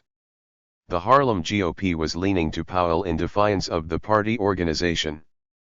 But this is not what brought Harlem politics to the notice of those who traditionally had paid as much attention to this issue as they did to the Maldives. 23. Powell had obtained the implied endorsement of Davis. J. Ray Jones, trying to be agnostic, opined that he did not seek red support but that Davis had the right to express his views. It was true that Davis had called for all-out communist support to one of the top black leaders in the nation. Davis deplored the scandalous assault on Powell, whatever one's differences with Powell, and despite his often ill-chosen and intemperate words, he stands at this historic instant as a symbol of the whole Negro liberation movement. The mellowed Davis even hailed the Liberal Party for suggesting Ralph Bunche for the U.S. Senate. But he would not budge on the growing criticism of his and the party's view of the United Socialist ticket, the so-called fusing of forces of the left. Graciously he granted that advocates were sincere, but in fact they're really withdrawing from the political mainstream into militant isolation. He was particularly exercised over the role of the Socialist Workers' Party, a traditional target of his invective. The most effective arena for independent political action presented by life itself is the struggle around Adam Powell in all its enormous significance and aspects, he said. In an implicit concession to Harry Haywood, he added that this national liberation issue. Davis did not accept that the party had swung, in the pattern frequently complained about, from left sectarianism to right opportunism on such questions. He did not agree that there was an insurmountable obstacle in courting centrist forces, which were under fire from the authorities. He did not agree that courting centrists like Powell while avoiding a United Socialist ticket comprised of other leftists presented a major problem. Others suggested that this preference for the center over the left was just another brand of opportunism. 24 Still, there was good reason to come rushing to the aid of Powell. The situation was too reminiscent of 1949. Those who said then that if Davis were not defended the right wing would come after Powell were right. And after Powell, they went for Dr. King. It was déjà vu all over again with one of the same actors, Earl Brown. He was using similar rhetoric, said Davis, accusing Powell of class hatred and race hatred. Davis charged that Brown was chosen to oppose Powell since no responsible or respectable leader would do it. The heat was on Powell. 25 Although he rejected communist support, interestingly enough he indicted the red brush anti-communist words of Brown. But he went further to brag about his anti-292 communist credentials, including his ill-fated trip to Bandung in 1955, where he said he stopped communist propaganda dead in its tracks. 26. Davis did not balk publicly at Powell's position, as he might have in the past. Instead he condemned the Liberal Party for backing Brown and not Powell. 27 Why would this now anti-communist party oppose Powell, who had broken with the Reds? Opposition to selective service, the British loan, Greek-Turkish aid, and the European Recovery Program back in the late 40s to his advocacy of the Powell Amendment that helped kill the Federal School Construction Program Bill, 2 years ago was deemed reason enough to oppose the controversial cleric, according to the Times. Yet, opposition from influential Euro-Americans was a plus for Powell in Harlem and a kiss of death for Brown. Powell won overwhelmingly. It seemed as if the pre-1956 tactics of the party had rubbed off on the elites since they seemed to be as concerned with Powell's foreign policy views as much as any other issue. But above all, the high and mighty were concerned about the fact that Davis and Powell and Davis and Harlem might awaken the alliance of the past.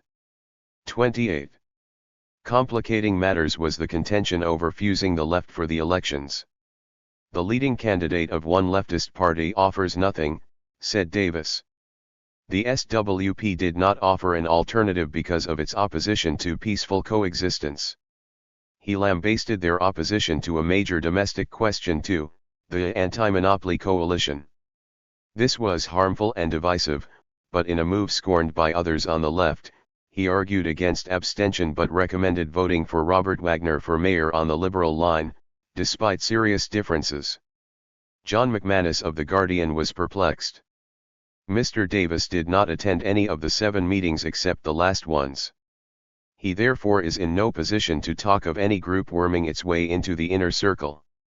He refuted the idea of SWP influence that so upset Davis. Responding, Davis apologized for seeming to suggest that they were all dupes of the SWP but otherwise stood by his position. Yet opposing him on this question were Du Bois, Rockwell Kent, Corliss Lamont, Hugh Mulzac, and many others. They could not be so easily dismissed. There were charges that Davis and the party had swung from left sectarianism in dealing with blacks to a combination of right and left opportunism in dealing with the left. 29. At the United Left Conference in mid-June 1958, the communist view was defeated, 154 to 81, as the Times said. Warnings were sounded from the floor against communist wrecking tactics. The communists were pictured as fearful of success of the New York ticket lest it consign the remnants of their party to oblivion. 30. The party pushed to offer only a single candidate for the U.S. Senate for the assembled forces to agree on, but the majority opted for a full slate. Almost 500 attended. Davis and the party argued that a full slate socialist ticket was sectarian and destined to come into a frontal clash with the labor movement. The objective effect. When black and white unite, 1958 to 1959, 293. Of a third party at this time will be support for Rockefeller and the GOP. The memory of the now unfortunately discredited Progressive Party campaign of 1948 was fresh on their minds. Others saw this socialist effort as a Trojan horse for a resurgence of the Gates faction. Pressure from the comrades forced Hallinan to issue an apology for his slanderous attack on Davis, but Davis was unmoved, saying it did not go far enough. Others felt that Davis had missed a historic opportunity to consolidate the small U.S. left. 31. This issue was a cause for some anxiety. The Lower East Side Club of the party publicly rebuked Davis for his contradictory statements on the Liberal Party. Hal Coppersmith, on the other hand, found it tragic that the Independent Socialist ticket voted not to cooperate in Davis's own race for office. But Henry Abrams of the Independent Socialists refuted this attack, saying their policy was not to endorse until a candidate was on the ballot. Since Mr. Davis is on the ballot, I shall personally recommend that he receive our support and, if he desires it, our official endorsement. 32. Abrams may have spoken too soon. With the party wars easing in intensity, Davis had sought to re-immerse himself in New York politics and seek office in November. The right wing nationally was not oblivious to these developments in New York.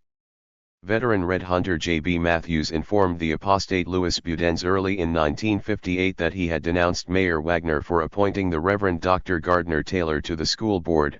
The pastor upset Matthews when he allowed the funeral of the communist Ed Strong to be held in his church. Worse, Davis, Patterson, and Robeson had served as pallbearers. Davis remained composed. He still requested a meeting with the mayor to discuss concerns and appeared before the Board of Estimate, speaking for 20 minutes on taxing the rich and ending segregation. With his secretary, William Albertson, Davis demanded that the mayor and Earl Brown take a vigorous stand on Little Rock and the crushing of white terror in Davis's hometown of Dawson, Georgia. 33. Mid-year found Davis still acting like a prospective candidate. At the office of the U.S. Ambassador to the United Nations, he was protesting the landing of the U.S. Marines in Lebanon.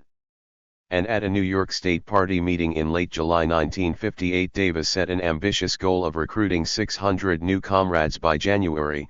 Certainly a campaign was a way to accomplish this goal. But showing his concern with the still nagging conflicts, Davis pushed through a motion passed 22 to set up a board to investigate and put on trial factionalism.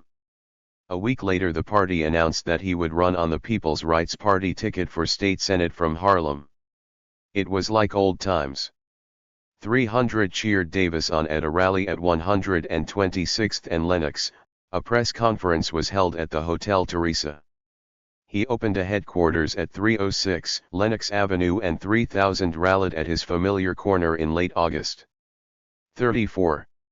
294. Similar exclamations greeted his campaign in the streets of Harlem. One woman yelled, "Ben Davis! I thought he was dead." The old optimism was back. In comparing 1943 to 1958, Patterson proclaimed, "The fact is the objective situation now offers greater possibilities than were apparent at that time." Davis was granted an audience with the Greater New York Baptist Ministerial Alliance, an assemblage of 400 churches. The ostensible issue was a new cause Davis was fighting for, the saving of Jimmy Wilson from illegal lynching in Alabama. Wilson was scheduled to die in the chair for allegedly robbing a white woman of a few dollars. Davis's old friend Rev. Horne of Trinity Baptist facilitated the visit. Horne gave Davis praise, saying that he had forsaken wealth for the movement. Later Wilson's sentence was commuted. 35. After the party wars, this campaign was bombed for Davis and may have fueled undue optimism about his prospects. With his old turn of phrase he characterized as Uncle Tom apologists his opponents Cora Walker and James Watson. He had to gather signatures and, as the Worker reported, many canvassers not affiliated with communists are already volunteering. The progressive and able artist Hugo Gellert made an attractive drawing of him for his campaign literature. 36. By early September Davis needed 5,000 signatures to get on the ballot, 2,000 more than necessary due to tricks by the old party machines. Jack Stahel continued that the Davis campaign in Harlem has already opened up great opportunities to rebuild our party there. Already many hundreds of additional copies are sold each week in canvassing and at the street rallies. 37. By the deadline 5,988 signed for Davis.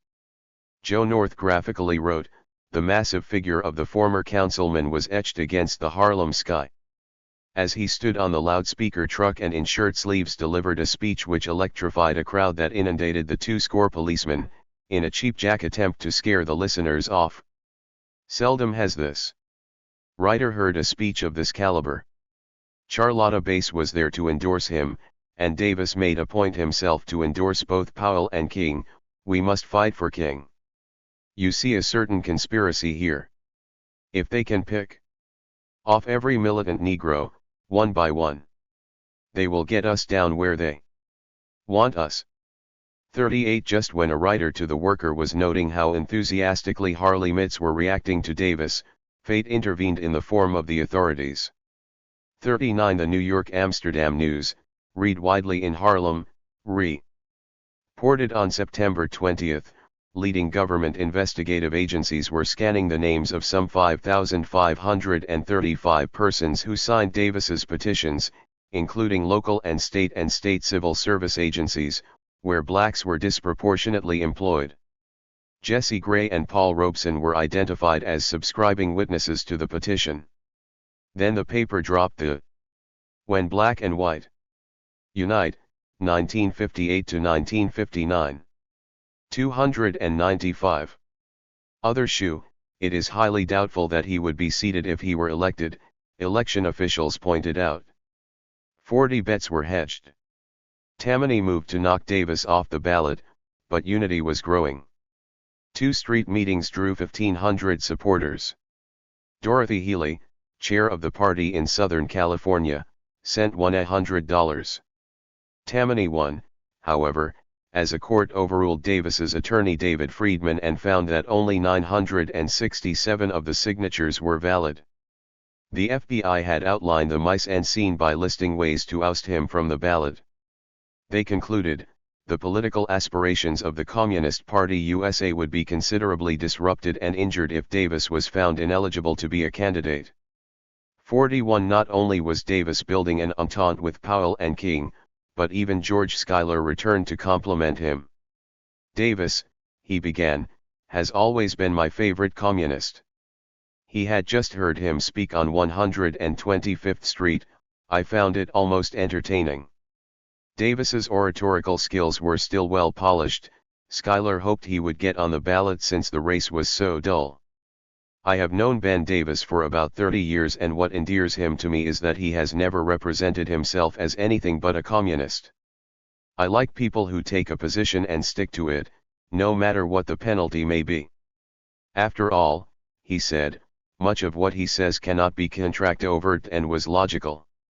Schuyler was inclined to vote for him even though he thought communism was slavery. He argued for diversity. "We need in America all voices which question everything which the majority takes for granted. My experience has been that even the professed anti-communists are very cool on civil rights. That Schuyler could be so favorable was extraordinary and signaled the possibilities, that is, if the FBI had not been so energetic. 42 Davis appealed the Board of Elections' decision to invalidate his petitions, and presaged the nationalism of the 1960s. This board is unfit to make such a decision. You are all white. But the elites had a no-lose proposition. At minimum Davis would be tied up in court and not in the streets. As promised, Henry Abrams of the Independent Socialists stood by his side in court as they appealed. But Davis did not leave the campaign altogether. He found time to speak to the 1,500 gathered at Carnegie Hall for the Communist Party anniversary. James Jackson and Jesus Colin joined him for street meetings. The Court of Appeals replied by voting 6-1 to uphold the ruling against him. 43 Party leader Arnold Johnson detailed how Davis was speaking to an average of 400 to 500 fans at his rallies on Lenox Avenue. In the afternoons 2,000 or more would appear in front of the Hotel Teresa, and this was at a time when the party was being hounded elsewhere. Part of the success of Davis in the party wars was the wide recognition that he had the common touch and vast personal appeal, though during this period his 296 relations with some leading comrades were quite difficult. Johnson marveled that no political meetings of this kind are being conducted by any other political candidate or party in any part of New York today. The only comparable event was the big huge demonstration meeting for. This was a telling comparison, particularly since when Reverend King was stabbed, Ben Davis spent the evening at the hospital. 44 Moreover, in his campaign Davis spoke on such issues as Little Rock, China, Africa, housing, and the USSR. Against all odds, Davis tried a write-in effort after being ousted from the ballot. 500 filled the ballroom at the Hotel Teresa for dancing speeches. He was back on the radio on WLIB. 45 His GOP opponent was not held in high esteem by Hullen Jack, top Harlem politician. Cora Walker had a reputation as a person who never hesitated to trample others under her feet if it served her purpose, Jack observed. 46 During the middle of the campaign, however, there was the shocking outrage of the attack on King. It was even more upsetting that the assailant, with her babbling about the communists, should serve as an example of what the atmosphere of red baiting can drive people to do. 47 The campaign helped to unify the party, however, as exemplified by Healy's $100 contribution. Finally there was someone the comrades could rally around.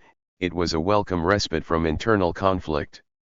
However, one writer has charged that Flynn believed other party members tolerated Davis' chauvinism because they had a double standard for blacks. In private she also criticized him for his treatment of women and his womanizing. This attitude, the author suggests, was not absent in 1958. 48 The sources for these bold assertions are sparse, as noted above. Certainly the record reflects that electoral campaigns showed a close and friendly alliance between them. Flynn preceded him as a People's Rights Party candidate for the City Council in 1957. Davis spoke on her behalf on radio and went beyond the norms of courtesy. 49 The mutual admiration between Flynn and Davis continued during Davis's 1958 campaign, with Flynn, a future rival for party leadership, calling him a shining symbol. Pioneer, in the vanguard, out in the front, on the firing line. 50 But with all that, Davis lost. The Times said he got a paltry 54 write-in votes. Yet Davis saw the positive, over 150 street meetings. 150,000 leaflets were distributed, a special mailing of 20,000 pieces. 2 earlier mailings of 6,000. However, Davis was not ready for official optimism. In a private report to the party he moaned about not only being the candidate but the campaign manager, too. Further, no particular white comrade has asked to make the report, but it might have been better if one had. This was part of the legacy of Gates, he said, echoing Paul Robeson, Jr. in calling his foe that crown prince of revisionism. Yet Davis was elated about some aspects of the campaign, such as the Powell issue. I cannot remember when A. Philip and myself as a party. When Black and White Unite, 1958 to 1959 297. Spokesmen were on the same side. Powell was compared to Marcantonio, which was high praise indeed. The new line was paying off, and in the course of the campaign we got 19 recruits in Manhattan. We could have gotten more. 7 months ago our party in Harlem was practically dead. Now it was nothing for us to speak and the Negro people would come and put dollar bills in my hand, even $20 bills. In this confidential report he noted that after the election Powell came to me and he thanked me very profusely for making it respectful for him to go to prison. Harlem, he said, viewed Davis going to jail like Nehru and Nkrumah. 51. It bears repeating that though subsequent historians have treated the party as an exhausted force during this period and not even worthy of examination, the FBI and other elites did not agree. They still had on their minds what has been wiped away from most others, Davis's past electoral victories and continuing support among blacks. The reconstituted line of the party simplified the chore of reviving this trend. Davis had contact with King and Powell in an era when fear of communist influence and sway was not seen as a mirage.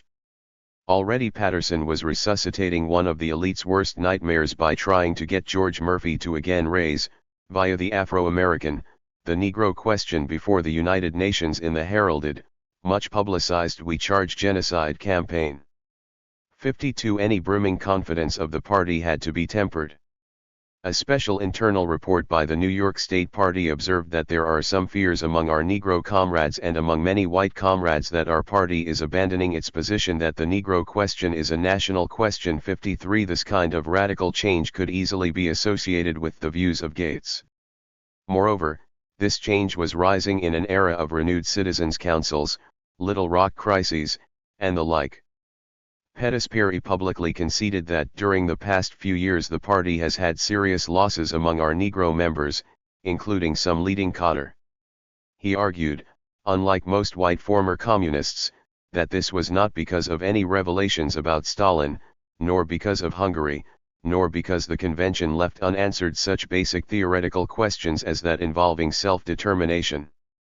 Why then?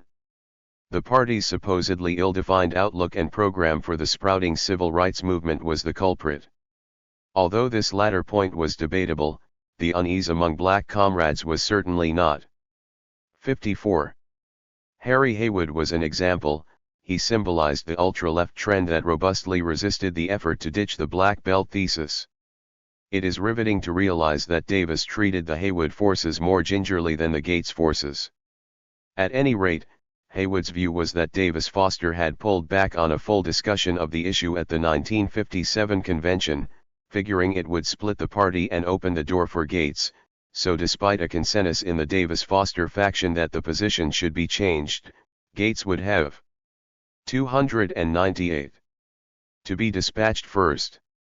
There was a rumor, said Haywood, about Davis being asked why they were not dealing brusquely with the ultra-left. Davis allegedly replied, "We've got to deal with Gates first. When we've dealt with him, then we can handle the left sectarians." After the convention, Haywood campaigned to retain the thesis but Davis, he says, blasted him. Left to Harry here, he and me would be left alone fighting it down to the ropes. We can't afford that, we gotta get to work. 55. The issue was not only the black belt but left centers, like the Negro Labor Council, in the black community. Were these left centers sectarian, as was suggested? But with the end of the 1958 electoral efforts and the departure of many in the Gates faction, the party deemed it time to reverse the black belt thesis. The Stalin definition of nation was adopted in the draft resolution, and it was concluded that the Great Migration had undermined the stable community aspect of his definition. Of course, for years Davis, James Ford, James Allen, and others had denied this. But Davis was ready to concede, not least because, he argued, many liberal and middle-class forces will not be able to define their position until the party moved Touching on the Haywood document, he conceded that we have found among many of our Negro comrades resistance to changing the slogan of self-determination. These are healthy militant comrades. Just classify these comrades as dogmatists and sectarians. Because of the Gates faction, comrades felt that if we made the slightest concession in the direction of change, many among our Negro comrades in particular, we were giving up the whole thing. This question has been downgraded in the party in the last period, hence, resistance. He outlined three aspects of the question: national, racial, class, and recalled that during the 1946 re-establishment of our position, for the first time, we began to consider the racial aspect of the Negro question. Up to that time we considered it heresy for any comrade to speak of the Negro race. He urged dumping the idea that the main problem with King, Randolph, and the like was their anti-communist attitude. The issue should be, he said, who is for and who is against mass action. 56 After this position was promulgated in February 1959, more than 30 years after the Black Belt thesis was first passed in the Comintern, Davis and Foster teamed up to refine it further in a joint article for Political Affairs. They acknowledged the oscillation between integrationist and nationalist tendencies in the black community but discarded the notion of self-determination since the black situation in the heart of imperialism made it not possible for them to develop fully into an independent nation. Tentusly they predicted that the basic tendency of nationalism will also remain in evidence and may even last deep into socialism.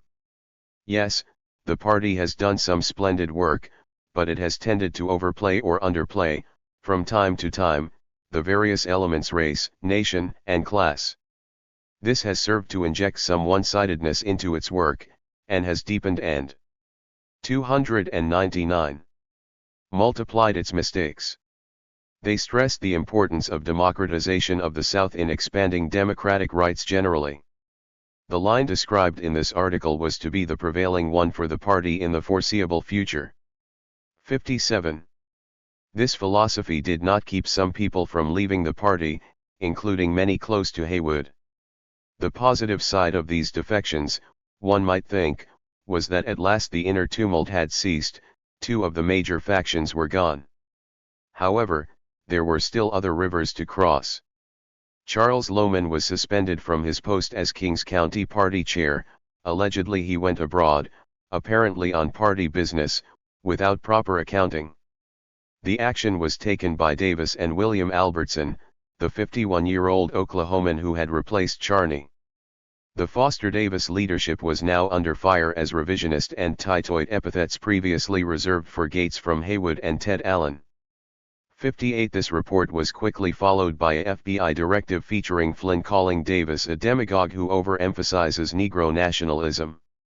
This should be exposed in the press, said the FBI, since it would serve to alienate Davis and have an adverse effect on Negro-white relations. One would think that after Little Rock, federal policy would have been to assuage these relations. Flynn is expressing her dissatisfaction openly about Negro Communist leader Ben Davis's refusal to allow her and other white comrades to participate in his recent ill-fated campaign in Harlem. Charges by that the Negroes, under Davis, are trying to capture the party. This theory departed from the record, but it did indicate that Flynn, presumably seen as isolated since she was the only woman in top leadership, was also being targeted. 59 Mao Zedong, then in solidarity with the U.S. Party, with his usual understatement told Foster in March 1959 that the party was temporarily in a situation which is none too smooth. Dark night has its end. 60 The FBI wanted this night to continue. In May they hatched a plan to attempt to increase the ill feeling between Jackson and Davis by sending Davis a handwritten anonymous note from Los Angeles or San Francisco advising him that Jackson used his recent trip on the West Coast to gather support to unseat Davis as the dominant Negro leader in the party. They posited a lineup of Jackson, Healy, and Mickey Lima of Northern California against Davis, Foster, and Dennis. But the point was that Davis and Jackson did not agree on some matters, so this directive was designed to exploit those differences. 61 The right wing remained concerned with the party. Louis Budens worried particularly about its influence on a slowly growing youth and student movement.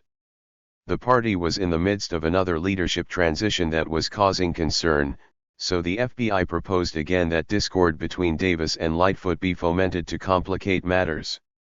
62. This was in December, when one report pointed to the high level of anti-communist feeling and 300. Resultant ostracism, loss of jobs and other penalties as major factors in the party's decline. This was a prelude to the writer's main point. The party spokesman who disclosed that Mr. Hall was the new leader insisted, however, that Mr. Davis and Mr. Dennis would have a relationship of equality with respect to Mr. Davis. But the evidence seemed to indicate that Mr. Dennis had been kicked upstairs. The story concluded that the personnel change meant the CP appeared to be making a sharp turn to the right toward Browder.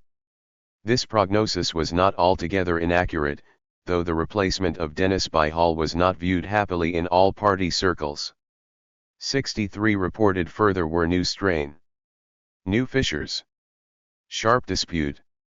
Intense as Hall replaced Dennis, giving the key factional leaders high-sounding titles while reserving actual power for Mr. Hall was the Times's conclusion. 64 The FBI was blunter about these fissures. Now they were seeking to foment a feud between Davis and his New York comrade, William Albertson. This could be presented in such a way that half would be persuaded to support Davis and the other half to support Albertson. Stress the personal life and idiosyncrasies of Davis to increase the political jealousies and ill will, was their prescription. Characteristically, they took their own advice. Bad relations between Ben Davis and other CP functionaries are not new. Davis is a very difficult man to get along with, and his years in the party have been marked by outbursts of temper, dramatic exits from meetings, fights, arguments and feuds. Just before the CP convention that led to Hall's election, the FBI wrote, "It is apparent that is one of the most effective disruptionists inside the CP, and we should be very careful before we take any steps which might change the situation. No one can work with Davis for any length of time before they become completely disillusioned with his leadership ability because of his extreme egotism and aggressive personality." They sought to pit Carl Winter against Davis. To bar Davis's further rise in the party during this convention, they wanted to send out another phony letter, but feared it might lead party forces to fight a common enemy, the FBI. This is, of course, something we must constantly guard against. They considered planting evidence that Davis was an FBI informant but decided not to, since his length of time in the CP would possibly work in favor. Besides, New York does not have enough handwriting samples. But such tactics were successfully used later against Albertson. 65. What was stirring the FBI's creativity was the opening of the 17th Nation Al Convention of the party in December 1959. 200 comrades were present, including 133 delegates. The authorities were especially upset that it convened in Harlem's Hotel Teresa, an obvious sign of alignment with the growing civil rights movement. A dozen hotels and meeting halls had been considered before the choice was made.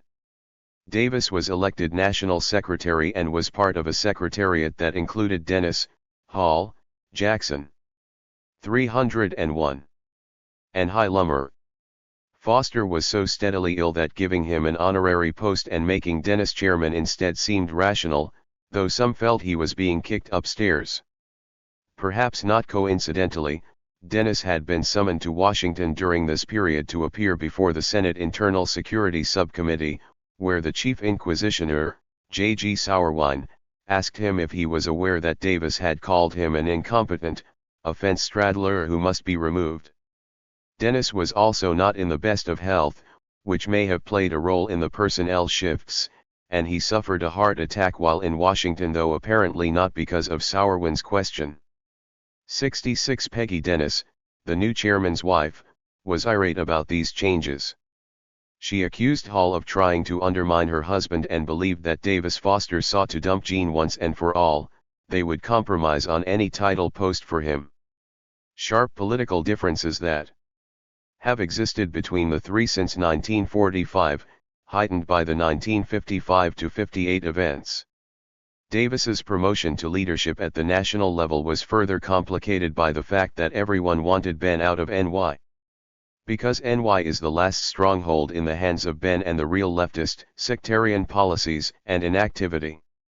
He has a strong group in NY, but there had been developing also a growing healthy element who were challenging him. It was agreed to get Ben out of NY and dumped upstairs. These people were ready to give Ben anything he wanted. She thought that Jackson and Lightfoot did a beautiful job of challenging Ben's claim that the issue of Negro leadership rests with what is done or not done to him. Though she was close ideologically to Healy and, like her, left the party ultimately, she was not particularly pleased with her role, either. Yet she seemed to have real animus toward Davis. The convention gave a real rebuff to Ben in that it defeated the majority of his slate from the National Committee. He has lost much ground and prestige, he has been slapped down. Now the weak sisters are becoming bold in their attitude to Ben. However, he is furious and fighting mad. 67 During this time, the FBI had proposed sparking conflict between Davis and Lightfoot, Winter, Flynn, Jackson, and others. They may not have been totally responsible for the conflicts that did erupt, but they could celebrate nonetheless. In her memoir, Peggy Dennis is no less wrathful. She accuses Davis of being angry about how Dennis blocked him from ousting Gates in 1956 and stopped a like move to oust Lightfoot, Lima, Winter, and Healy. At the convention, she charged, there was an effort to remove Dennis altogether and put Davis in as chair. The committee members were shocked, yet immobilized by the sensitivity of the issue of promoting Negro leadership. The committee deadlocked for days. Finally, on the 12th day, the black comrades on the committee told Davis that the real issue in this instance was not Negro leadership but Ben's leftist sectarian policies. 302. Pointed opinions of Peggy Dennis set aside, there is little question that the question of black leadership and the closely related question of affirmative action were difficult questions tackled by the party much earlier than other forces. 68. Paul Robeson, Jr., who left the party in 1962 but considers himself as an ally of Davis to the end, also identifies a party FBI faction that was a powerful and organized factor, whose influence has been ignored. The evidence suggests that Robeson is correct. Though praising Davis, he adds, if Ben had a fault, he tended to be pretty subjective about people he didn't like.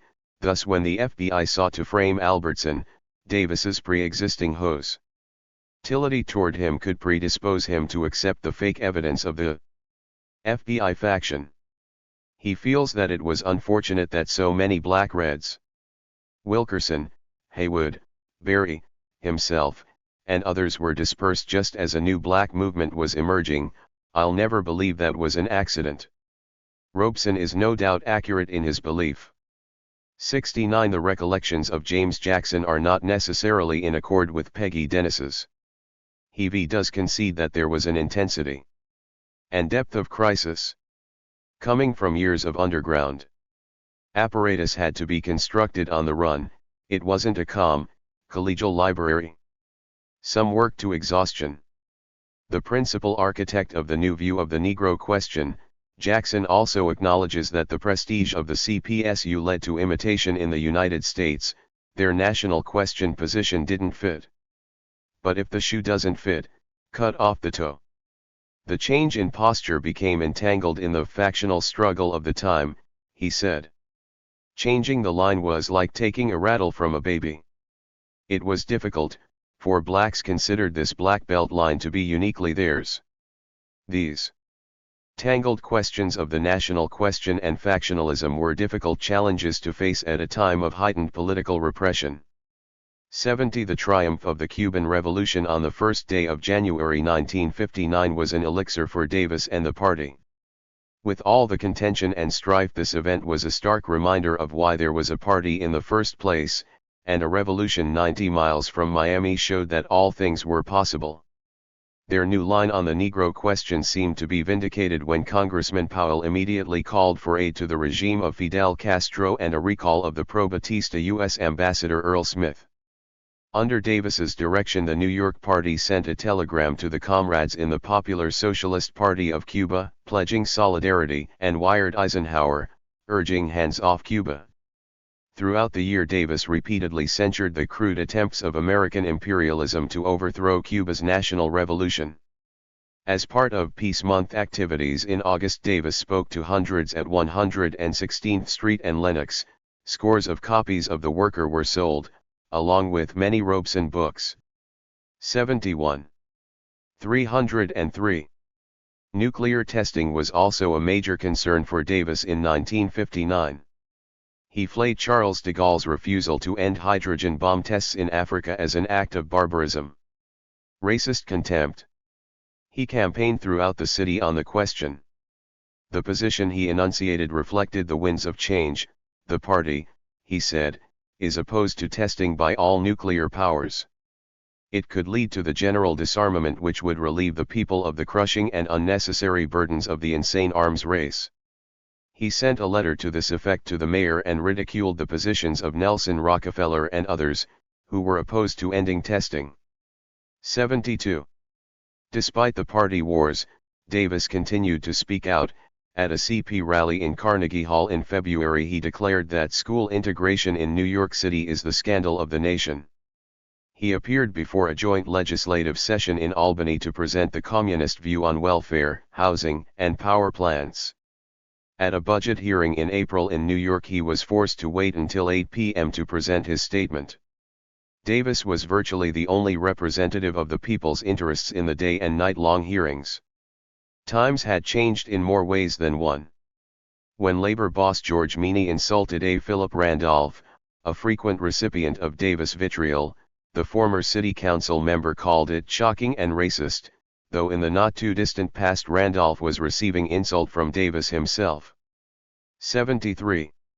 Davis's year-end report to the New York State Party was solemn. The low percentage of Negro members in our party, especially of women and youth, is a danger signal for the party as a whole. His words still worried elites. But he added, neither the pilgrimage to Washington, nor the two historic youth marches, could have been such big successes without the loyal and selfless participation and organizing ability of communists. Despite horrible internal clashes, the party still had a disciplined core of full-time black revolutionaries, led by the experienced Ben Davis, who had personal contacts with both King and Powell. 74. That was not all. Local 1199, pharmacists and healthcare workers who had backed Davis when he ran for office, was leading massive hospital strikes that year. Davis termed their struggle the cause of all humane and fair-minded people. The workers were 80 to 90% black and Puerto Rican. It was a union that Dr. King eventually called his favorite. Ever alert, the New York World Telegram warned, there's a similarity in the tunes played by the commies, the union leader. Both stressed race exploitation and union recognition. This was a powerful combination, and Leon Davis was known to have had ties to the party. He was forced to deny communist influence in the union, but there was little question that the opposite was the case. The Times dictated that the party had to deny influence when it was present so as to advance the overall struggle. Wrecking the union struggle on the shoals of anti-communist accusations was deemed counterproductive. This episode should serve as a caution. 304. For those who blithely dismiss communist influence in the United States in the Cold War era. Elites had to consider that despite their massive propaganda campaign, fomenting of disruption, jailings, and other activities, Davis and the party were involved in one of the most titanic labor struggles in the city in decades in helping to organize a union that was to play a critical role in the life of New York City. More severe measures had to be taken. But which ones had not been used already? 75. Black communist in the 1960s. From 1956 to 1959 the party had absorbed some of the state's heaviest blows. Not only was it still standing, but it was dishing out a few of its own. Nevertheless, Red Scare repression exacted a heavy toll. Where once there may have been 20,000 Reds in New York State, in 1960 there may have been 2,000, though the number of FBI agents in the ranks can be wildly overestimated. The fact is that COINTELPRO had done damage. Many people in the mass movement came to treat communists like Davis as if they had some incurable contagious disease. The problem was that COINTELPRO was not just being tried on the communists, it was also aimed at the mass movement.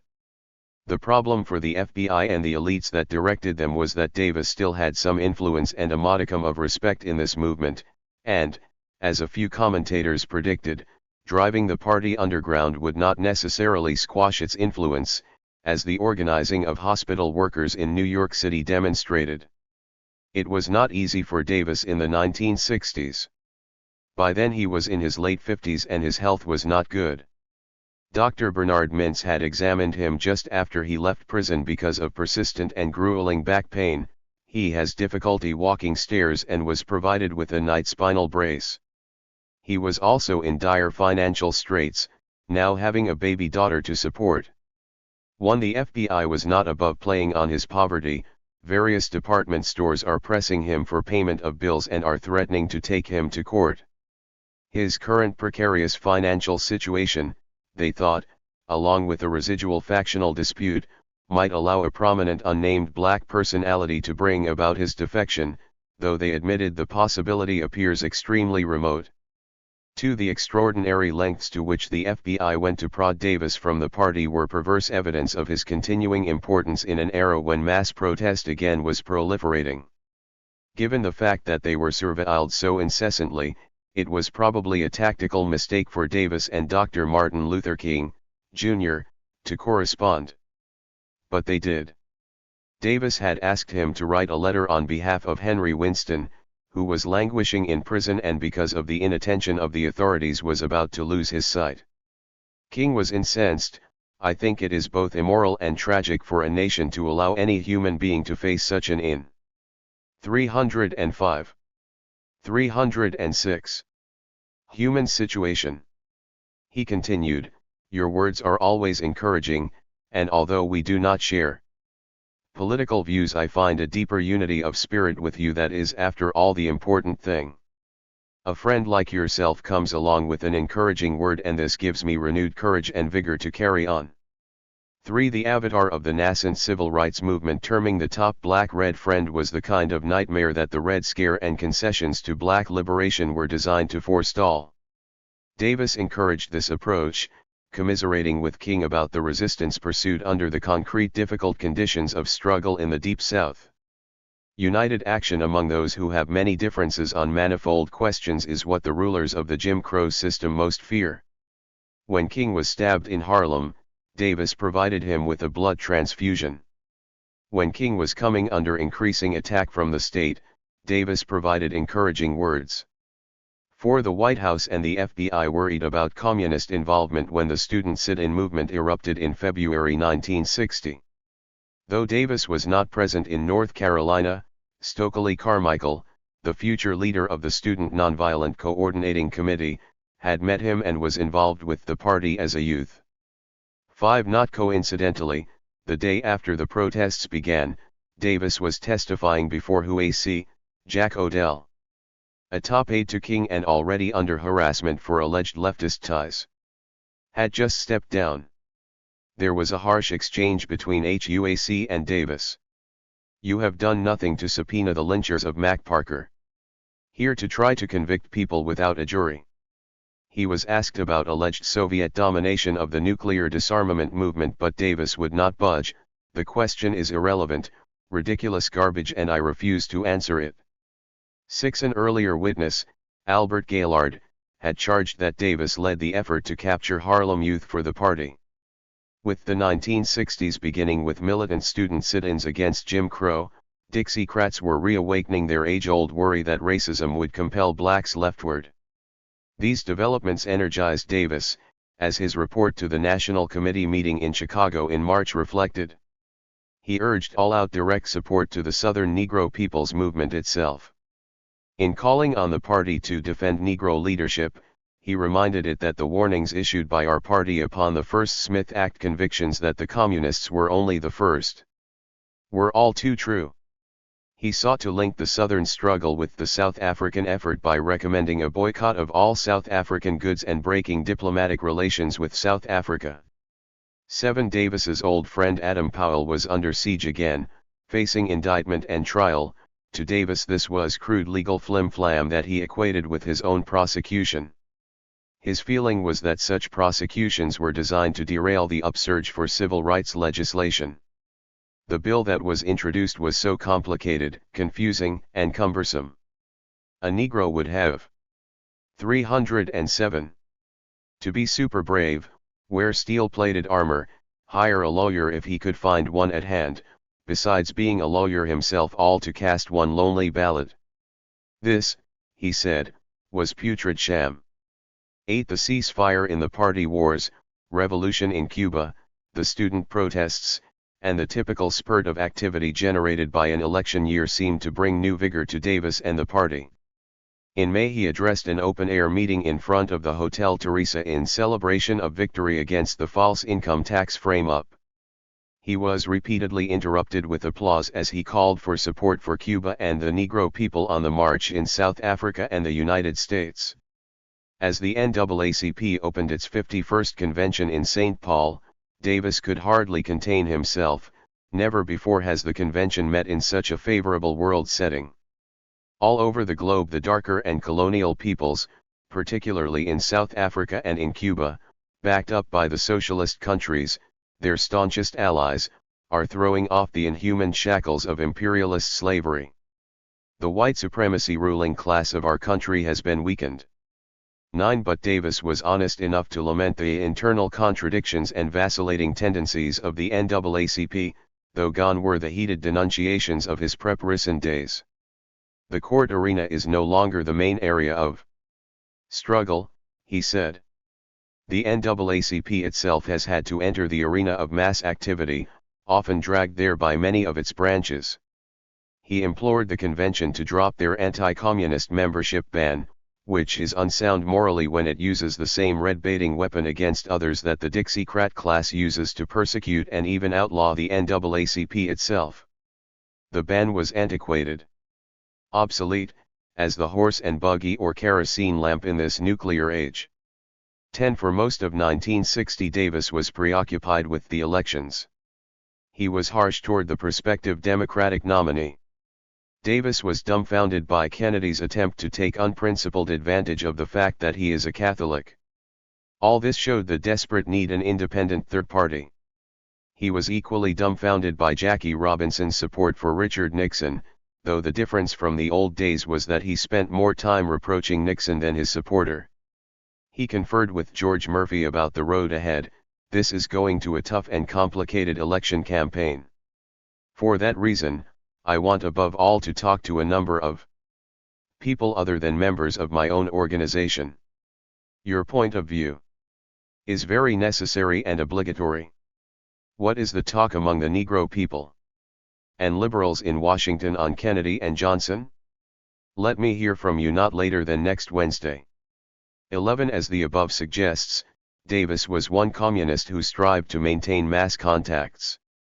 He attended the Republican convention that year, which apparently did not lead to FBI reports about Nixon being a communist. 308. Dupe or the Republican Party being a communist front. Through Murphy he was reaching out to Mordecai Frazier, Link Johnson, Jr. in an effort to obtain a parole hearing for Winston and insight on politics. 12. Finally, just before the election Davis announced that the Communists support neither candidate. Why was this? The provision of the Landrum-Griffin Law invoked against the National Maritime Union, is one written by Kennedy, he said. But Davis was not going to denounce any black leaders who felt otherwise. A most serious mistake could be made if there's a failure to differentiate between the monopoly-dominated candidates of the Democratic Party and those who support them. Gone were the lacing words of the past. 13. This complicated situation was helped along by state repression that descended to extreme measures. New York sought to deny Davis a driver's license. Again, it was disturbing that such steps were not taken against his White Smith Act co-defendants. He had to raise money and secure expert legal aid and go to court before he prevailed. Though the authorities lost the case, they had won in that the time spent on the case was time Davis could not spend writing King or supporting Fidel Castro. 14 Davis was called back to appear before the Senate Internal Security Subcommittee, but he was not contrite, calling Senator James Eastland one of the worst Negro haters and of Jewish people as well. He cited the First and Fifth Amendments in refusing to answer certain questions, and to others responded by demanding that they investigate lynchings and racism. This response was as provocative in 1960 as it had been in 1940. Furthermore, during the hearing, Leonard Patterson, a former communist, rose and pointed out Davis as a red. Davis jumped to his feet and shouted, "Keep your filthy stool pigeons off me."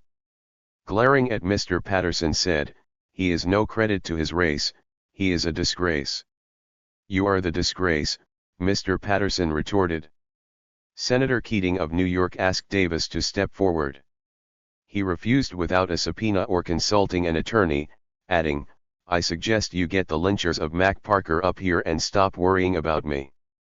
15 Behind the scenes, the authorities were as concerned as ever about Davis. Eisenhower's aide Gordon Gray wrote a top military officer, General Andrew Goodpaster, worried that Davis and the Communists would stir up communist parties in South America against his boss during Eisenhower's trip to South America. 16 At the same time, the FBI was sending articles attacking Davis to party members known to be anti-Davis. They were pondering what to do about him. New York has been following Davis' activities with a view to counterintelligence action for some time. It has been noted that recently practically all the top leaders in the party have clashed with him in one way or another. Left to his own devices, he has a considerable talent for creating dissension. If, on the other hand, he leaves the party, his leaving would be a terrible blow to the leadership. 309. Hoover replied, "The Bureau does not agree that Davis should not be a counterintelligence target because of his propensity to create confusion." Breathing new life into their old goal of turning Lightfoot against Davis was one tactic to be pursued, allegedly, as a result of their varying viewpoints over policy regarding the Negro question. Constant friction between the two. These circumstances, it is believed, hold good possibilities for counterintelligence measures to further the wedge and cause additional disruption. They decided to send a letter to Foster attacking Lightfoot and hoping Davis would then be contacted by the Patriarch about it, spurring an explosive chain reaction. 17 This increased repression may have been a reflection of the fact that Davis's thrusts were increasingly drawing blood. Davis was on the scene when Fidel Castro made his trip to Harlem in 1960. The fact that tens of thousands of Harlemites warmly greeted the Cuban revolutionary was a bold political statement. The party in Harlem issued a leaflet hailing Harlem's reception of Castro at the Hotel Teresa, adding, "Speak out now. For Congo and independence." Davis, speaking on a ladder in old-time political style, drew some 1,200 Harlemites. Davis defended his Cuban comrade. "Every time someone does something good, you're called a communist. So you might as well be one." The linking of Cuba and the Congo was no accident. A recurrent theme of Davis's latter years was an elevated Pan-Africanism, that linked the struggles of peoples of African descent in the diaspora with the civil rights struggle. This approach anticipated, if not reflected, the new civil rights upsurge that fomented various forms of black nationalism.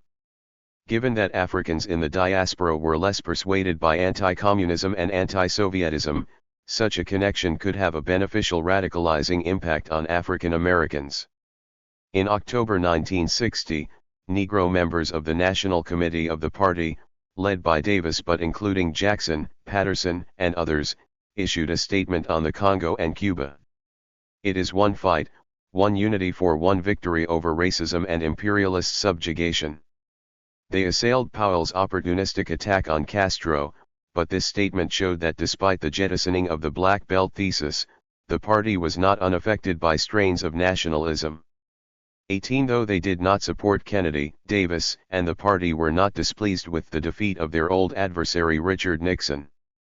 Going into 1961, momentum was underway with the growing protests in the South, Cuba, and the beginning of national student protests. A leading indicator was the increased number of pages of the party paper that year. The contradiction of the United States calling for human rights in every nook and cranny of the globe while jailing Reds for their beliefs and denying blacks their rights was sharpening even more. This dynamic process was aiding the party, which helps to explain why in June 1961 there was a legal cloud hanging over the party now that Davis, Hall, and Flynn had refused to register under the Smith Act. 19. 310. The FBI's tactics became more ugly and desperate. They accelerated their effort to break up Davis's marriage and interfere in his domestic affairs. Lee. In January 1961, an unnamed person was inviting Davis to be a house guest in Atlanta. However, this would create an extremely difficult situation inasmuch as Davis' wife is of the Caucasian race and, if she should accompany him to Atlanta, it would be a departure from the normal Southern custom. This unnamed person offered Davis a financial inducement to leave the Communist Party. They sent a copy of an article on racism in the Soviet Union to Davis's home in the expectation that Davis' wife might open the letter. With their sexism, they pictured Davis's wife as ideologically irresolute. The article would encourage her to attack Davis for remaining in the communist movement. 20. They did not stop there.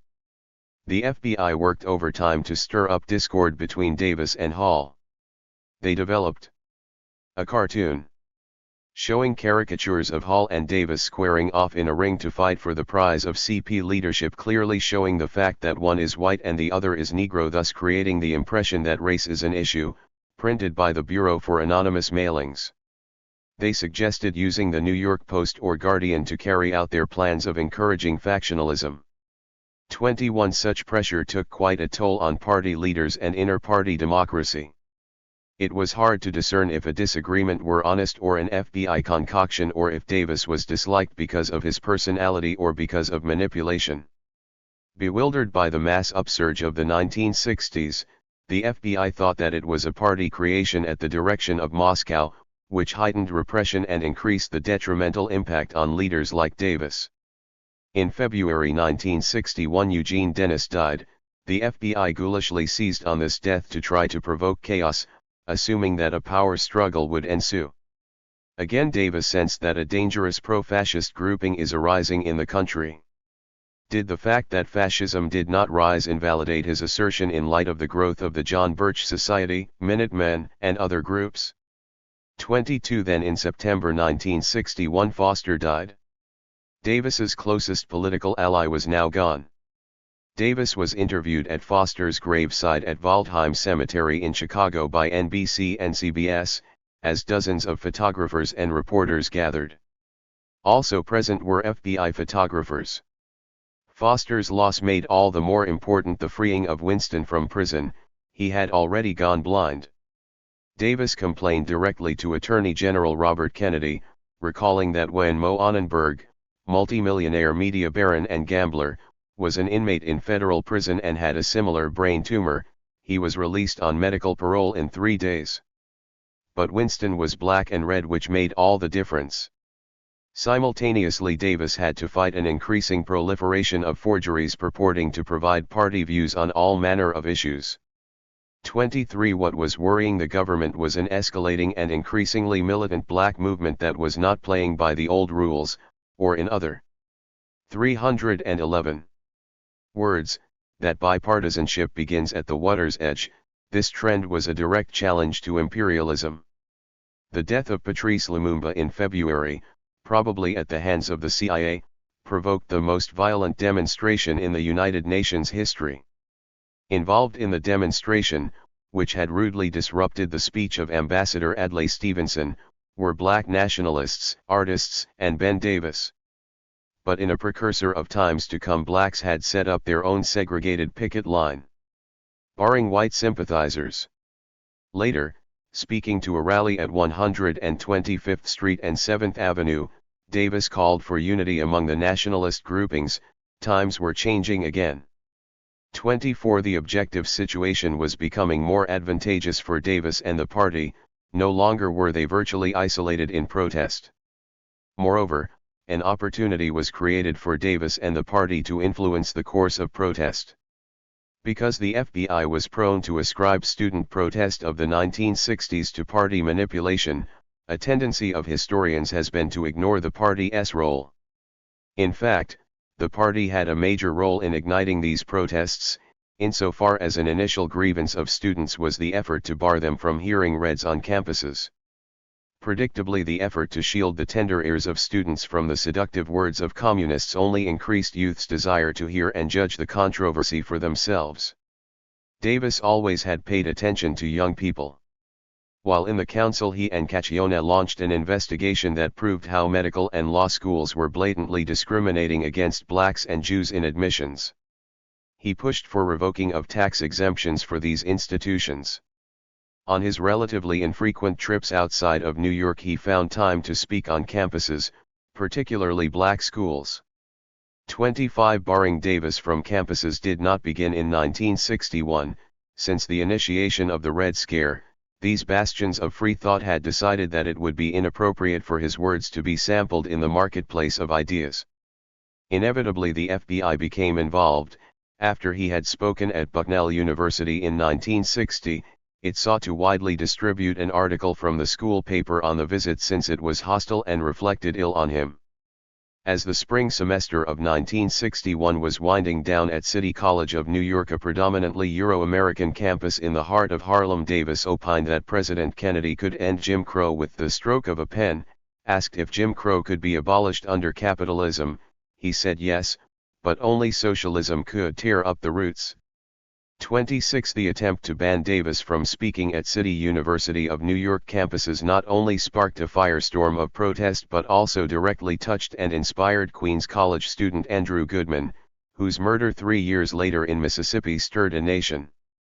The Freedom Riders, the student sit-ins in the South, Dr. King, Congo, and Cuba all precipitated and prepared the path for student eruption in the fall of 1961 in New York City. 312. 3 years before the Berkeley free speech fight. In early October, students protested the cancellation of an invitation to Davis to speak. The student newspaper carried a front-page editorial on it. In response, City College barred speeches by communists, pending a review of policy. The faculty then protested and students began circulating a petition to reverse the decision. 27. Hoisted by their own petard, the Times editorialized that the freedom to listen, to discuss, and to make sound judgments is the essence of learning. But if the party had not registered under the Internal Security and Smith Acts, that would be a different story. Signifying the distance we have come, the now rehabilitated and respectable William F. Buckley was juxtaposed with Davis as a representative of the radical right. That was not the end of the drama. The ACLU objected, and then Professor Samuel Hendel, chair of the Department of Political Science at CCNY, questioned the ban on communist speakers. Unmoved, the Administrative Council of CCNY, in a 17-page statement, ruled that no known member of the party could speak on campus, an act they claimed, that was prohibited by law. Though they presumably were not members of the party, the ban also appeared to apply to Malcolm X and William F. Buckley. 28. The Times, whose editorials over the years had prepared the way for this inquisition, now had to reverse field. On October 28 they called the decision an exercise in sophistry. It insults the intelligence of faculty and students. Creates the image of a kindergarten rather than of a great and independent center of learning. The real issue is the students' freedom to listen and learn. Citing Malcolm and Buckley, they added, once freedom begins to be cut down, erosion becomes uncontrollable. One must suspect that the council has bowed to outside political pressures possibly created by the mayoralty campaign. Students called for mass protest, and in turn, the FBI initiated a counterintelligence operation designed to prevent from speaking before the Student Political Party of Columbia University. 29 Like the collision of cold and warm fronts on the Great Plains that can cause a tornado, the authorities were caught between their musty rhetoric on freedom and liberty and the effective Red Scare. Columbia had to agree to allow Davis to speak, but it would be in the form of a debate on academic freedom with Mark Lane. A neighborhood paper complimented Davis as a fighter for free speech. This was a new development for a party accustomed to accusations of Stalinist orthodoxy and speech suppression. The student government at Barnard College condemned Queens and CCNY for barring Davis and other communists. 30 protesters at CCNY were busy organizing an outdoor rally that was attended by 1,000 students. Davis was ecstatic. All the publicity I have received couldn't be bought by all the gold in Moscow. Telephones are constantly ringing at Communist Party headquarters. Television and radio stations want me, and I have even been invited to speak at the University of 313. Wisconsin. 31 Excited, the crowd screamed out for a student strike, but the student government instead voted for a 2-hour boycott of classes. Perceptibly, the Times reported, the administrators of the city colleges helped, rather than hurt the interests of the Communist Party with their 32. The headline in the New York Post of November 3, 1961 read, Banned at City Colleges, Davis talks at Columbia. 800 students appeared, though the New York Journal-American added that mixed boos and cheers greeted him. After the speech, Davis wound up talking with students until 1 a.m. At Queens College there was a rally of 400, with many students wearing Ban the Ban buttons. The anti-communist group Americans for Democratic Action came out against the ban. 6 teachers of constitutional law at CUNY challenged the ban, and in response the CUNY chancellor invited Davis to file a brief with him. On the other hand, the president of Queens College differentiated between Soviet and local communists, that is, it would be fine to invite the former to speak but not the latter. He analogized those who must study atomic energy while avoiding lethal radiation. Just because society theoretically permitted all types of activities to be carried out, that did not mean that society must carry them out on campuses. Prize fights, burlesque shows and propagandizing are not proper college activities, no matter how acceptable they may be elsewhere, he said. 33 Leonard Mochting, a member of the executive committee of the college student government, called the ban absurd. After all, 1,000 students had gathered to hear Davis on tape. We can assume, therefore, that it is now permissible and legal to hear but not to see a known communist. One opponent of Davis was not convinced. The average communist speaker is highly trained in the art of deception. Our colleges are fertile territory for communist propaganda. There the communist agent finds the immature student who is gullible, inexperienced, and easy prey to his ideas. They could influence foreign students too, he warned. Reliable sources claim many agents are also registered as students and are a part of the communist conspiracy. I believe the protests against the ban by the students are communist-inspired. 34 By mid-November 3,000 students at Queens College were on strike and boycotting class. 1,500 demonstrated with signs shouting "Ban the ban." Similar manifestations were held at CCNY and Hunter College. Editorials began to switch. Impressive number of faculty members at the colleges have spoken out fearlessly. The lesson to be learned is that a university ought to stand firm on the courage of its convictions and ideals. Strikingly, the first crack in the ban came for Malcolm X, which suggests that communism with its threat to property was seen as more of a threat than black nationalism, and that the communist threat helped to pave the way for nationalism. Nevertheless, the students were not satisfied and took their protest to the door of the Board of Higher. 314. Education. Ban the ban, ban the ban, we demand the right to hear, they shouted. The CCNY administration did not yield. In early December, Buckley, Malcolm X, and Mark Lane were allowed to appear, but not Herbert Aptheker. 35 Finally, in mid-December 1961, the ban on communist speakers at CUNY was lifted as the administration cited a report by the Association of the Bar for the City of New York that included Bruce Wright, Louis Poliak, Robert McKay, and other leading jurists. The CCNY Alumni Association praised this bold stroke. Others were not so pleased. When Davis showed up to speak, the New York Times reported that he was struck on the head by a sign but was not injured. Pursued by more than 100 shoving, hissing students. Signs proclaiming "Commies go home" were wielded. Davis termed it hoodlumnism. There could be a million of them and they wouldn't intimidate me or my party.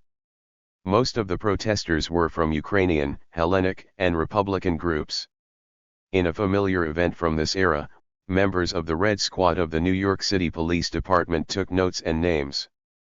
36 Davis hotly denied the notion that he was chased as a complete fraud. The press, he felt, was trying to turn a setback into a victory by allowing him to speak, then charging that the masses rejected him.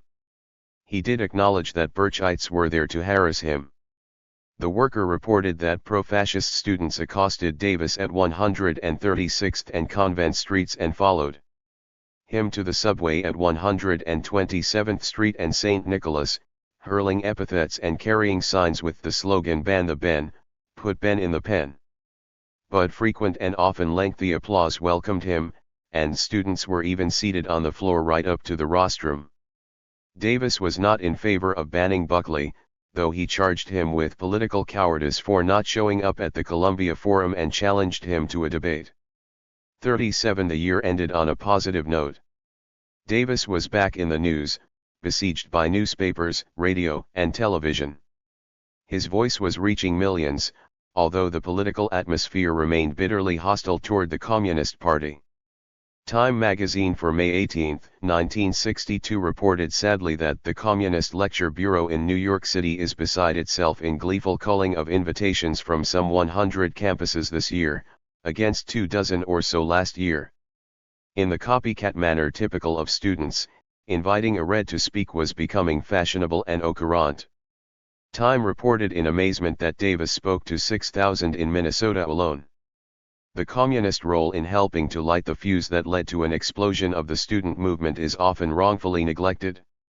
Nevertheless, the mainstream press remained caustically unfriendly to Davis. Ralph McGill, famed journalist from Atlanta, termed Davis middle-aged, cynical and almost certainly bored.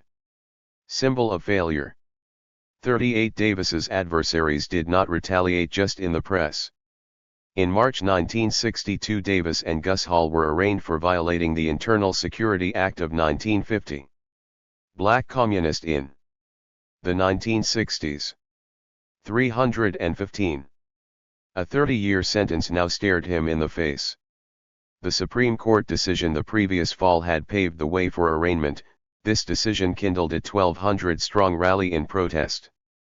A two-day meeting of the National Assembly for Democratic Rights was held at the St. Nicholas Arena. Representatives of 19 states and Washington, D.C., attended. 95% of those present were non-communist. In 1961-62 there was more of a recognition than in 1949 that such prosecutions were not just a threat to Reds. The higher profile in 1961-62 of the Black Liberation Movement, which had been historically less anti-communist than other sectors, helps to account for this in part. 39. The prosecution was visible, but the FBI was also working quietly behind the scenes to destabilize Davis and the party. David Garrow reports that there were 1,500 FBI informants embedded in the party in 1962. However, that was not the biggest story about the agency. Though he may not have realized it, one of J. Edgar Hoover's closest black allies was related by marriage to Davis. Archibald Carey was a power in Chicago and national politics. He was the cousin of Davis's sister's husband, Richard Carey, which was further evidence of the abject difficulty involved in isolating Davis. The Carey-Hoover relationship was unusual. Carey had been connected with the Progressive Party as late as 1950 and was once associated with the Free Angelo Herndon Committee, One FBI file listed him as a socialist and a friend of the communists. But it was not atypical when Carey visited Hoover in his office in 1959 and brought along his sister-in-law and his great-niece. He was considered for a position on the Subversive Activities Control Board and in 1953 was appointed to the U.S. delegation to the United Nations. In reply he called Hoover one of the 10 living white persons whom I feel have done the most to help the Negro. When the FBI did a background check on Carey, Richard Carey, Davis's brother-in-law was not even mentioned as a relative. 40. The FBI might not have been totally ingenuous about Carey's familial ties to Davis and organizational ties to the left, for Dr. King would stay with Carey when he visited Chicago, the pastor would confide in him and somehow these words would filter back to FBI headquarters. Simultaneously, in 1962 the Bureau was becoming increasingly concerned with possible links between King and Davis. They noted particularly the pastor speaking at a testimonial to Henry Winston at the Hotel Teresa in the fall of 1961. In sum, the growth of the movement generated an increased surveillance by the Bureau and utilization of unorthodox as well as more orthodox means like prosecution. 41. The growth of the movement also generated more support from Davis. He called for release of the Freedom Riders and demanded that Kennedy send troops south. Davis, Patterson, and Lightfoot wired Attorney General Robert Kennedy, demanding action against Southern terror. Davis cautioned that lawsuits to get the right to vote are like bailing out the ocean. 316. With a thimble. If the Negroes are to get their rights through the filing of suits in each individual case all over the South, this is gradualism with a vengeance. He warned that unless the Constitution is upheld in Georgia, Mississippi, South Carolina, and points south, for the Negro, it will be upheld for no one elsewhere in the country. Required now were national demonstrations, strikes, stoppages, and boycotts in support. 42. Davis was in solidarity with King but was concerned about the growth of black nationalism, as manifested by the rise of the Nation of Islam. He scored their divisive opposition to Negro-white unity, its utopian black separate state objective and its tendency to withdraw its members and supporters from active struggle against the white ruling class enemy in the U.S. The party and the Muslims had well-known differences, however, he and his party stand shoulder to shoulder in protest against such police brutality practiced against the Negro Muslims in Los Angeles and the HUAC investigation. He realized that the existence of the Black Muslim Organization flows out of the Jim Crow system. 43. Davis also had to respond to the Black Middle Strata in 1962. William Walker, publisher and editor of the Cleveland Call and Post, linked Davis, Robeson, and Dubois, adding, "When you tie these three names together you have three remarkable men. Men with unusual talents, extraordinary abilities, exceptional degrees of leadership, courage, and determination." Yet he had a deep feeling of regret about their chosen political path. 44. In response Davis told him, "In the first place, it is not we who are lost, it is capitalism that is lost. He knew this newspaper owner directly and indirectly through my late father and lamented his perceived lack of insight." He suggested that he and his two close friends were in the company of Nehru, Nkrumah, and Castro, who also had been jailed and harassed by the authorities. 45. This line espoused by Walker was symptomatic of a new trend, as Davis and his party were welcomed into campuses and halls where they had been banned, the approach to them changed accordingly. From being bludgeoned they were now being treated as sorrowful and bitter figures. To a large extent, this remains the approach to them in the 1990s. Yet for Davis this was a far sight better than the bludgeon and especially welcome, now that he had another indictment hanging over his head. In 1962 he took to the hustings, speaking nationwide on civil rights, free speech, Cuba, and on the prospect of jail awaiting him if he were to be convicted again. The issue of his speaking on campus was just as hot in 1962 as it was in 1961. Davis railed at Queens College's policy of screening controversial speakers as a ruse for getting around the lifting of the speaker's ban, the college would decide if his appearance is consonant with the educational goals of the college. The original ban, said Davis, seems like a bone which got stuck in throat of the college president. Apparently he can't cough it up even with the help of the administrative council. How 317. Ever, I'm sure that students of Queen's College, whose strikes and demonstrations contributed to lifting the ban, will continue to help 15 or 20. Tried to settle matters with their fists. Majority were students who came along to see that the threats of violence did not go beyond threats. Bolstering Davis's point was the disciplining by the student council of 2 students for harassing Davis. His profile was heightened when the Greater New York Press Club invited Davis, a card-carrying communist, to give an address entitled Academic Freedom in the USA. 47 Davis and the party were so pleased with the results of his New York College appearances that he decided to go on the road. He went to Brown University, where he was heard by 500. When interviewed by Providence Television and asked what he would do with millionaires under socialism, Davis deadpanned, "Put them to work."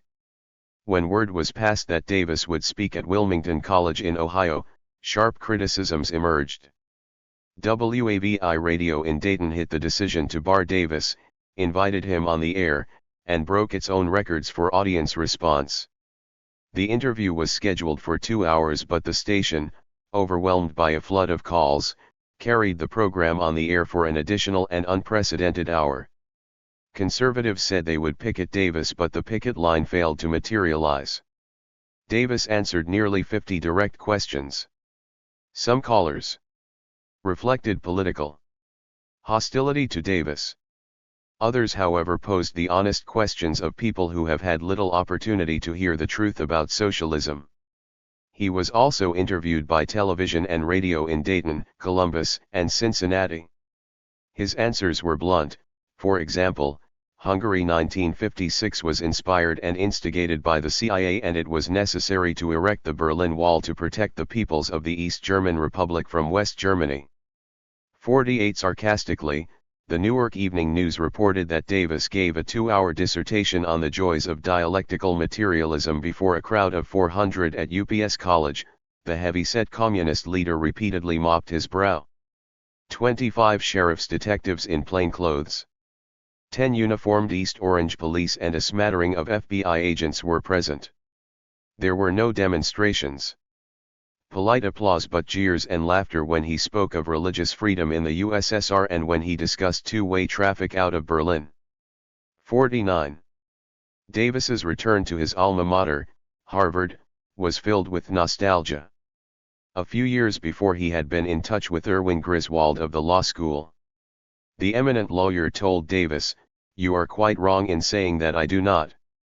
318. Remember you. He had followed Davis's career with much interest and with real disappointment. He was not delighted with Davis's political trajectory. "You have made two major mistakes. The first of these is accepting the Marxist-Leninist analysis and philosophy." Did Davis really think blacks would be better off under socialism? His other error was joining the party, an instrument of a foreign government. Yet, he insisted, he was not trying to pick a fight. "I repeat, I always thought you had great potentialities."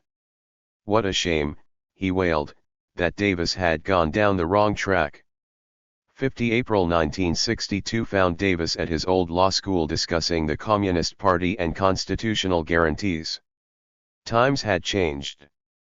The top faculty Griswold, Robert McCloskey, and Mark Duelfhow agreed with Davis on the unconstitutional nature of the McCarran Act, which threatened to put him behind bars for the rest of his life.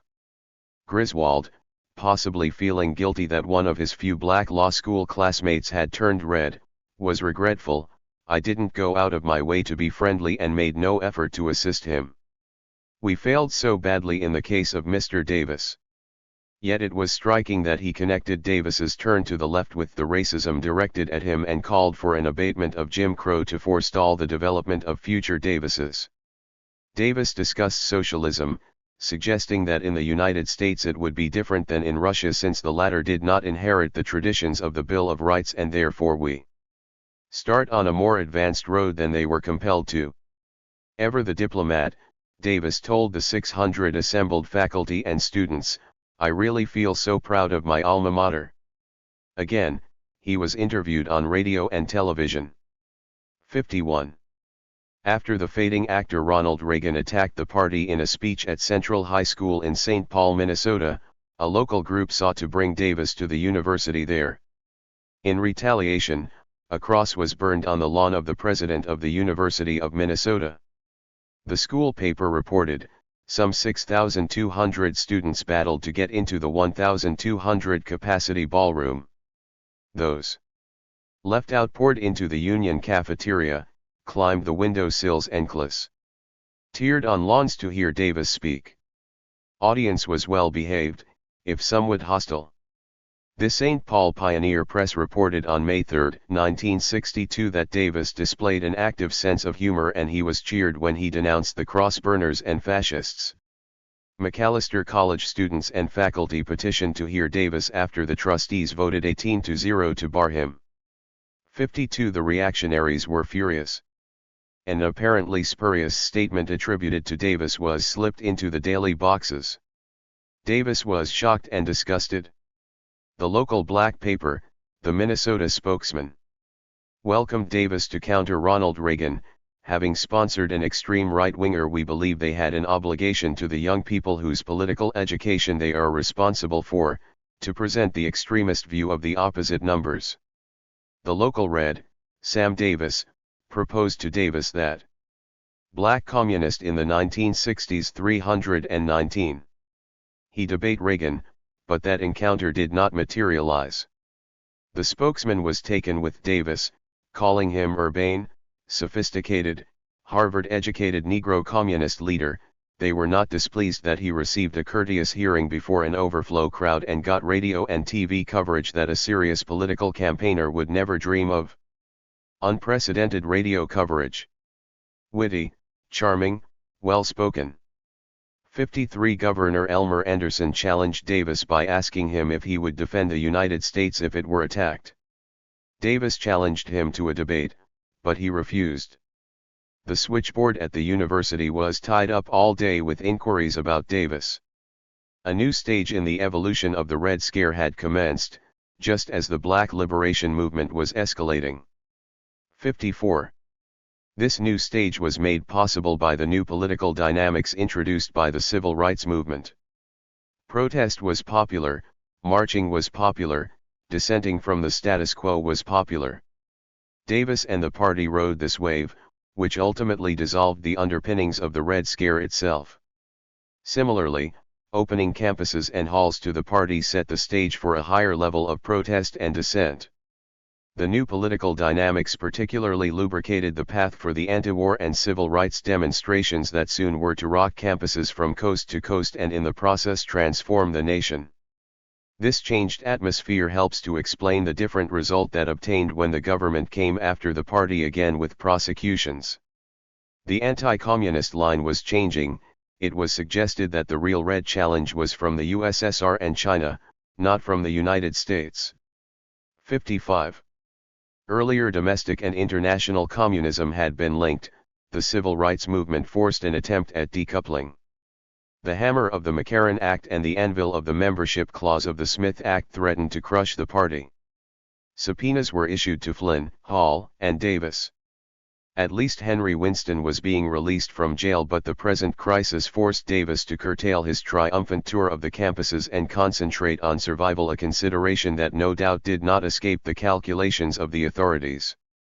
The party refused to register as the domestic arm of Moscow, though failure to do so carried a penalty of $10,000 per day for the party and a $10,000 fine and 5-year jail term for each day their officers failed to register.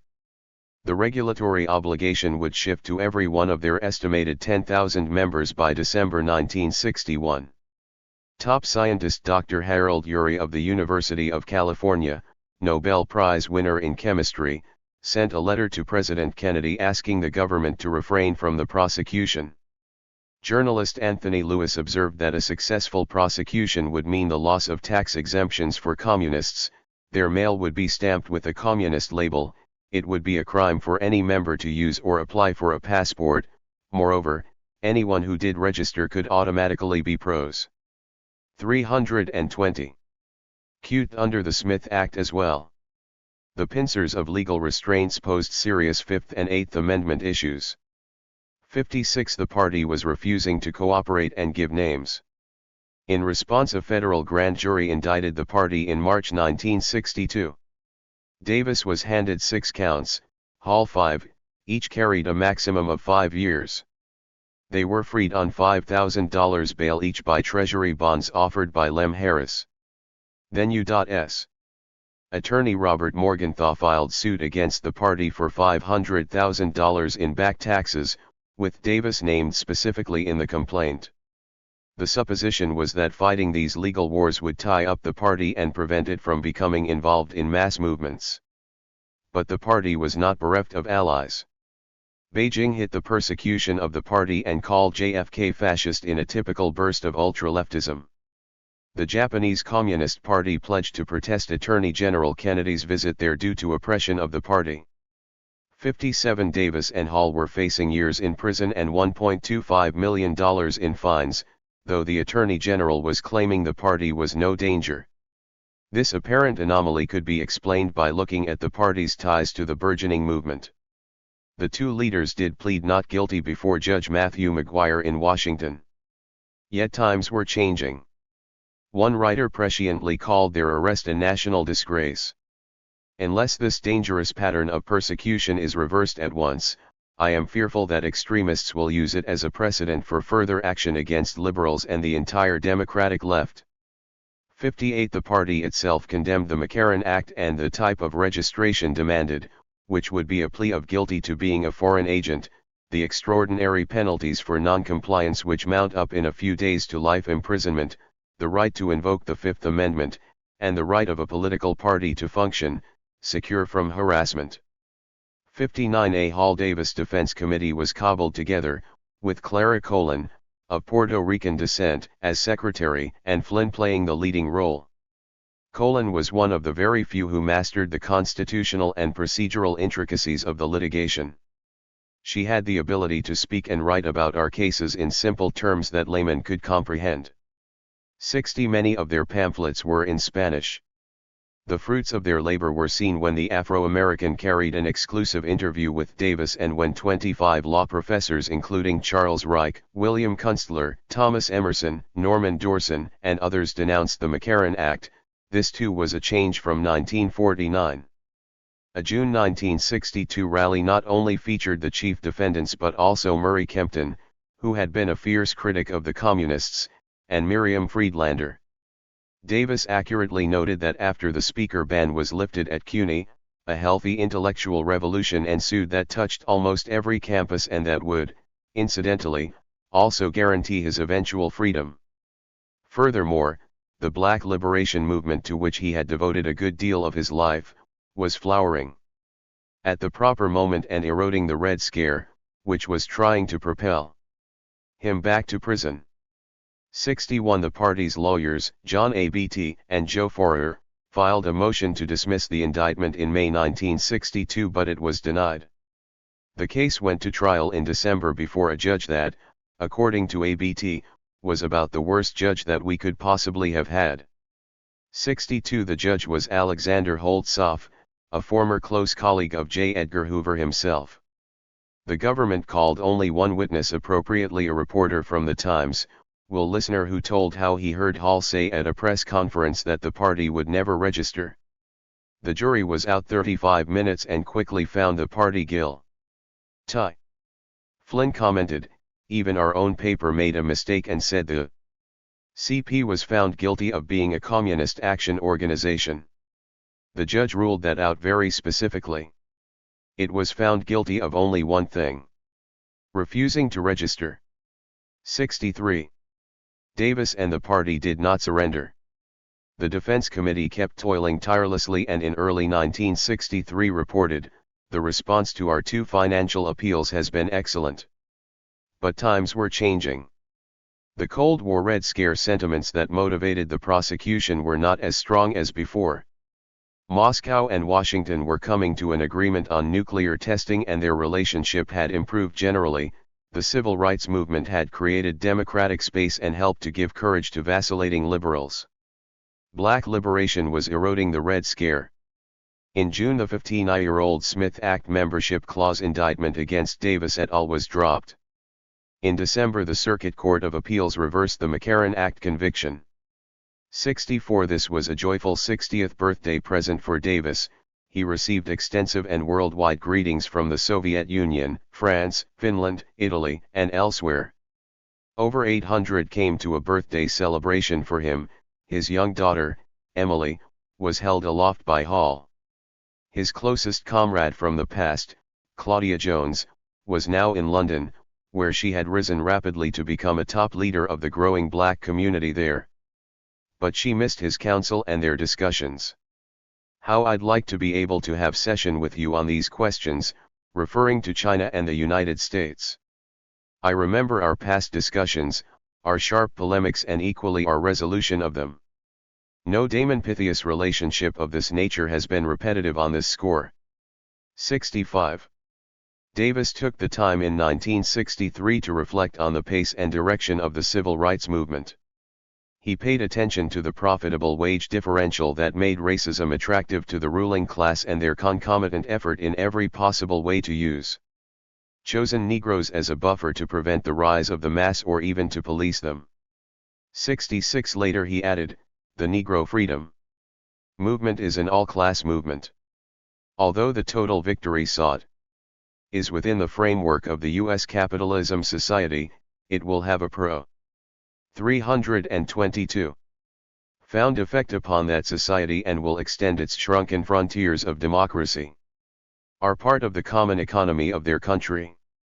The most stable and consistent among the Negro people for Negro liberation."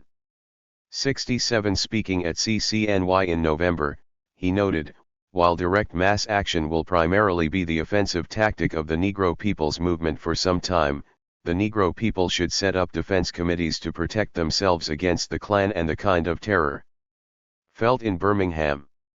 68. Davis was no pacifist, nor was he a narrow nationalist. But he was wrestling with the militant black nationalism that had developed in response to the ravages of racism. He seemed to fluctuate in his evaluation of the Nation of Islam. In March 1963 he appeared at a forum in Los Angeles with Terry Francois, John Shabazz of the local mosque, and David Gray of the Congress for Racial Equality chapter. That Davis appeared on the same platform with these forces was evidence of the waning of anti-communism among blacks. With almost 800 people in attendance, Davis called for convening every black organization to adopt a common program. He strongly defended the right of Muslims to advocate a separate independent existence for the Negro people. "Why shouldn't they stand beside us in the fight against the McCarran Act? There are many paths to freedom. We say let history decide the best course while we unite on what we agree upon instead of letting our differences keep us apart." 69. But in August he concluded that blacks have rejected the dangerous, divisive, and self-defeating dogma of the Muslims. Irrational and irresponsible drivel of Malcolm X and Elijah Muhammad. Utterly bankrupt. Blacks have also rejected the call for armed revolt, as an irresponsible and reckless playing with armed insurrection. But he knew these twists and turns were connected to racism and that the weakest link within the broad civil rights movement is its inadequate support from white allies, in the first place from organized labor. 70. Later he took a softer line on the Muslims and sought to distinguish between the leaders and rank and file. There is a struggle, an internal struggle taking place inside the Muslim organization between progressive and narrow nationalists. This last point reflected the fact that a number of communists were writing for the basically progressive Muslim newspaper Muhammad Speaks, and many had become close to Malcolm X, who was a progressive nationalist. However, he was suspended from the sect for remarks made about the murder of President Kennedy. 71. The year 1963 also witnessed a recognition by blacks of Davis's unique role The popular magazine Jet reported that after 18 years of self-exile Davis returned to Atlanta, yet he purposely avoided rubbing shoulders with many for fear they'd be smeared with the K-Red label after his departure. Returned to his alma mater Morehouse. There he recalled how his father and friends gave John Hope a new Dodge and how he as Hope's chauffeur would come to the campus in his own chauffeur-driven Pierce. Black Communist in the 1960s 323. Arrow, only to have to climb into Hope's car and act as chauffeur himself. Davis told old friends during the visit, "You'd better be nice to me now and I'll put in a good word for you when the revolution comes." 72 The Atlanta Inquirer noted on April 20 that friends bumped into him as he walked the streets. They showed little regard for his known communistic affiliations, rather he was extended the warmest hospitality and cordiality. The Worker on June 2 said he was honored by leading Negroes of every possible political persuasion. In Detroit he was interviewed by radio and newspapers, including Harry Golden, Jr., president of the Detroit Newspaper Guild. He was welcomed by Ed Carey, president of the city council, and visited UAW headquarters. The Reverend Charles Hill held a reception for him where hundreds turned up and George Crockett was on hand to greet him. The militant Reverend Albert Cleage, who was to startle the nation in coming years with his Church of the Black Madonna, admitted, "I've admired Ben Davis ever since I can remember." 73 This was not the sort of isolation that J. Edgar Hoover would wish on the top black red. This welcome for Davis was also extended to New York, where Bayard Rustin and James Houghton of the NAACP appeared on a platform with him to discuss Birmingham. Davis was formulating a unity program of action that was unanimously adopted by the party, which in response to those events was calling for enforcement of Article 4(s)(4) of the Constitution. That is, a Republican form of government for the Deep South, enforcing the 14th Amendment, S.2 withholding federal aid to all states denying rights, setting a time limit on compliance with Brown, eminent domain to de-ghettoize all urban and rural communities, a permanent federal FEPC, and abolishing Jim Crow by January 1, 1964. He took this ambitious program to the NAACP convention in Chicago, where he saw a different organization. This was not the NAACP of the 30s or AOs or even the early 50s, when the prevailing view among its leaders was that mass action, mass pressure, mass picketing and other mass people's methods were communist tactics to be eschewed as the devil shuns holy water. No, the NAACP too was entering a new stage of militance that Davis dubbed the Spirit of Birmingham. He was overwhelmed by the resulting march on Washington, which he attended, rejecting the red baiting that accompanied it. Wouldn't know a free election if it knocked him down. It would be no crime if communists were leading the Freedom Now movement. But it isn't the truth. 74 He stayed at George Murphy's home and was quite moved by their discussions. 75 The two old friends may have been discussing Davis's frequent emphasis on Africa, as his life was coming to a close. 76 This trend was always present, but as people saw how Birmingham gave the United States a black eye, the connection between the domestic and the international seemed to be taken up by an increasing number of comrades. The FBI was also trying to make 324 hay on the international front. At the worker banquet, on October 6, 63, Green is reported to have stated, "The Chinese are our comrades, the Chinese are Marxists." Reportedly it was necessary for Benjamin Davis to strongly and publicly refute these remarks. People asked, is this a new factional fight? Davis said the Chinese are trying to use the race question and refuted Robert Williams' theory on the use of violence. 77 To Davis's dying day, in 1964, the FBI was obsessed with undermining him. Their agent wrote Hoover in March 1964, "The Soviets in New York City monitor the local FBI shortwave radio transmissions. In hopes of casting suspicion upon the New York office, recently caused a message to be transmitted to an agent in a radio car, instructing him to telephone the number listed to Davis." 78 Unfortunately, just before Davis died, the FBI played a similar dirty trick on his co-worker William Albertson, who was then expelled in disgrace as an informer. His wife was also expelled from the party without a hearing. Noted civil libertarian Frank Donner has termed COINTELPRO the most lawless ever undertaken in modern history by our government. 79. The year 1964 began nicely for Davis, however. An old friend wrote, "I was happy to learn that you are giving some time to your violin. If you will consent, I would like to present you in a violin recital in Atlanta when you come down. It will be exclusive and all seats reserved. Just a simple program demonstrating that velvety tone of yours." 80. But there was not time for that. By March he was in Beth Israel Hospital with a kidney ailment. Flynn reassured A1 Richmond shortly thereafter that Ben is out of the hospital after 2 weeks of tests.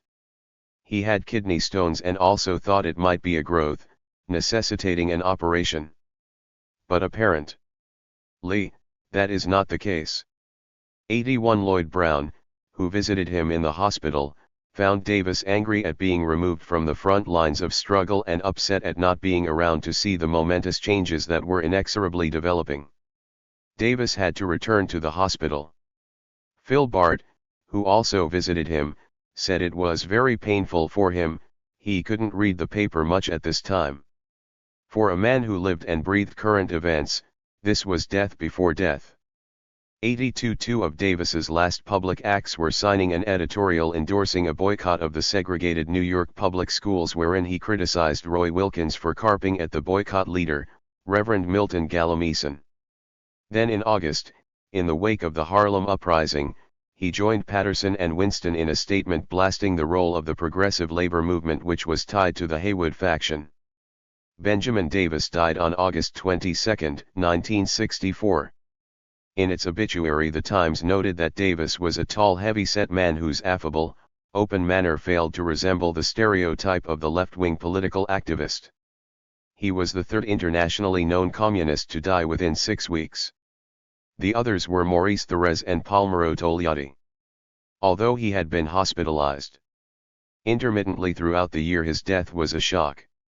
Robeson, Patterson, Hall, Hope Stevens, Jackson, and Winston spoke at his funeral. 83 messages of sympathy poured in. On September 5 the columnist for the Afro-American eulogized, in a sense was no communist. He was a brown-skinned American freedom fighter who was sick and tired of Jim Crow. He was a handsome man, a man who walked with confidence, exhibiting pride in his heritage and his dark skin. Langston Hughes and Powell sent the condolences to his widow. Ralph Bunche recalled, "I had known Ben since our student days at Harvard. I always respected his sincerity and courage." Ossie Davis was expansive, "One of my eternal regrets will be that when Ben let me know he was ill in Beth Israel at first, I didn't go, I didn't call, I didn't write. My father used to tell me that his father and Ben's father were kinfolk, and seeing as how we both came from Georgia it is quite possible. I hope so. Like every Negro in our country at least, are oh so much poorer now that Ben ain't here." Charles White sent a note, even George Charney. An unfortunately not atypical note came from Elsie Levin who added, "Please note I live under assumed name, not the one just signed." 84. The Red Scare followed Davis to his grave. His funeral had been scheduled for the First Corinthian Baptist Church, but dirty tricks by the police forced the ceremony to move to the Unity Funeral Home, both in New York City. They also copied the license plate numbers of those who attended and investigated them. But the evolution of black liberation which he had done so much to assist was insurance that the Red Scare would find a grave of its own. 85.